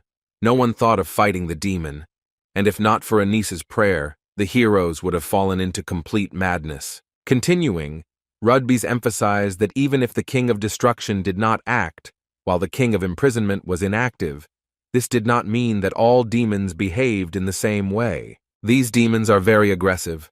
Among them, there are quite a few who are tired to death of several centuries of peace. The sorcerer thought that from his lips it would sound funny, but demons are not the creatures who rejoice in the world. Our hero asked if Balzac wanted to say that he could threaten him with the tacit consent of the demon kings, and he replied that he wanted to say that a large number of demons could think so. This applies not only to those who obey His Majesty, but also the demons who obey the King of Destruction are also ready to do anything to push the sorcerer's master to action. In addition, among the high-level demons, there are those who themselves are not averse to becoming the new king, because at first there were 5 of them, and now there are only 2 left. That is, 3 places are empty. One of the contenders for the throne is Jabella. Eugene asked if they could just vote for a new king, and laughing, the black magician replied that if the result did not suit the demons, they would simply destroy the ballot boxes. The young man wondered if he could now defeat someone as strong as Jabella, and realized that for now he had no confidence in his victory. But someday he would go to Rukari. Finally, the guy thanked Balzac for the warning, and told him that he would go to Nahama and leave Ruhar for later. Rubs told the guy to be careful in the desert through Amelia Mauvin, because she was a great black magician even before concluding a contract with His Majesty. The King of Confinement respects the freedom of his subordinates, but this applies to a woman even more than to anyone else. The sorcerer warned that if our hero accidentally crosses paths with her, then let him give him the letter, and then she will not be able to harm Eugene no matter what he does to her. The young man asked what Balzac gave him, and he replied that as he saw, it was an envelope. The guy asked if he could open it, and the sorcerer allowed it. When the guy looked inside, he was surprised. It turned out that the envelope was empty, but the sorcerer replied that it did not matter. The main thing was that when meeting Amelia, our hero had a letter received personally from him. Balzac will not be able to do anything with the dangers that Eugene may stumble into in Nakami, but he is able to protect the young man from the Dark Witch. The guy asked why the head of the Black Tower was doing this, and he replied that he understood the ghost in his direction, but hoped that he would be able to slightly change the guy's attitude towards him personally. Suddenly our hero asked if Rudby's was by any chance gay, and he fell into a stupor. Eugene explained that as a black magician, his attitude towards him was a little strange, and although he had nothing against gays, such attention and care was burdensome, so he began to worry. Meanwhile, Balzac tried to recover from the surprise and, a little nervously, replied that he had misunderstood him. He only wanted a strong relationship to form between him and the guy as between person and person. The head of the Black Tower says that he is not the only one who wants to win the guy's favor. Because he is young and capable, our hero took the letter with him and thanked him. He added that as a thank you, he would have gladly invited Rudby's to his farewell dinner, but asked him not to come. After that, Eugene said with an angry look that people are amazing creatures. He would like to invite the sorcerer, but if he really came, it would not cause favor, but completely opposite feelings. To this, Balzac replied that he would not come, so the young man had nothing to worry about, and he thanked him for his understanding and left his interlocutor. At the farewell dinner, in addition to Eugene himself, Hera, Melkus, Roberian, Honane, and the head of the Blue Tower were present. The man asked why the guy called him. He replied that it was because they knew each other, but the sorcerer understood that the guy also knew the other heads of the towers, and they were not at dinner. Our hero replied that the man himself knew why he did not call other magicians. The blue magician replied that he understood, because the head of the green tower and the court magicians wanted too much. Eugene asked if the head of the blue tower should do the same, and he replied that this was possible, but he had enough dignity not to try to steal a student from the head of the red tower. Further, he said that he usually expected this, but it was still interesting that the young man did not call Balzac, and he replied that his teacher would not like it. The guy asked what kind of person the head of the black tower was. He heard that he used to be a member of the blue tower and studied with its current head. The husband replied that Balzac was always clever. You would never understand what he was really up to. Several decades ago, he was an outstanding sorcerer.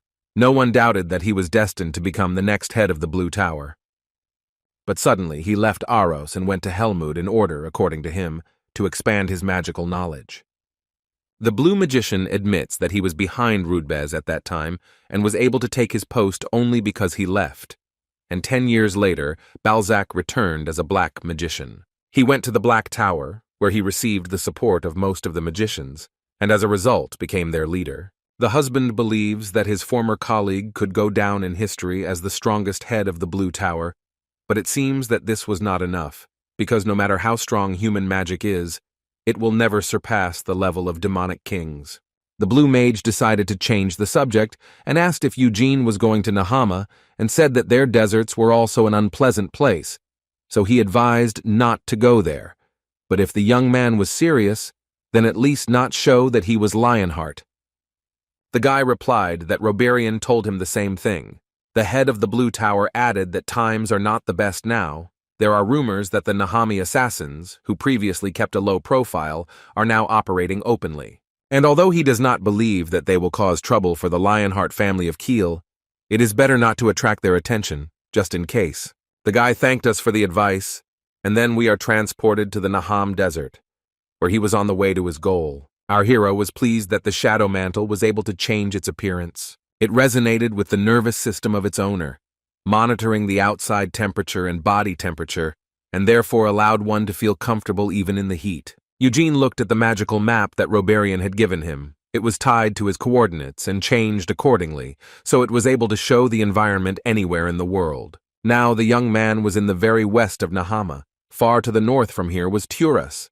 At first he was going to head to his homeland to the borders of Turus in search of his grave, but this was no longer necessary. Over the past 300 years, the Naham Desert has gradually expanded, absorbing more and more territories thanks to unnatural sandstorms, and eventually the settlements on the border with Turus also became part of the desert. Thurus was a weak state. Its inhabitants had no choice but to leave the deserted sandy brown lands. It was clear to the guy that these storms were the work of the Nakami magicians, and this was their tactic for seizing lands. 300 years ago, the demon kings rose up, causing various monsters to escape from control. The Nahamians tried to take advantage of the chaos of the war to attack the Kiel Empire, but thanks to Vermouth, their attack failed. In a past life, the guy didn't like Nahama, and even now his opinion has not changed. Casting aside his thoughts, our hero set out to look for the grave, and then for his former comrades. Someone was watching Eugene from afar. It was a group of 5 people. One of them became interested in the young man, because usually foreigners cross the desert with caravans or at least hire guides and guards, but this one didn't even take a camel with him. One of the team members turned to him, calling him commander, and asking if it was possible that this was some kind of ceremony, because he heard that next year, the guy would turn 19 years old. He added that in his tribe, for example, when a boy reaches marriageable age, he must undergo an initiation ceremony, for which he is sent to the outside world. The commander replied that if it really were a ritual, then there would be no reason for anyone from the Lionheart family to undergo it in the Naham Desert. The team member replied that in the end, the reason is not important, but they need to carry out the owner's order and not let our hero into the desert of Kazan. The commander remembers that the order contained only this, and no explanation, but he himself has no right to reflect on what might be in the owner's mind. A team member said that Eugene was moving quite quickly for someone not used to the desert. You would think he was born here. Suddenly, he noticed that the young man was running towards them. The commander was alarmed because they deliberately kept their distance so that the guy could not notice the surveillance. And besides, They were at such a distance that the guy was barely visible through the telescope. Our hero activated the white flame, and the man recognized this technique by the lion's mane. The commander saw that Eugene was really moving towards them and could not understand when and how he noticed them. The young man was approaching too quickly, so it was too late for the team to retreat, but the man decided that this was even better and asked his men to prepare their weapons. He decided that since the guy noticed them, he should think that they are ordinary robbers. They will overthrow him, take away all his valuables, and then the guy himself will return to where he came from. The team took out weapons, and our hero, seeing this, admitted that they were not assassins because they hid too ineptly, and judging by the costumes, they looked more like ordinary travelers, but this was probably a disguise. The commander enchanted his sword. Eugene realized that it was a steel reinforcement, and if a man is able to harden his sword like that, then he must be stronger than the young man. This made the guy smile, because he had not been in a fight for a long time, and for the last 2 years he had more often held a book and quills in his hands than the hilt of a sword. Studying magic was also interesting in its own way for the guy, but still he loved physical activity more. With these thoughts, our hero took out Vinid and entered the fight.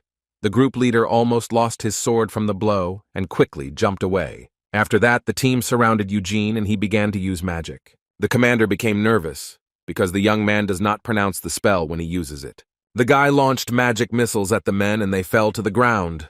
Only their leader remained standing. The guy turned to him with a threat in his eyes, asking who they were and why they were pursuing him. The commander replied that they were robbers, and our hero, realizing that this was a lie, began to say that the rude people were strong. If a pitiful pack of thieves, in which there are not even 10 people, has a commander with steel reinforcement, then how strong should a team of 100 robbers be? Continuing to mock, Eugene said that if Nahama was really that strong, then they could take over the entire continent. The man tried to justify the lie, saying that they were unusual robbers, but the young man responded in a rude manner that he should stop lying and tell everything. But then the guy decided that the leader didn't have to say anything, because he would find out everything himself, and this scared the man. He wondered if the guy was really from the noble Lionheart family, because he spoke like a drunken mercenary and had a murderous look. Suddenly our hero disappeared from the attacker's field of vision and unexpectedly attacked him, but the man managed to react and defended himself. Eugene made sure that the leader really used steel reinforcement, because at first he was unsure of it, and now he would also have to use the reinforcement. Using magic, the young man raised sand dust, which blocked the man's vision, and he decided to use a mana shield. The guy launched magic missiles at the attacker and broke the defense. The commander did not understand how his spell could be so strong if he only had one circle. The next moment, the guy found himself in front of his opponent and swung his sword. The man could not avoid the blow and thought that he was finished, when suddenly the blade stopped at his neck. Our hero jumped away from his opponent and smiled, laughing. The leader realized that they had given in to him and, taking this as an insult, angrily ran into the attack. The husband tried to injure Eugene, but he easily avoided the attacks. The young man liked to drain the enemy, because this way he would fight more aggressively. Deciding that he wanted to add murder to the attacker's attacks, the guy inflicted several light wounds on him. The commander realized that he had been succumbed to again and began to get even angrier. Having dodged the next attack of the leader, the guy laid down his weapon. The man asked why our hero was doing this because he had not lost yet. Eugene replied that he knew this, but now he would fight with his bare hands. The attacker again rushed into the attack with a scream. The young man dodged again, hit his opponent hard in the diaphragm, and grabbing his head, kicked him away from the sand. The guy asked who he was, and he replied that his name was Roman Shulkov. Hitting his head hard into the sand again, the guy said that he did not care about the name of the attacker and asked who ordered to pursue him. The man did not answer, and for this our hero hit him again. Suddenly one of the attackers asked to stop and said that the owner of the game was Tyri Almadani. Roman wanted to tell the man not to tell anything, but he got hit in the face again, and Eugene asked who exactly their owner was. He was told that Almadan is the emir of Kazakhstan, and the young man remembered that Kazakhstan is a city next to the western gate through which he entered the country. The guy found out that the owner of the attackers ordered them to secretly attack him, but they didn't know the reasons, only that they couldn't let the guy through in Kazan. After this, the man asked the guy to let his commander go, and he did so, thinking that Kazan was a desert, which would be right in front of him. 300 years ago, the homeland of Gaml was right in the very center of what has now become a desert, and Kazan appeared recently, and it was the epicenter of sandstorms that gradually reclaimed the lands of Turas. Our hero wondered if this meant that sand magicians had settled here, and if so, then they would not want to see a foreigner, especially a person from the Lionheart family. Eugene was sure that the person most to be avoided in Nahama was Amelia Movin, who had made a contract with the demonic king of imprisonment. However, the Asher Desert, in which the sorceress is located, was very far from here, and Anis was last seen in a completely different place, so the young man does not need to contact her. After thinking, the guy sent one of the attackers home and told Rahman to go with him. The guy explained that he was obliged to get to Kazan no matter what happened, and therefore, if he was drawn into some stupid conflicts, he would put a man in front, because he would be able to arrange everything on behalf of his master. Shulkov did not know what to answer, and our hero said that if therefore he did not like his plan, then he could return to the Lionhearts and tell how the emir sent his servants to the thieves and tried to steal the family treasure. The frightened man said that he didn't want that at all, but Eugene continued, saying that he just had a valuable thing that could be decorated. The young man showed Vinid and said that anyone would want such a weapon, so they would easily believe him. Roman was shocked, because he understood that if the guy really said that, then not only he, but also his minions would be left without a head.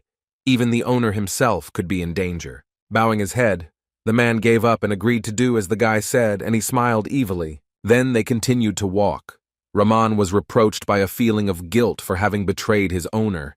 He was thinking about what would await him when he returned without following the order. Our hero asked what his husband's position was, and he replied that he was the commander of the 2nd Detachment of the Red Sand Sentinel Corps, the personal guard of Kazitan Tyra al-Madani. Eugene thought that he was not just anyone, because in battle he showed that he was worthy of his position. After this, the young man asked if there were sand magicians in the Kazan desert, and Rahman seemed not to understand the question.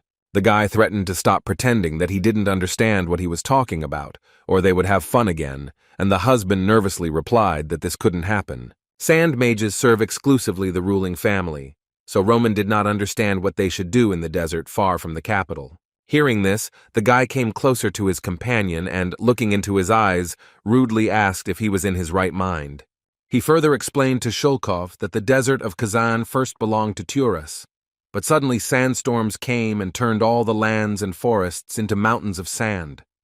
Sultan Nahami said that the expansion of the desert is the will of God and placed his soldiers there, starting to conduct training, and desertification is slowly continuing to this day.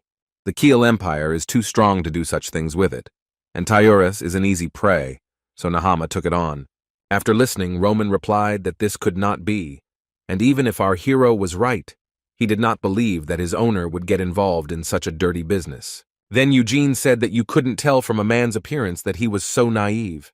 The young man suggested that Rahman was from Kazan and probably got into a sandstorm, barely survived, and then he was picked up by his owner, the emir of Kazitan, and therefore he does not want to associate his rescuer with sandstorms. The man had nothing to answer, but the guy noted that he would not want to get involved in empty conflicts in a foreign country, and roughly understands why Shulkov's owner does not want to let him into the desert. If young Lionheart happens to be next to the sand mages responsible for the expansion of Kazan, this will add to their worries. After that, Roman replied that he understood everything, and if magicians really work in the desert, then he will protect the guy from them. In his opinion, they can be under the personal command of the Sultan as long as they want, but they must also take into account his master. Our hero hoped that he was right. Walking further, the man decided to ask Eugene why he was going to the Kazan desert, because there was nothing there except sand, and the young man replied that he needed to find one grave. Concerned, Rahman asked if the guy wanted to visit his ancestors, and, if so, he knew where the public cemetery was and was ready to show the way there. However, the guy replied that he did not need this cemetery and was looking for a single grave. The heroes reached the oasis. The man was surprised at the sight of it, because they shouldn't be in Kazan, and our hero immediately realized that it was a deception. Rahman suggested that it was a mirage, but Eugene explained that if it were him, there must be a real oasis somewhere in the distance, and this is an illusion created by magic. The husband was surprised, but did not understand why someone would create a fake oasis, The irritated young man replied that he should deny the obvious in his head, and there is no need to say everything that pops into his head. The guy further explained that oases are very important for desert travelers. If you see one, you will definitely want to visit. Roman asked if the guy thought it was a trap. He replied that now they would go and check. Before our hero could walk a step, the end of someone's sword appeared from under the ground. His companion, noticing this, began shouting for Eugene to stop and jump to save him. However, the young man himself managed to react and flew into the air, saying that if the man noticed something, then he noticed it even more so. Next, the guy summoned a middle-class wind spirit named Storm and hit the ground with all his might with the wind where the attacker was. Ramana was thrown back by such power. When the sand dust cleared, the guy saw the man who had attacked him, and he fell to the ground from severe wounds and died. It turned out that the attacker was not alone. A bunch of other people crawled out from under the sand. Our hero's companion ran up to him, shouting to the attackers to lower their weapons and, introducing himself, said who his owner was. He ordered the intruders to lower their blades and let them pass. If they did not, the man would regard their actions as a challenge to the emir of Kassitan. The killers did not listen to him and surrounded the heroes. Raman did not understand what was happening and repeated what he had said, adding that his master's guest belonged to the Lionheart family. Placing his hand on his husband's shoulder, Eugene said that it was useless and those words would only rebel the attackers. Now they would definitely be determined. Shulkov did not understand why. The young man explained that since they had attacked, they would not be able to retreat so easily. But killing a member of the Lionheart family could cause them a lot of trouble, so they had probably already prepared some kind of poison to hide everything. Of course, for this, the killers needed to defeat the guy first. Roman grabbed the sword, thinking that there were too many of them, and he had to fight to help the young master.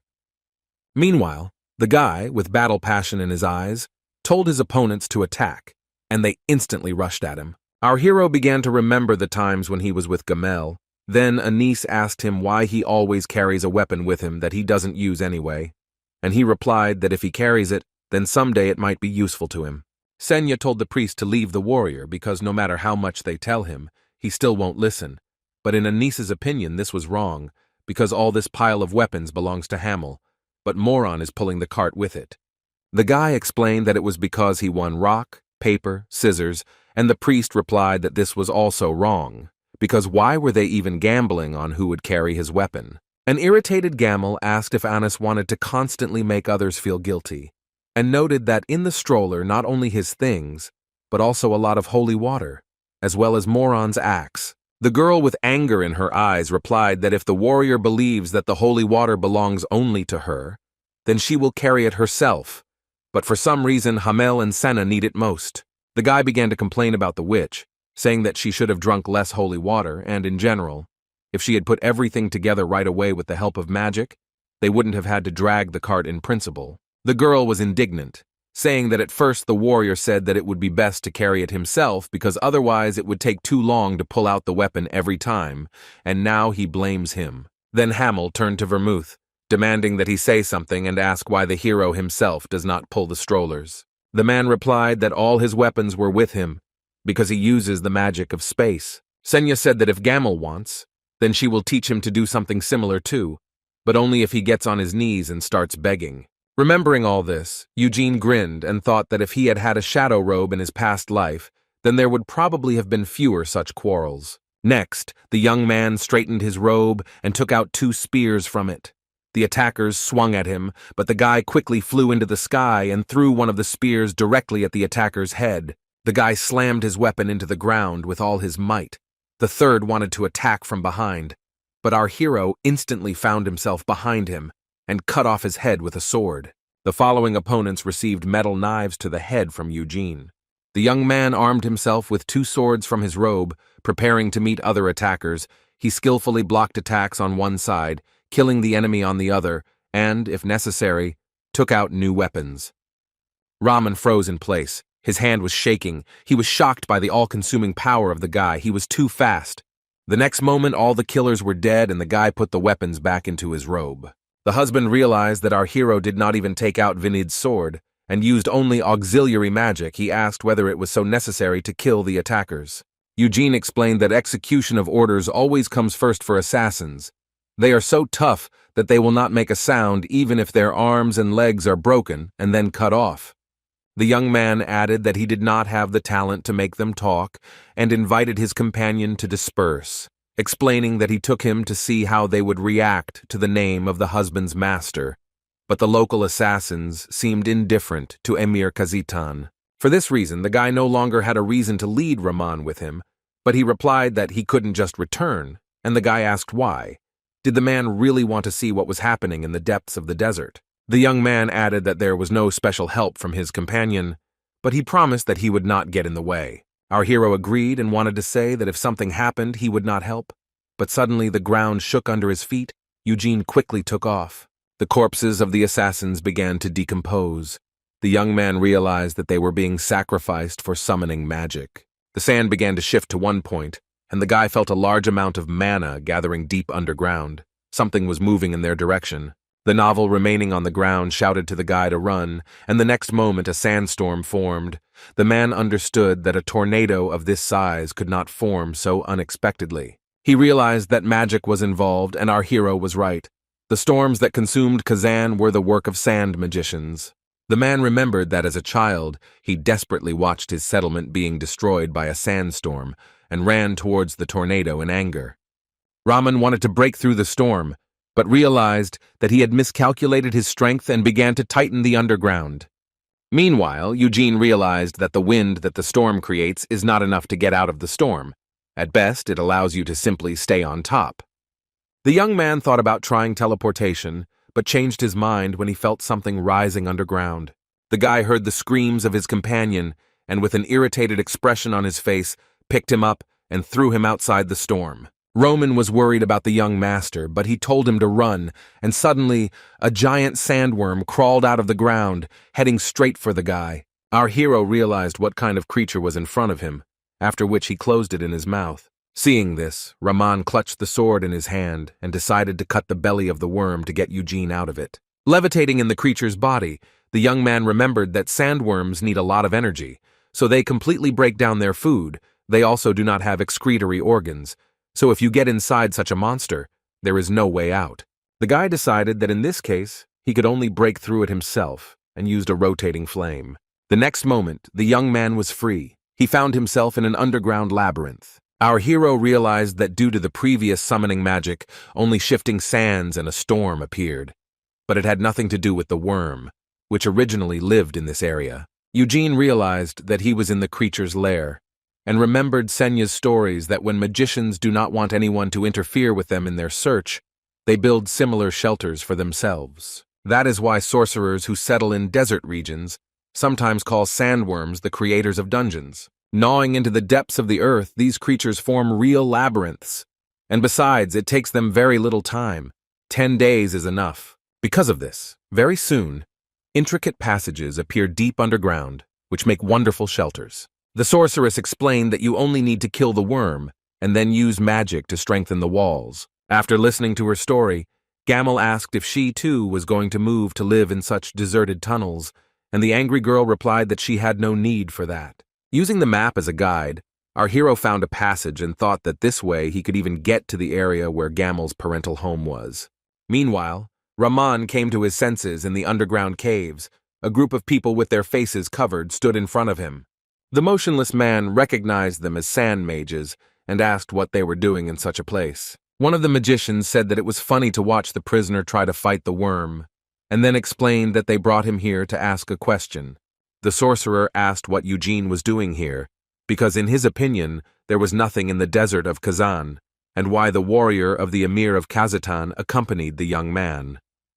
Roman was silent, and the sand magician began to suspect that Tyri al-Madani was going to betray Nahama, because his task is not to allow uninvited guests into the desert, but he, on the contrary, assigned a guide to Lionheart. Shulkov asked what these people were doing so deep underground, and whether that illusory oasis, and then the sandstorm, was the work of sand magicians. Saying that the man did not understand the situation he was in, the sorcerer twisted his hands. The attackers added that they were asking the questions here and there was no point in remaining silent because he wouldn't live anyway, so it was better to die quickly and painlessly rather than slowly and painfully. The Sand Mage repeated the question, and Raman wondered whether the Emir was also involved in this matter, and shouting, called the methods used by sorcerers to seize other people's territories pathetic. He noted that their task is to protect the kingdom. But what are they doing here then? The man asked a question to which he already knew the answer, whether sand mages create storms to devastate the surrounding area. Surprisingly for Raman, the people before him were not involved in the things he was describing, because it takes many more people to cause sandstorms on a large scale. Then the man again asked what the attackers in front of him were doing, and again twisting his hands, the sand magician replied that he was not obliged to answer. The sorcerer once again asked his question in relation to our hero, and Raman, screaming in pain, asked why they should know this if he was already dead anyway, because they killed him. The attackers had already begun to think about killing the man when suddenly they learned that Eugene was alive. Knowing that a hole had formed in the worm's host, they assumed that the young man had broken through before being digested. The sand mages did not want to let the guy leave. The assassins were already inspecting the worm's lair. The attackers were wondering what to do after they caught the guy, because they didn't need a conflict with the Lionhearts. One of them offered to erase our hero's memory and send him on his own, but then the sorcerer came up with another idea, to take Eugene under his protection in the expectation that he would thank them for such help. Suddenly they noticed the young man whom they were discussing standing in front of them. The sand mages could not understand how he ended up here and where the assassins were. One of the sorcerers checked the cave using a special spell and saw that all the assassins were dead, and he was alarmed because those warriors knew the labyrinth like the back of their hand. In turn, our hero believed that these killers were nothing special. Perhaps they were skilled in disguise, but they did not know how to use mana at all. The assassins with whom Eugene fought in a past life were the best warriors of Nakami. In terms of camouflage skills, they were barely inferior to demons and other monsters, and their brutality and durability made one doubt whether they were people at all. The young man thought that this place was too weakly defended. If this was a truly important position for Nahami, that is, the guy suggested, the Sultan of the country had not been brought up to date. Raman shouted to the guy and he recognized him, thinking what he was doing here, and even tied up. Our hero turned to the attackers, saying that he had a lot of questions for them, but they began to attack. Eugene was surrounded and almost covered by sand, but he took out a piece of the moonlight sword and dispelled the magic with it. This caused a small explosion, and the sand mages stood in shock, wondering how he did it, because he managed to explode mana. There are no such spells, even in Aros, so they assumed that this was some kind of secret technique of the Lionhearts. Their commander said that it would be impossible to take the young man alive, so he would have to kill him, and the guy noted that they attacked first, so he thinks it would be fair if he gets rid of them. The sand mages began to fold their hands in a strange way, and after that the sand in front of them rose like a tsunami, moving towards our hero. In response, Eugene threw a piece of the moonlight sword directly at the head of one of the sorcerers. He immediately died, and the young man, activating the white flame, flew up. The sand mages again began to fold their hands, and the guy thought that they were acting too openly, pretending to be making a seal, and the real danger was above his head, because the guy was collecting flying sand spears there. Our hero took out a whip from his robe, and having repelled the attack, grabbed one of the opponents by the neck and tore off his head. There was only one striker left. Eugene asked him what they were doing, but that's why it was scary to answer. The young man noted that if this was the work of the Sultan, he would have sent someone stronger, so he asked whether these sorcerers really acted secretly from him. The sand mage wanted to say that he didn't understand what he was talking about, but he didn't have time, because the guy threw a throwing knife at his leg, warning him that he wasn't going to waste his time. The guy asked if the sorcerer would answer if he wanted to die, and the man replied that the Sultan did not know that they were here. Next, our hero asked who sent them then, and suggested that it could be Emir Kazatan, trying to do something in the underground tunnels. However, the sand mage replied that the Emir was also nothing, although they wanted him to help. The next knife flew at the attacker's leg, and he called the name Amelia Movina, saying that it was she who built the labyrinth. At first, Eugene did not believe it, saying that the sorceress was in the Asher Desert, but the sand magician said that she had been moving between two deserts for 6 years. The young man asked what she needed here, but the answer was only silence. The man was too afraid of the woman, and then the guy said that he would help him make the right choice. He explained that he would still kill the attacker, but he would do it quickly. But if he fell into Amelia's hands, she simply would not let him die. The sorcerer began to tell that this labyrinth was created in order to accelerate the desertification of the surrounding lands. There are other similar places in Kazan. These particular tunnels were created 10 years ago, and 6 years ago, the labyrinth became larger, and then the sand magicians thought that a new passage had appeared due to the collapse of an unstable layer of soil. But deep inside the fault they noticed a giant door. No matter how much the sand mages tried to open them, it did not work, and then they called Muvin for help. After listening to the prisoner, the guy killed him by throwing a knife into his head, and this dispelled the spell that contained Raman. Our hero realized that it was not in vain that he thought that the opponents were somehow weak. The local sand magicians and assassins were supposed to serve Muvin and not allow strangers into the desert. Eugene's companion anxiously began to say that they needed to get out of the dungeon as soon as possible. He was afraid of Amelia. The young man replied that after the journey he had made, he did not want to leave this place. Besides, now the sorceress herself, it seems, was not there. Her real lair was the Asher Desert, so it is unlikely that she would stay in Kazan for a long time. Roman was worried that Muvin could return at any moment, but the guy replied that even if they left, the woman would be able to track him down, because who wouldn't want to catch and punish the man who came into your house and broke everything there? Finally, the guy said that the witch would no longer love him in any case, and he himself thought that he wanted with all his might to avoid a conflict with Amelia, but nothing could be done. Getting ready to go, our hero asked why Raman didn't run, and he replied that Eugene had already saved his life twice. If Muvin really returns and tries to kill the young man, then he is ready to sacrifice himself to give him the opportunity to escape from her. Sighing, the guy asked how the man was going to do this and said that it was enough to do stupid things.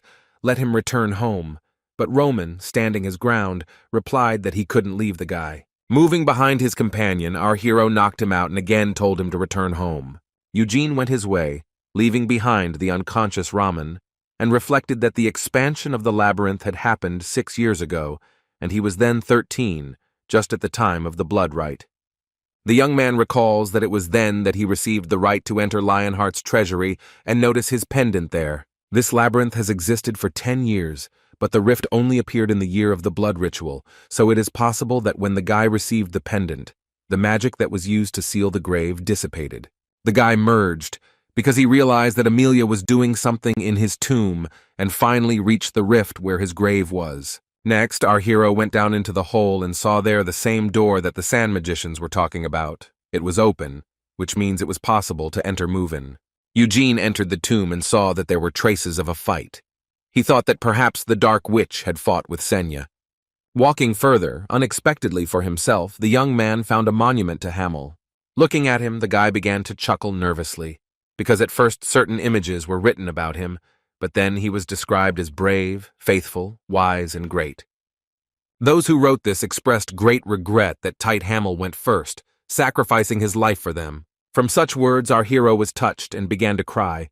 He would like his comrades to talk about him like that during his life, and not write on stones after his death, because he still wouldn't be able to see it. After feeling sad for a while, Eugene analyzed his surroundings. The entire tomb was in ruins, but he was glad that the statue and memorial stone remained. The young man remembers that 200 years ago, Senya felt that her familiar had died and came from Aros to the tomb, and on the spot she fought with unknown burglars. The guy knew that his ex-comrade was very strong. She had always been like that, and after Gaml's death, she probably became even more powerful in his opinion. The girl could lay claim to the title of the strongest magician in the world. However, the guy came to the conclusion that she lost the battle in the tomb. Otherwise, she would not have left her in such devastation. Our hero assumed that Senya died here, but the mirage that he saw in Aros quickly rejected this version, because it was probably sent by the girl herself. Eugene came to the conclusion that she was wounded and she decided to hide. The young man wondered who could have pinned the sorceress to the wall and whether demonic kings were involved in this.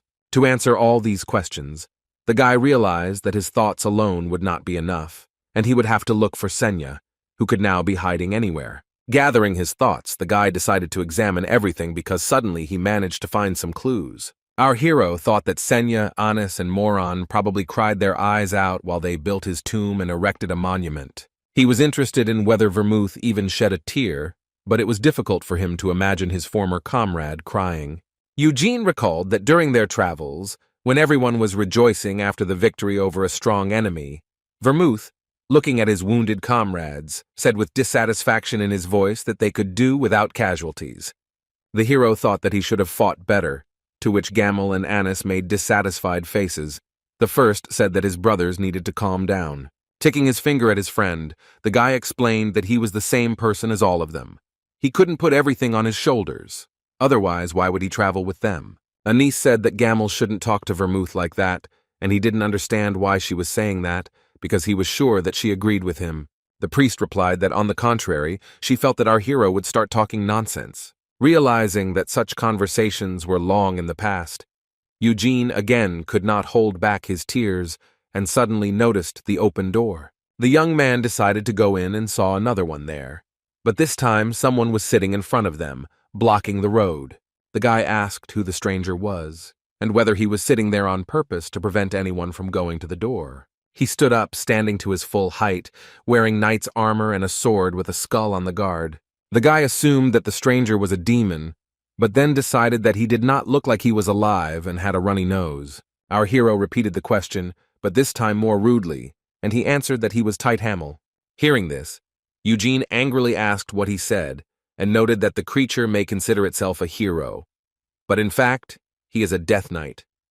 The young man realized that the body inside the armor was Gaml, and being beside himself with anger, told the enemy to take off his helmet.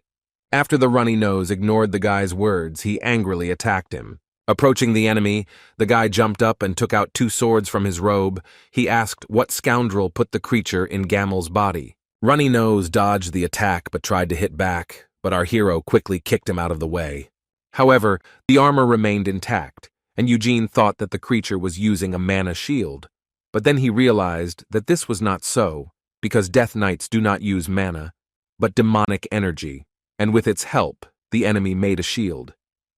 The enemy instantly attacked the young man, and he defended himself with swords, realizing that his opponent had incredible strength, because the guy could barely hold the swords after the blow. The guy suggested that most likely this was the work of Amelia Moven.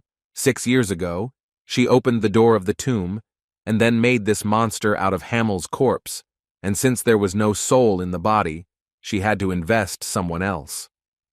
Our hero decided that if his assumption was correct, then he could not win, because a Death Knight created by a high-level sorcerer like Moven could be compared in strength to Glide or the commander of the Black Lions. Angry, Eugene asked himself what to do and decided to use the rotating flame. The young man quickly moved behind his opponent and took out an axe from his robe.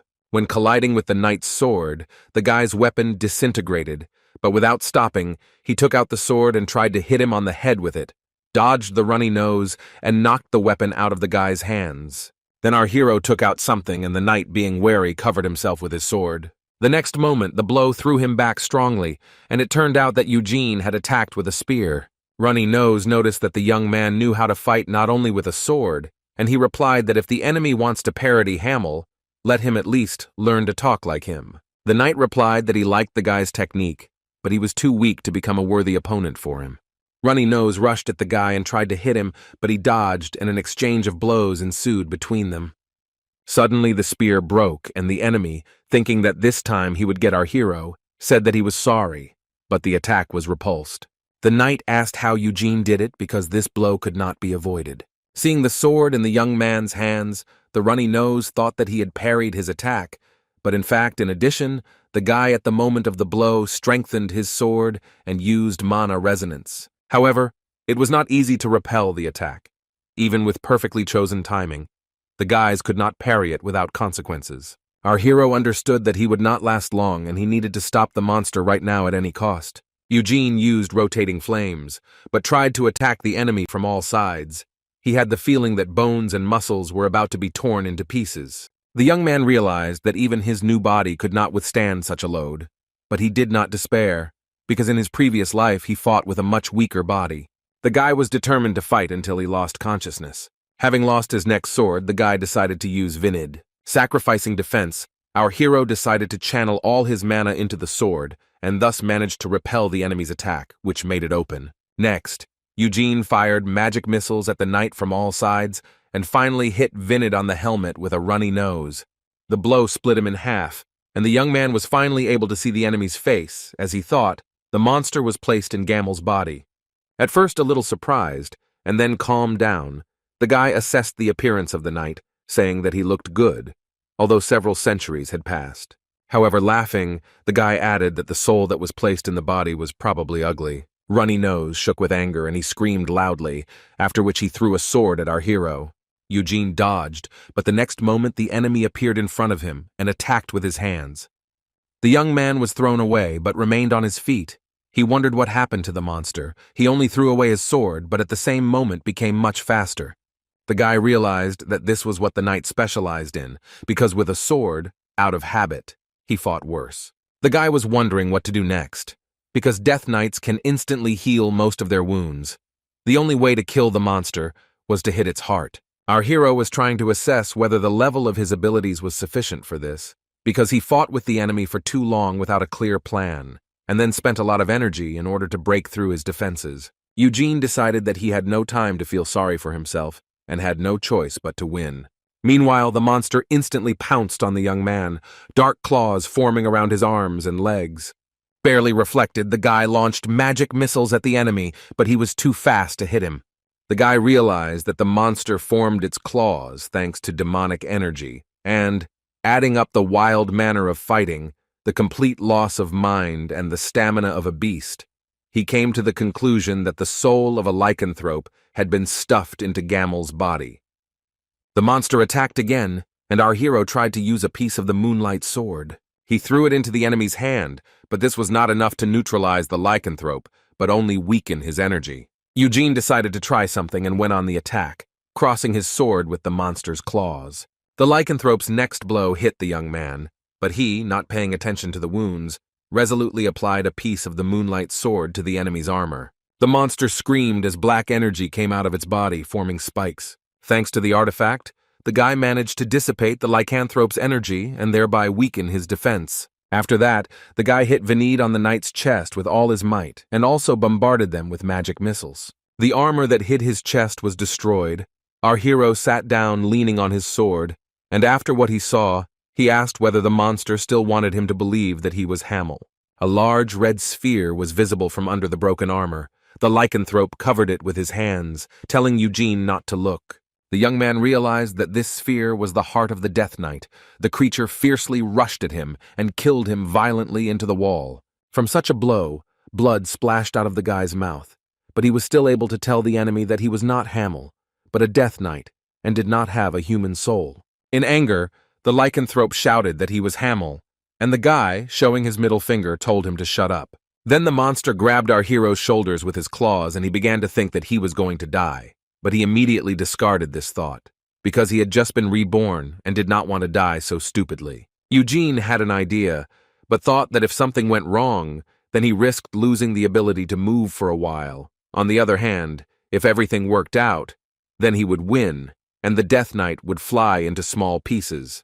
The young man understood that he could not do without recoil, but his current level of abilities was not enough to kill the monster, so only the murderous technique from his past life could help him win. Its name was combustion. Suddenly, Rahman ran towards him, shouting the guy's name. The guy was surprised how the man managed to find him. Shulkov took out his sword, shouting to the monster to let our hero go. After that, the enemy lifted Eugene with one hand and threw him into the wall, and Rahman, strengthening his sword, ran to attack. However, the Death Knight broke his husband's weapon and grabbed him by the neck. The warrior began screaming at the young man to run while he held the monster. The guy answered with a smile that, in fact, it was a lycanthrope holding a companion, and Shulkov was surprised that the guy could still behave like that even in such a difficult situation. He thought that he was amazing. Next, the lycanthrope threw Rahman straight at our hero, and they pierced the wall. But the man quickly came to his senses and let Eugene down. The husband told him that he would attack the monster again, and let the young man run away. But he had a better option, to go through the door that the Death Knight was defending, because they were just behind the heroes. The lycanthrope growled and said that this door would not open, but the guy replied that now he wanted to try even more. The guy thought that if there was nothing else left, he would take advantage of the fire, but first he would check what was behind the door. Our hero decided that it might be intended for him as the owner of the tomb, since he still assumed that Senya or someone else was behind his rebirth. The door gave way to Eugene, and together with Raman, she got inside. The room closed. The lycanthrope could not follow them. Once in the room, Shulkov asked them, but the young man immediately knocked him out, saying that there was no help from his husband, but if he had already come to save him, then he had better sleep peacefully, otherwise he would die in vain. Suddenly the guy saw something in the room, asking himself why Vermouth left it here. The guy recalled what happened 300 years ago in Helmud, namely in the vicinity of the castle of the demonic king of the massacre. After his murder, the heroes cleared out the remnants of the king's army and came across a staircase leading underground. Having gone down, they found ruins there. Senya saw that ancient writings were carved on the walls and assumed that they were made back in mythical times. In the very depths of the ruins, they found a sword of moonlight. Then Gaml wanted to take it for himself, because most of the warriors' weapons were broken during a fight with the king. However, the sword was not given to him. As soon as the hero approached the radiance coming from him, he fell to his knees and coughed up blood, and so Vermouth got the weapon. Eugene thought that by leaving the moonlight sword in the tomb, his former comrade was expressing his grief in this way. The name of the sword was given by the heroes themselves. Although it was simple and straightforward, it suited him. Since Vermouth received it for himself, he stopped using the holy sword, which was quite natural, because the new blade, although it did not look particularly sophisticated, was superior in strength to the holy sword that emitted a bright radiance. In the tomb, above the weapon, something similar to the moon was visible. Our hero recalls that when he first saw the sword, the moon was full, and now it is very young. Eugene assumed that the power of the weapon had decreased. The young man wanted to check how his piece would react to the sword, but realized that he had not picked it up after the fight with the Death Knight. After this, the guy thought that perhaps Vermouth decided to place the sword in the tomb because the guy wanted to get it in a past life. Our hero decided that his former comrade was a fool, because after death from a weapon there is no meaning, and then he rejected sentimentality. Looking around, Eugene realized that there was nothing in the room except the sword, and there was no other way out, which means that if he gets out, he will have to fight again. The problem was not only with the lycanthrope. The young man was wary of Amelia Moovin, because she could return at any moment, so he needed to get rid of the Death Knight as soon as possible and run away. Approaching the sword, the guy decided that since Vermouth had left the weapon here, he could take it for himself. The guy began to think that in a previous life he could not even pick up a sword, but now he was reborn as a descendant of Vermouth, so perhaps this time he will be able to take possession of the blade. Moving his hand closer, our hero only managed to touch the sacred halo, but he already felt how his breath rested and the mana began to tremble. If it went on like this, the mana would stop obeying him. Then Eugene decided to use white flames, and felt that the strength of the sword used to be less than 300 years ago. It seemed that it really shattered into pieces. The young man grabbed the handle and was immediately thrown back, but managed to hold the sword in his hand. Next, the guy took the sword out of the vagina, and seeing that there was nothing left of the blade, he was ready to resign himself. But suddenly, the moon above the weapon headed towards the guard and formed a blade. The guy was delighted and realized that although the blade was capable of dispelling all magic, it readily absorbed his mana, as if he had been waiting for it. Our hero suggested that the weapon resonated with white flame. However, the sword spent a lot of mana, although our hero still had a lot of strength left, but he understood that at his level it was not yet easy to cope with the blade. Satisfied, Eugene hid the sword in his shadow robe and thought that if he was so strong even with a broken blade, then he would not have to use inflammation. Before leaving, the young man also decided to look into the coffin. At first glance it was empty, but then he noticed the inscription on the lid. Its author wrote that he hoped that someday they would meet in the world that the guy dreamed of. Our hero recognized Senya's handwriting. Suddenly, Eugene also noticed some kind of leaf, and meanwhile, on the other side of the door, The lycanthrope thought that he tried to open them several hundred times. Even his mistress failed. Runny decided that he couldn't just kill someone who just did what Amelia couldn't, so he was going to let the young man live until he returned.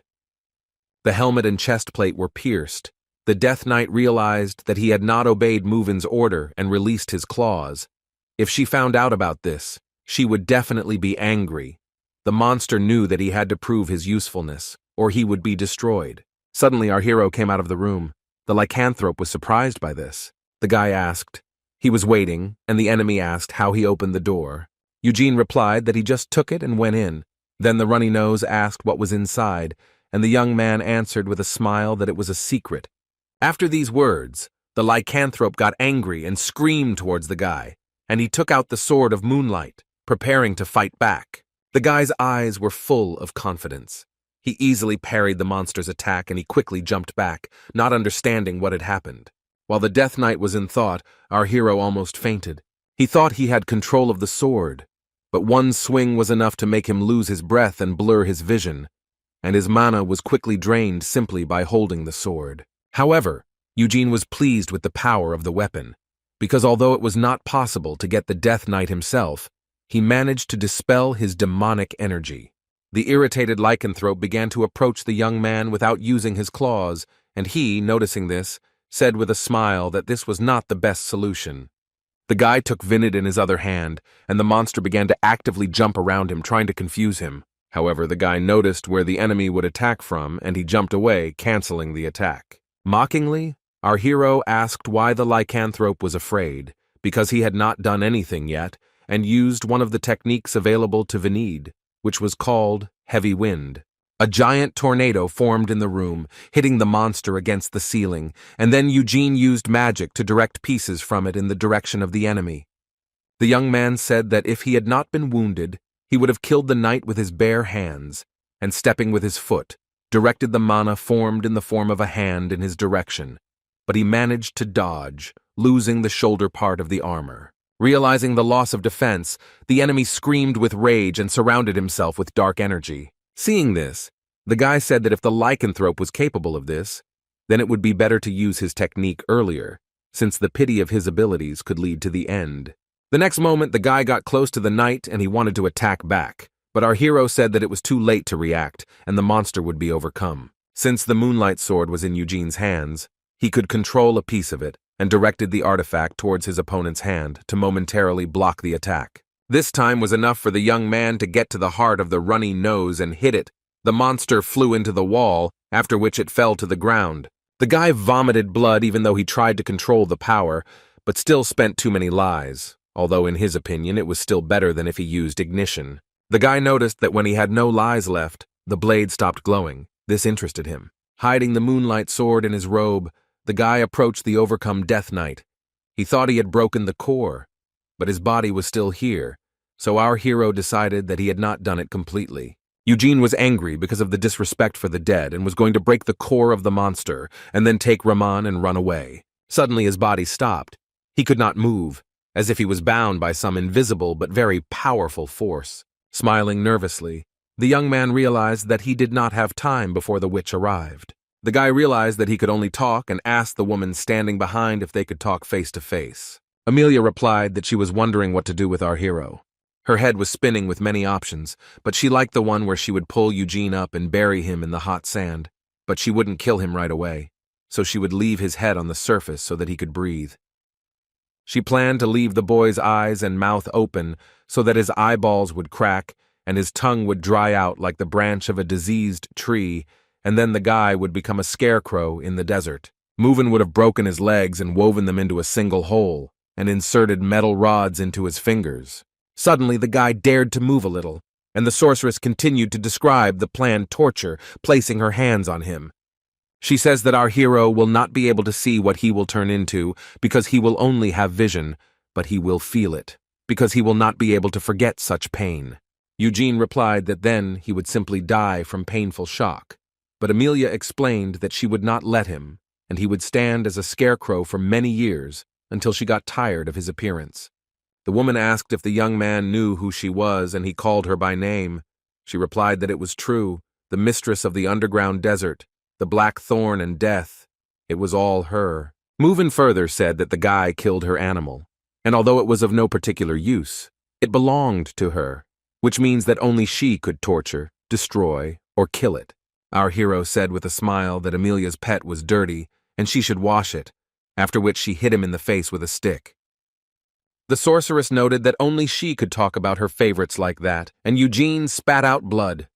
The young man could move again, but he understood that he could not defeat Movin, since she was much stronger than the Death Knight with whom he fought. He could not kill her, even with fire. The guy thought that he would not like to be in debt to Balzac, but there was no other choice. He asked if the sorceress knew Rugby's and replied that she did not understand why the guy was talking about him. Our hero explained that he knew a little about the black magician, and he told him to give the woman a letter if he met him. Eugene handed the letter to Amelia and saw that it really had Balzac's stamp on it. She became interested in why the sorcerer decided to write it to someone like our young man and asked if he knew what it meant. The guy replied that according to the head of the Black Tower, having received this letter, the woman would not be able to kill him, no matter what he did before. With a little irritation, Movin explained that this was not entirely true. Once upon a time, Balzac helped her with something, and in return she promised to fulfill one of his requests. This promise was of great value for the black magician, because Movin herself was ready to fulfill his wish. But several decades passed, and he never asked her for anything. Burning the letter, the sorceress asked if the guy understood what it meant, and explained that the letter gave him the opportunity to turn to her with one request, but within reason. Amelia added that if our hero asks him not to kill, she will do so, but she won't just let him go, because she wants to hear how and why he ended up in the tomb and what he was doing here. With a brutal look, Eugene asked the witch to kill herself, and she, surprised at such impudence, replied that she was talking about the limits of reason, and noted that the young man had two options. If the young man does not want to talk, then she will respect his choice and simply kill him. If he wants to live, then she will spare him, but in return, he will tell her everything. The guy was puzzled, and Movin told him not to worry, because if she left him alive, she would not deprive him of discretion or torture, since she had plenty of other ways to find out the necessary information. With a little madness on her face, the woman said that she was very interested in the guy, because even the Sultan did not know about the tomb, but he somehow managed to get here. Only the sand magicians knew about the existence of this place. The sorceress wondered if there was a traitor among them who told our hero everything, but according to her, this is impossible. Meanwhile, Eugene was thinking about what to do because if he asks to spare him, Amelia will stop at nothing to find out the information that interests her. Instead of torture, she could use a mind control spell, and he couldn't do anything with that. Movin said that the young man was thinking for a long time and asked if she should start the countdown so that he would make a decision sooner. The guy thought about either hitting him with a fire and running away, but he immediately realized that he was simply dead again. The woman began counting down, and the guy continued to look for a way out of the situation, asking himself whether it was worth trying to leave under the name Lionheart, but whether the name of a black magician like her meant anything. The countdown reached 2, and Amelia had already begun to reach out to our hero. He was thinking whether or not to tell her everything as it is, that he opened the door that she couldn't and took the Sword of Moonlight from there, but decided that then they would definitely take the weapon. Before Movin had time to complete the countdown, something alarmed her. She turned around and saw that Hammel's body was standing on its feet. Eugene sensed and immediately recognized who had appeared in front of them, and the woman sat down on one knee, asking what His Majesty the King of Imprisonment was doing here. He turned to the young man and said that he saw him through the eyes of Balzac, and then asked if he had come to lay flowers on the grave of his ancestor's close friend. The demon says that the guy himself saw everything. This tomb belongs to Gaml, widely known as Tight, although he was not like that because he was distinguished by his special strength even compared to Vermouth's other comrades, so he kept him next to him. The guy did not understand what the king was saying, but he continued that he understood why our hero was hostile to him. According to the demon, he and Vermouth really understood each other well and were able to become friends, but he cannot demand the same attitude from the distant offspring of the hero. The King of Confinement noted that he respects the Lionheart family because they are the heirs of his close friend, but does not demand the same from them. Over the past 300 years, the demon had seen a lot of Lionhearts, But in Eugene, in his opinion, the blood of Vermouth manifested itself the most. Having examined the young man, Amelia realized that he was indeed a descendant of the Great One, and asked His Majesty how she should understand the fact that he appeared here using the body of a death knight. The King of Confinement replied that as a woman it would be her own business to understand, and she asked if he showed up to protect the guy. The demon explained that descendant of his friend and the sorceress displeasedly asked why this was enough for him to restrict her freedom, and she also asked if he did not respect her. The evil spirits replied that Vermouth died, but his blood continues to flow in the bodies of others, especially our hero. He sees in Eugene the Great as he remembers him for a long time. The king added that he loves and appreciates Mauvin, but he appreciates Vermouth more than the dissatisfied woman asked if he really respects the man who died 300 years ago, more than her living now. Amelia wanted to get up, but the demon with his magic did not allow her to do this, saying that her freedom has its limitations and let her not forget who she is talking to now. Addressing the sorceress, the king said that he allows her to do whatever she wants with Hamel's tomb, but he will not allow her to harm our hero, at least for now. Eugene asked what he meant. Mauvin angrily said respect to the king, and the demon himself explained that 300 years had passed since he and Vermouth entered into an agreement, and for people this is a long time. The king decided that he had shown enough friendliness and respect for the Lionheart family. The sorceress, hearing this, became agitated, and the demon continued that for all 300 years he believed that the descendants of Vermouth might not be reciprocated. However, he does not like that his location is being taken for granted, because he is the king of imprisonment, the lord of countless monsters and demons, the ruler of Helmud. The young man was shaking. Although the evil spirits were only talking to him, his heart was squeezing and his body refused to move. The demon noted that freedom presupposes that a person is ready to bear responsibility. Otherwise, it is self-will. Addressing our hero, he said to tell the Lionhearts and everyone else that if they do not respect him, he will answer them in the same way. Eugene understood that this was a threat, and asked the owner of Helmut why he was saying all this right now, because for 300 years demons had not invaded the land of people. The king explained that Vermouth made an agreement at the cost of his freedom, but now the agreement is coming to an end. Soon the ring that the hero stopped will begin to move again. He added that the time might come to negotiate again, but this time there will be someone like Vermouth who can stop the wheel. The young man asked what agreement the demon and the husband had then entered into, after which an evil smile appeared on this possessed body of Hamel. The king of imprisonment replied that the young man did not belong to know this, because he was not Vermouth, and called him the Tight Lion. The owner of Helmut explained that the guy's soul and his very existence became possible after concluding an agreement, and 300 years of waiting, our hero was shocked. Turning to Amelia, the demon ordered to return to the lair, but she replied that Eugene had not told her everything yet. The king replied that he would not tell, but the woman was not satisfied with such an answer. She asked how His Majesty could say so because the young man killed her favorite, and was also able to open doors that were not given to her.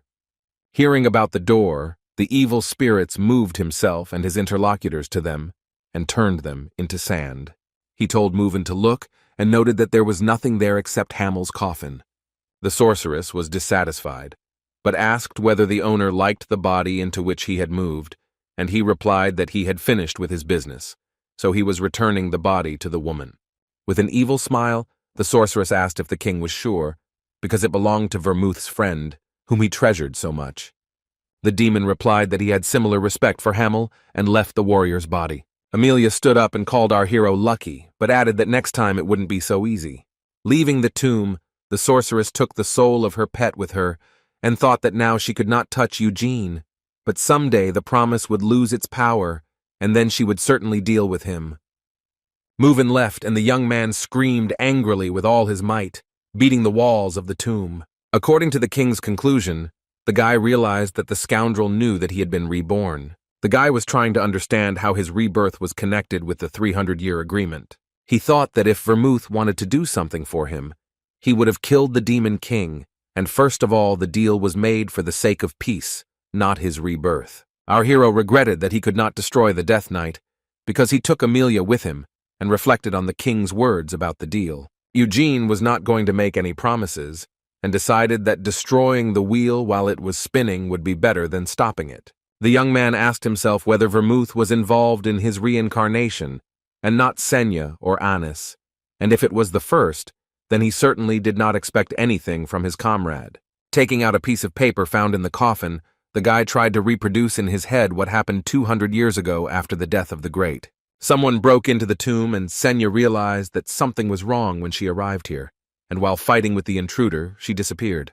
The guy was sure that the letter he found was plucked from the world tree and, according to elven stories, it allows you to move to the elven forest from anywhere in the world. Our hero suggested that the sorceress could use the leaves because she was backed into a corner, but it was not clear who could achieve such a thing. Eugene wondered if it could be Vermouth, but if it was him, then why did he go through with it and even fake his death? The young man remembered the times when he first met his former comrades. Then he rudely asked why they blocked his way. Senya began to feel sick from the first meeting.